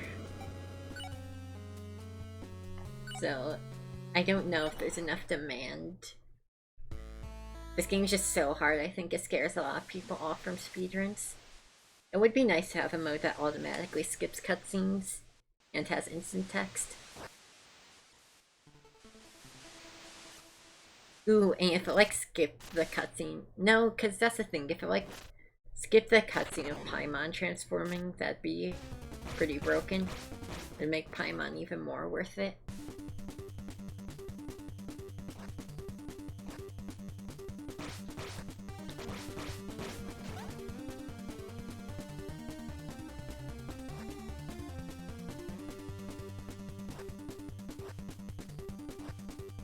Because, yeah, like, it's still 100% worth it to fight Paimon instead of skipping him here.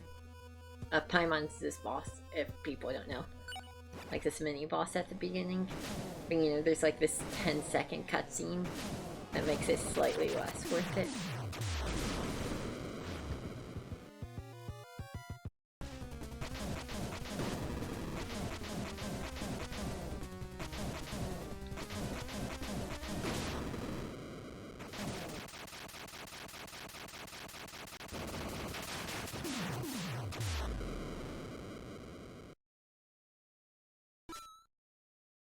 Yeah, exactly.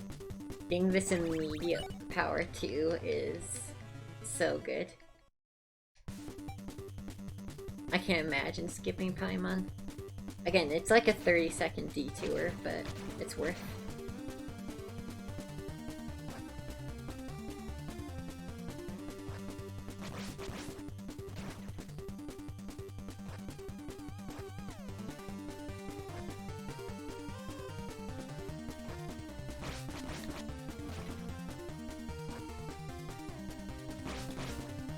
Wow, even less money than last time. That's awesome.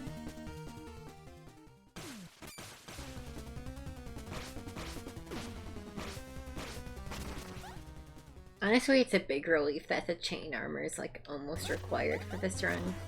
I do think you could theoretically skip it. It would save like 30 seconds, but you'd have to play... You'd have to specifically play Dungeon 2 pretty much perfectly. It might be worth going for eventually, though. Because it would also make this early money route something can skip. I think once I get world record, I might try and do runs that don't get chainmail.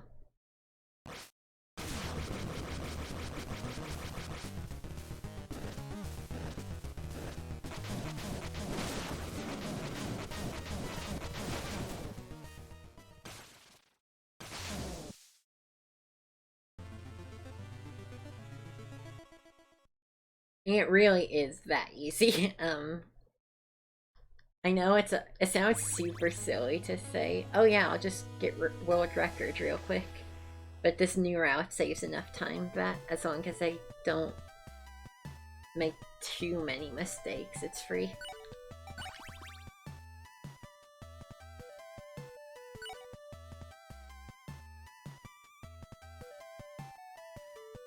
I'm really surprised I forgot to get this quest before.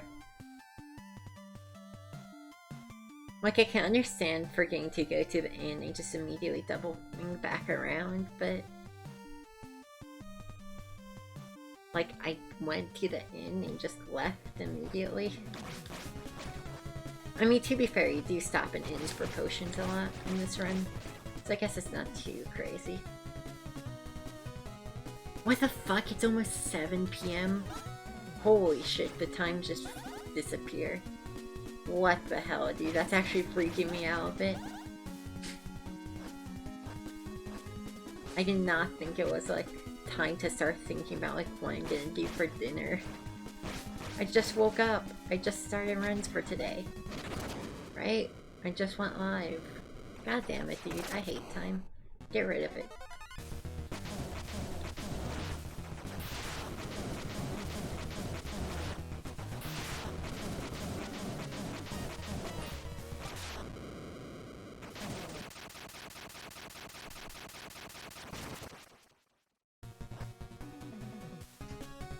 But yeah, you could also skip like getting this chest if you and fighting these enemies if you skip chainmail. It'd probably save a full minute, I think, but make for a significantly harder run. if you don't actually time step, you just get to say it saves a minute. Which is pretty cool.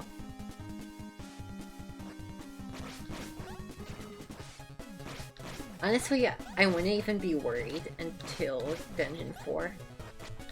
I really don't think it'd even be hard until then. We gotta do some slow shit for money. See, this is why I don't like having to get chainmail. If you don't meet the money route, you just have to sit here farming money.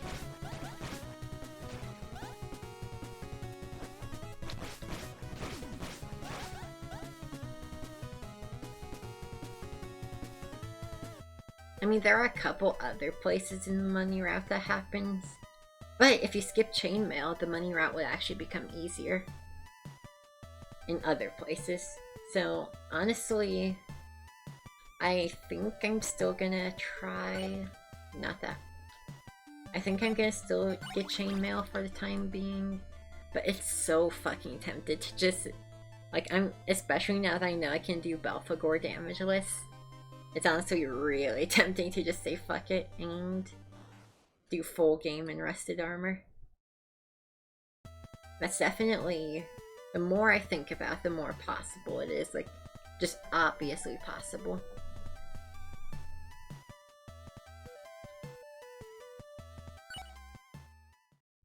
I really thought the main thing holding me back was... So Calamon is a problem because you damage boost him, but if you have full health, you can kill him without chainmail. And so that just makes Dungeon 2 a bit scarier. And then it doesn't really matter until you get late game. And if you can do Belphegor damageless, you don't need it for that. God, see this... Thinking of this optimization right in front of my face that saves like a whole minute is like, well, what the fuck am I doing still getting it?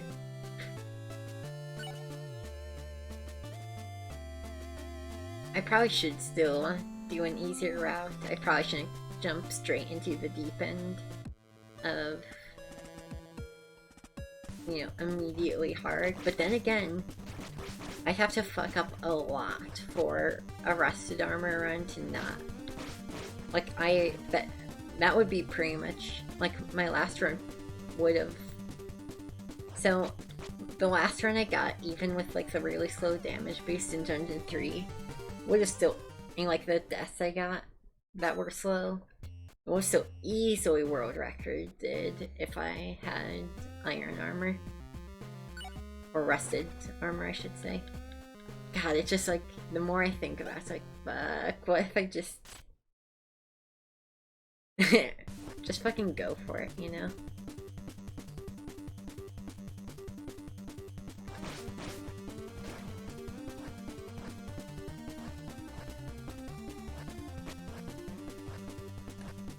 It's also worth noting, you can play the game as like the evil Alcidor with the sword, and does save like 15 seconds maybe. And that's something I don't know if I'm ever gonna route in, just because that's just so fucking hard to not have a shield. But it does let you do cool shit, like for example, it lets you outrange a lot of enemies, which is nice. And it also lets you stunlock the Skeleton Knight at the beginning, saving a few seconds. Like, it's not huge, but like if you're really trying to shave seconds, Swordsador is the fastest, unfortunately.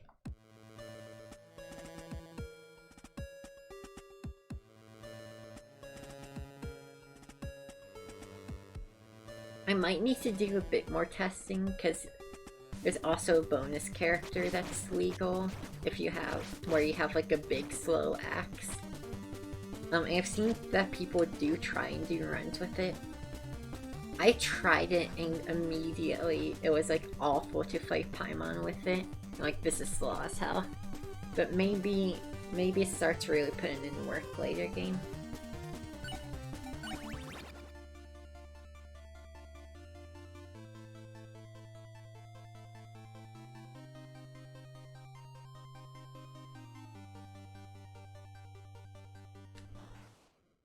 God, the early game of this run is so boring. Pretty much until you kill Aberration, it's a snooze fest.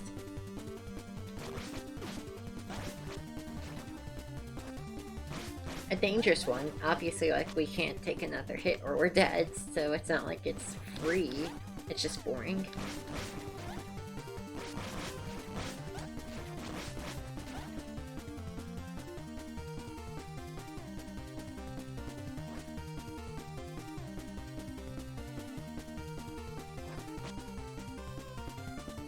Yeah, I knew the money route was gonna waste time.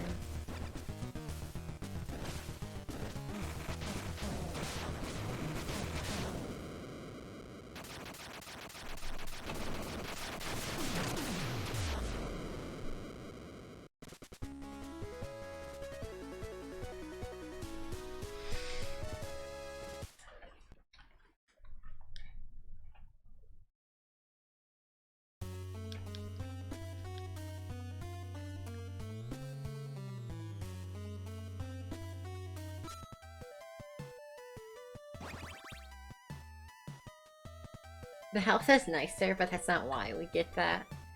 You actually grab that statue so you can warp to it later. I love forward-thinking stuff like that in speedruns. Like, you literally don't need that statue until you go fight, like, until you're ready to fight the Alpha Gore. But it also gives you an extra Thorn Shield for that room, which is helpful.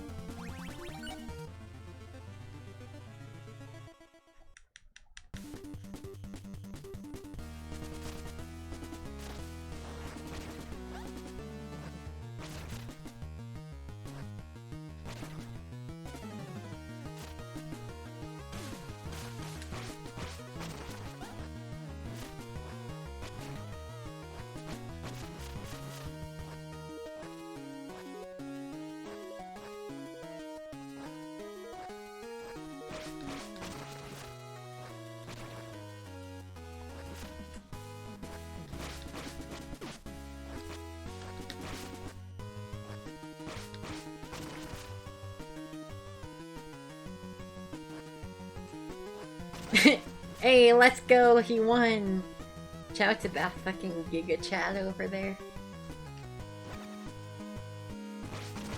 Those guys always are such good entertainment in this dungeon.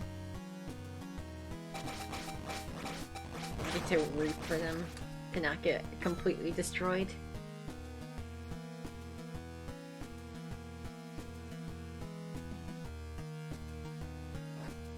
So, like, surely the devs knew when they were making Thorn Shield that this shit was busted as all hell, right?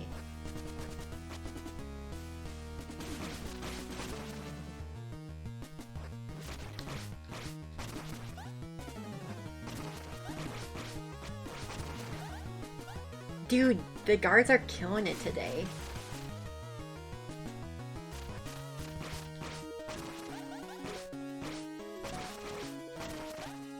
Yeah, I think they wanted the evil route to...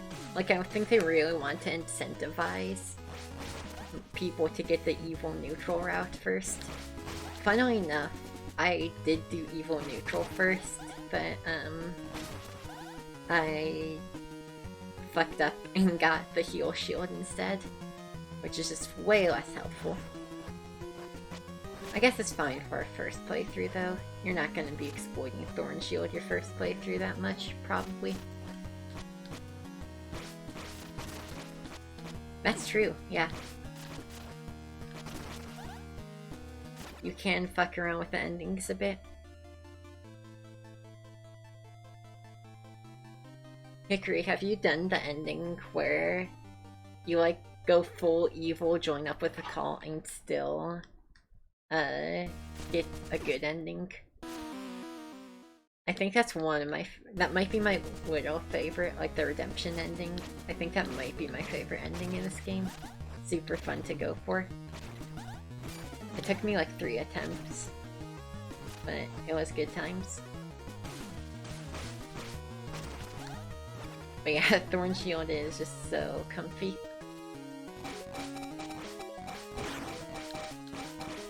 Again, I literally can't imagine there's any reason to do a speedrun without it.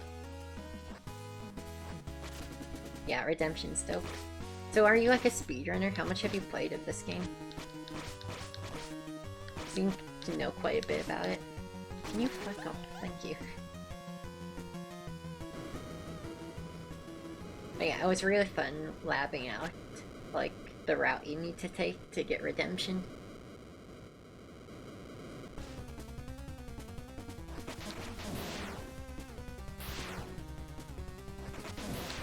Oh, cool. Okay. I mean, 2 hours is... Can you stop? Every time he switches sides, it wastes time. Yes, please. Spin... He almost made up for it by spitting eyes so much. Spitting eyes is the fastest attack he does, whereas the switching side is the slowest. So... You know, it kinda worked out. He literally didn't use his flame attack once, which is wild. Ugh, shit, that's fine.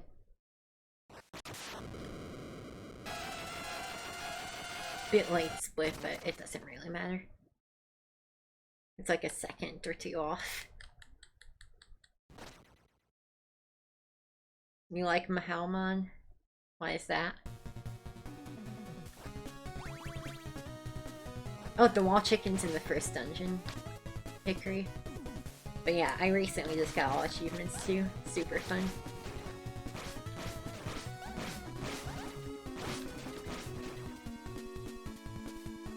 But yeah, the wall chicken's just in dungeon 1, off to the left where you get the key.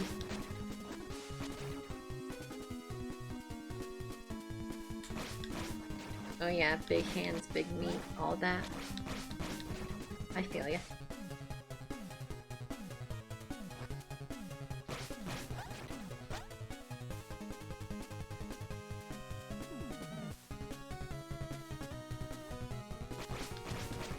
I'm not sure if giant disgusting crab hands are really good for holding, unfortunately, Punchy.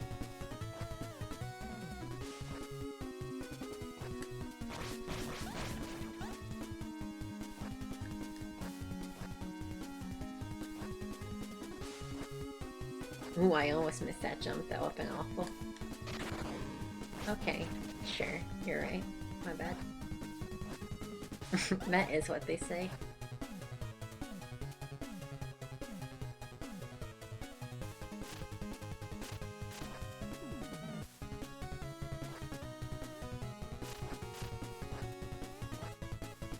But yeah, definitely even casually speedrunning this game's really fun. I love short games that just don't take your whole, like, week to play.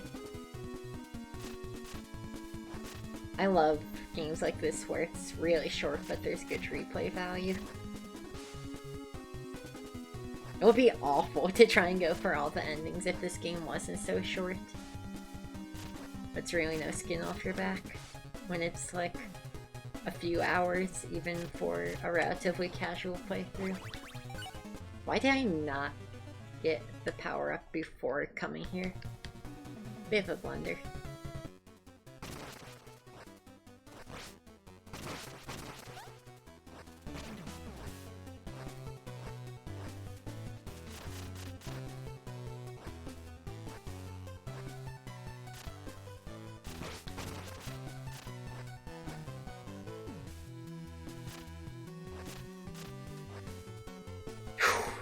Almost didn't make the cycle. Yeah, I love all the music in this. This song has grown a bit old on me, because this dungeon's really hard. So I spent a lot of time in here grinding it out. So it's gotten a little old. But it is a really good song.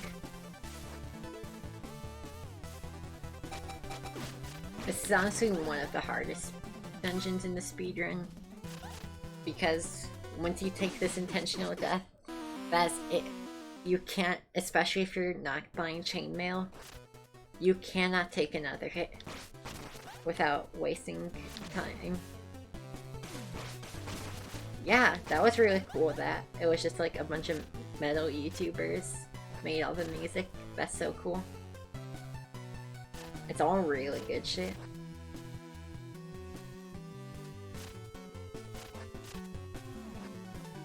Back in high school, I was really into death metal, and these compositions are like, you know, I know how to spot a good metal composition. This is all shit I want to bat an eye at if I heard it just listening to a metal album, you know?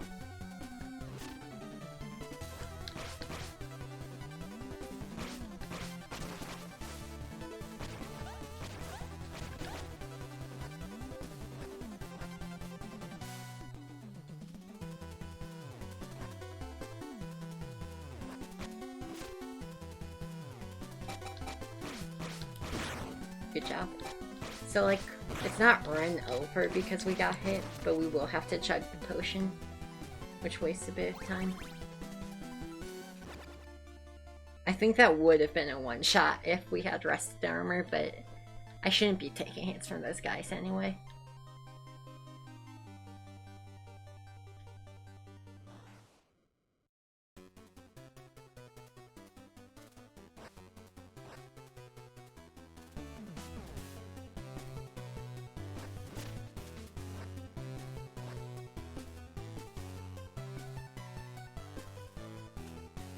This room is a lot easier once you realize you just don't need to fight most of these guys.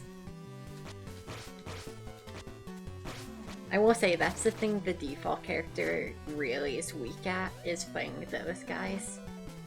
Because the other characters have a lot more range and kind of just can completely cheese those guys. So you actually have to respect them. As Alcidor. I need money.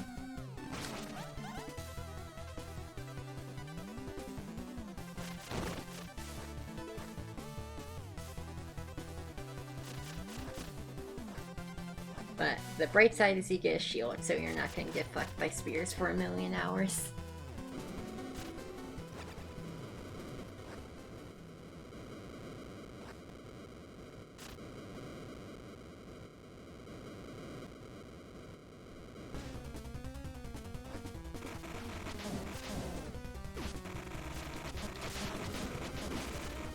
Oh shit. Damn. I did not... That was not anticipated. Unfortunate.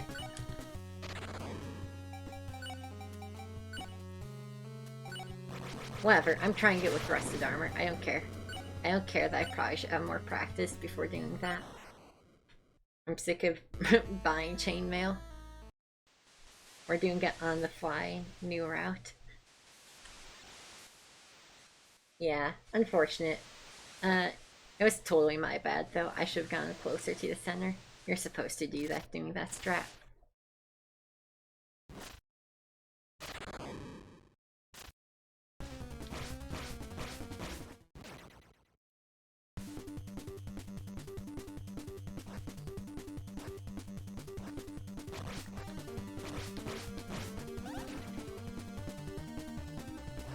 It's so awful to fight enemies before you get the attack upgrade. It's like, what, 3 or 4 hits for these basic zombies? That's awful. Thank you so much to devs for putting a giant free raw chicken shaped upgrade at the very start. 750 points for this easy ass mini boss is absurd.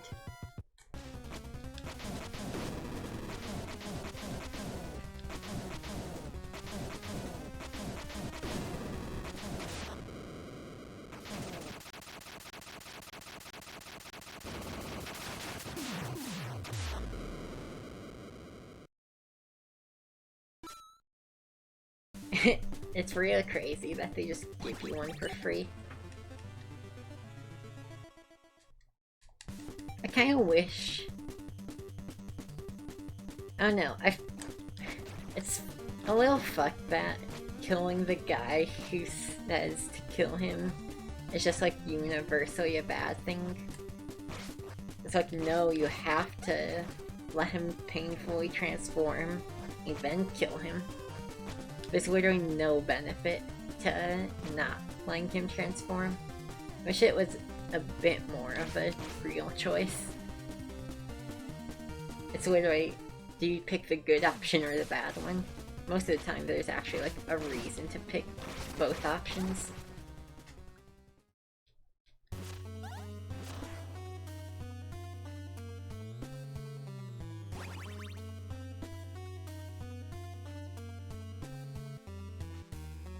But then again, there's also the Thorn Shield one, where you can get the objectively worse spell, or you can get the really broken spell plus 100 gold. You know, not all the choices are made equal.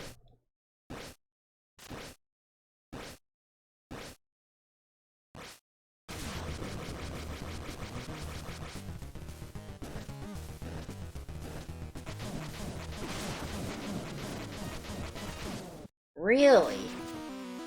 Really? That's a new one. I don't think I've died to the first aberration since my first playthrough, probably. That's interesting.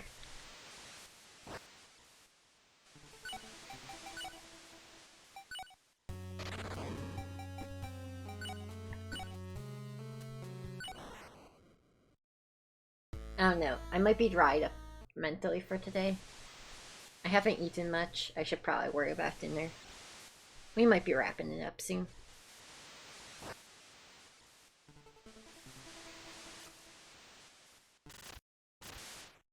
One attempt to get past aberration, and if that doesn't go anywhere, I'll just leave it for today.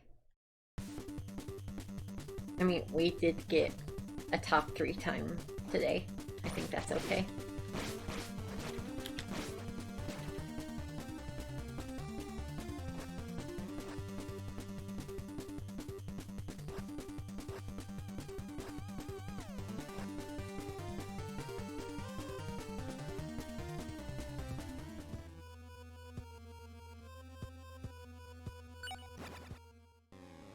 But yeah, the real reason I complain about this choice is I'm just mad that I didn't fight Paimon my first playthrough. That's really what comes down to. I do think that's probably intentional though. I think the way it's supposed to go is you don't fight Paimon and you just kill the guy who literally tells you to kill him. And you realize it's a bad choice. Even on your second playthrough, you're like, okay, we'll try sparing him this time, because I obviously messed that one up. And then it's like, whoa, Paimon, whoa, we get full XP, like a full level. I don't think you're actually supposed to fight Paimon your first playthrough. Or maybe they didn't even put that much thought into it. Maybe I'm overthinking it. But, you know, it does make for a pretty good experience.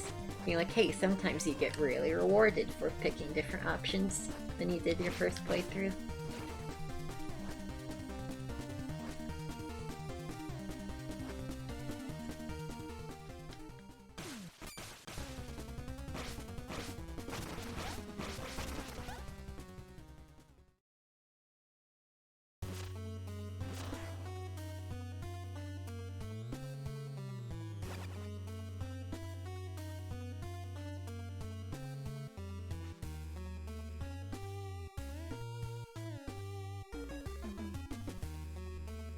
But yeah, I really think the biggest problem I'm having with this run so far is just how fucking boring the start is. Like, you can still die.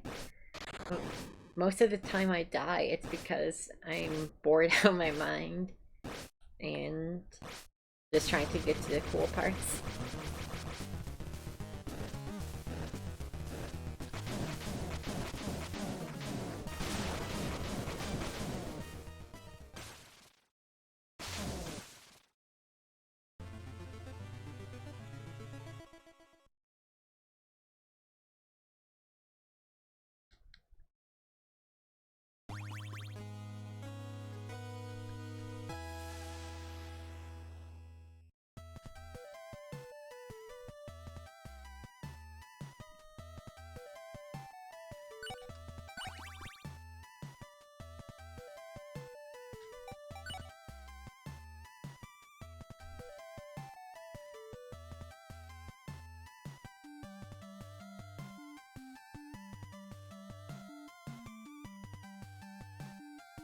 Hey, I'm really curious to see how the game will feel if we skip the chainmail. I imagine it won't matter too much. But it's probably gonna start becoming really fucking hard later on. But I'm getting good at not taking as much damage in Katsuka and Kajanto. Yeah, I think as long as you practice the last couple dungeons really hard, it's totally doable. Alright, it wastes like no time to not chug here. Or to chug, rather.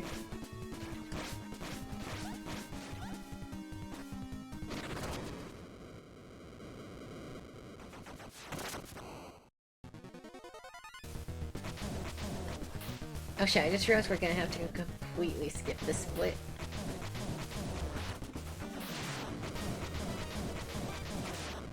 Because normally I've been timing it with a screen transition.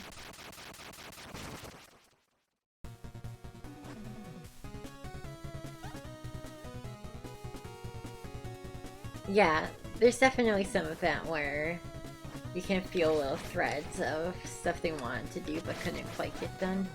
They probably wanted to flesh out Paimon's choice a bit more. That's a good point. Or like the cage demon being literally pointless and just a joke. They probably wanted to actually like have a thing happen there. Or like the dude in the house in Darsav, who is literally just get the spell and use it. Like that's a kind of boring quest. The only reason it's remotely notable is you have it at the very start of the game. You have no idea how to solve it. But it's pretty anticlimactic once you do solve the quest. You're just like, oh, yeah, I guess so.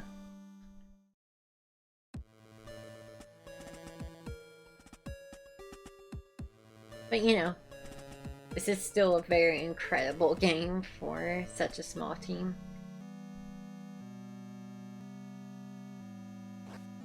Oh yeah, that's true. I feel like they wanted to make like a cool extra area to get to the hidden crypt. As well, like over like where Robert's hideout is.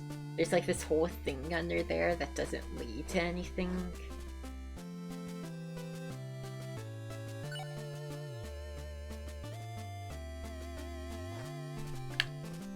But again, small dev team, it happens.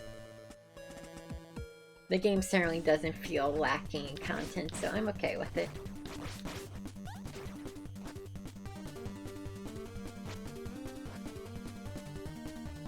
You know, it's not like it feels like an unfinished game. It just feels like there are unfinished threads of the game, you know? I also thought more was gonna happen with the farm quest at the beginning. Like, you see them rebuilding the farm, but then nothing comes of it, which is kind of weird. It's just a visual, which, I mean, it's a cool visual, I guess, but...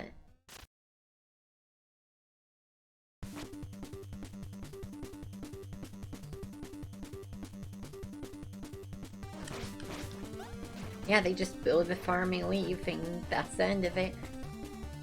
They don't even, like, plant crops or anything, they just build a house. It's like, oh, I thought something was gonna happen.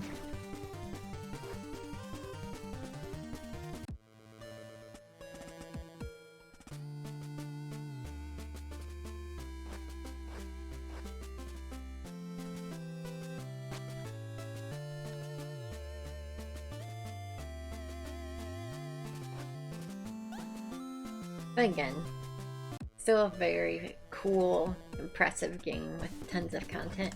I definitely don't want to feel like I'm, you know, bitching about like, oh, there's all this shit. It's just, the game could have been even cooler than it is. That's my point. Dude, I'm thinking I'm gonna get big Taco Bell after this. That sounds awesome right now. Just get like, I forgot to buy shield. Alright, yeah, if I can't do the intro anymore, clearly Clearly my brain's too dried up. And I'm like thinking about eating. I'm not thinking about speed running right now. I think it's a good time to call it. We got top 3. I think that's an okay place to call it.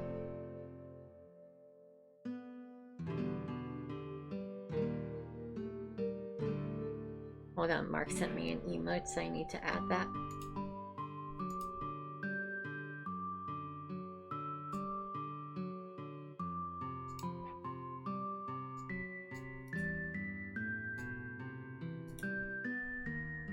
But yeah, it was fun.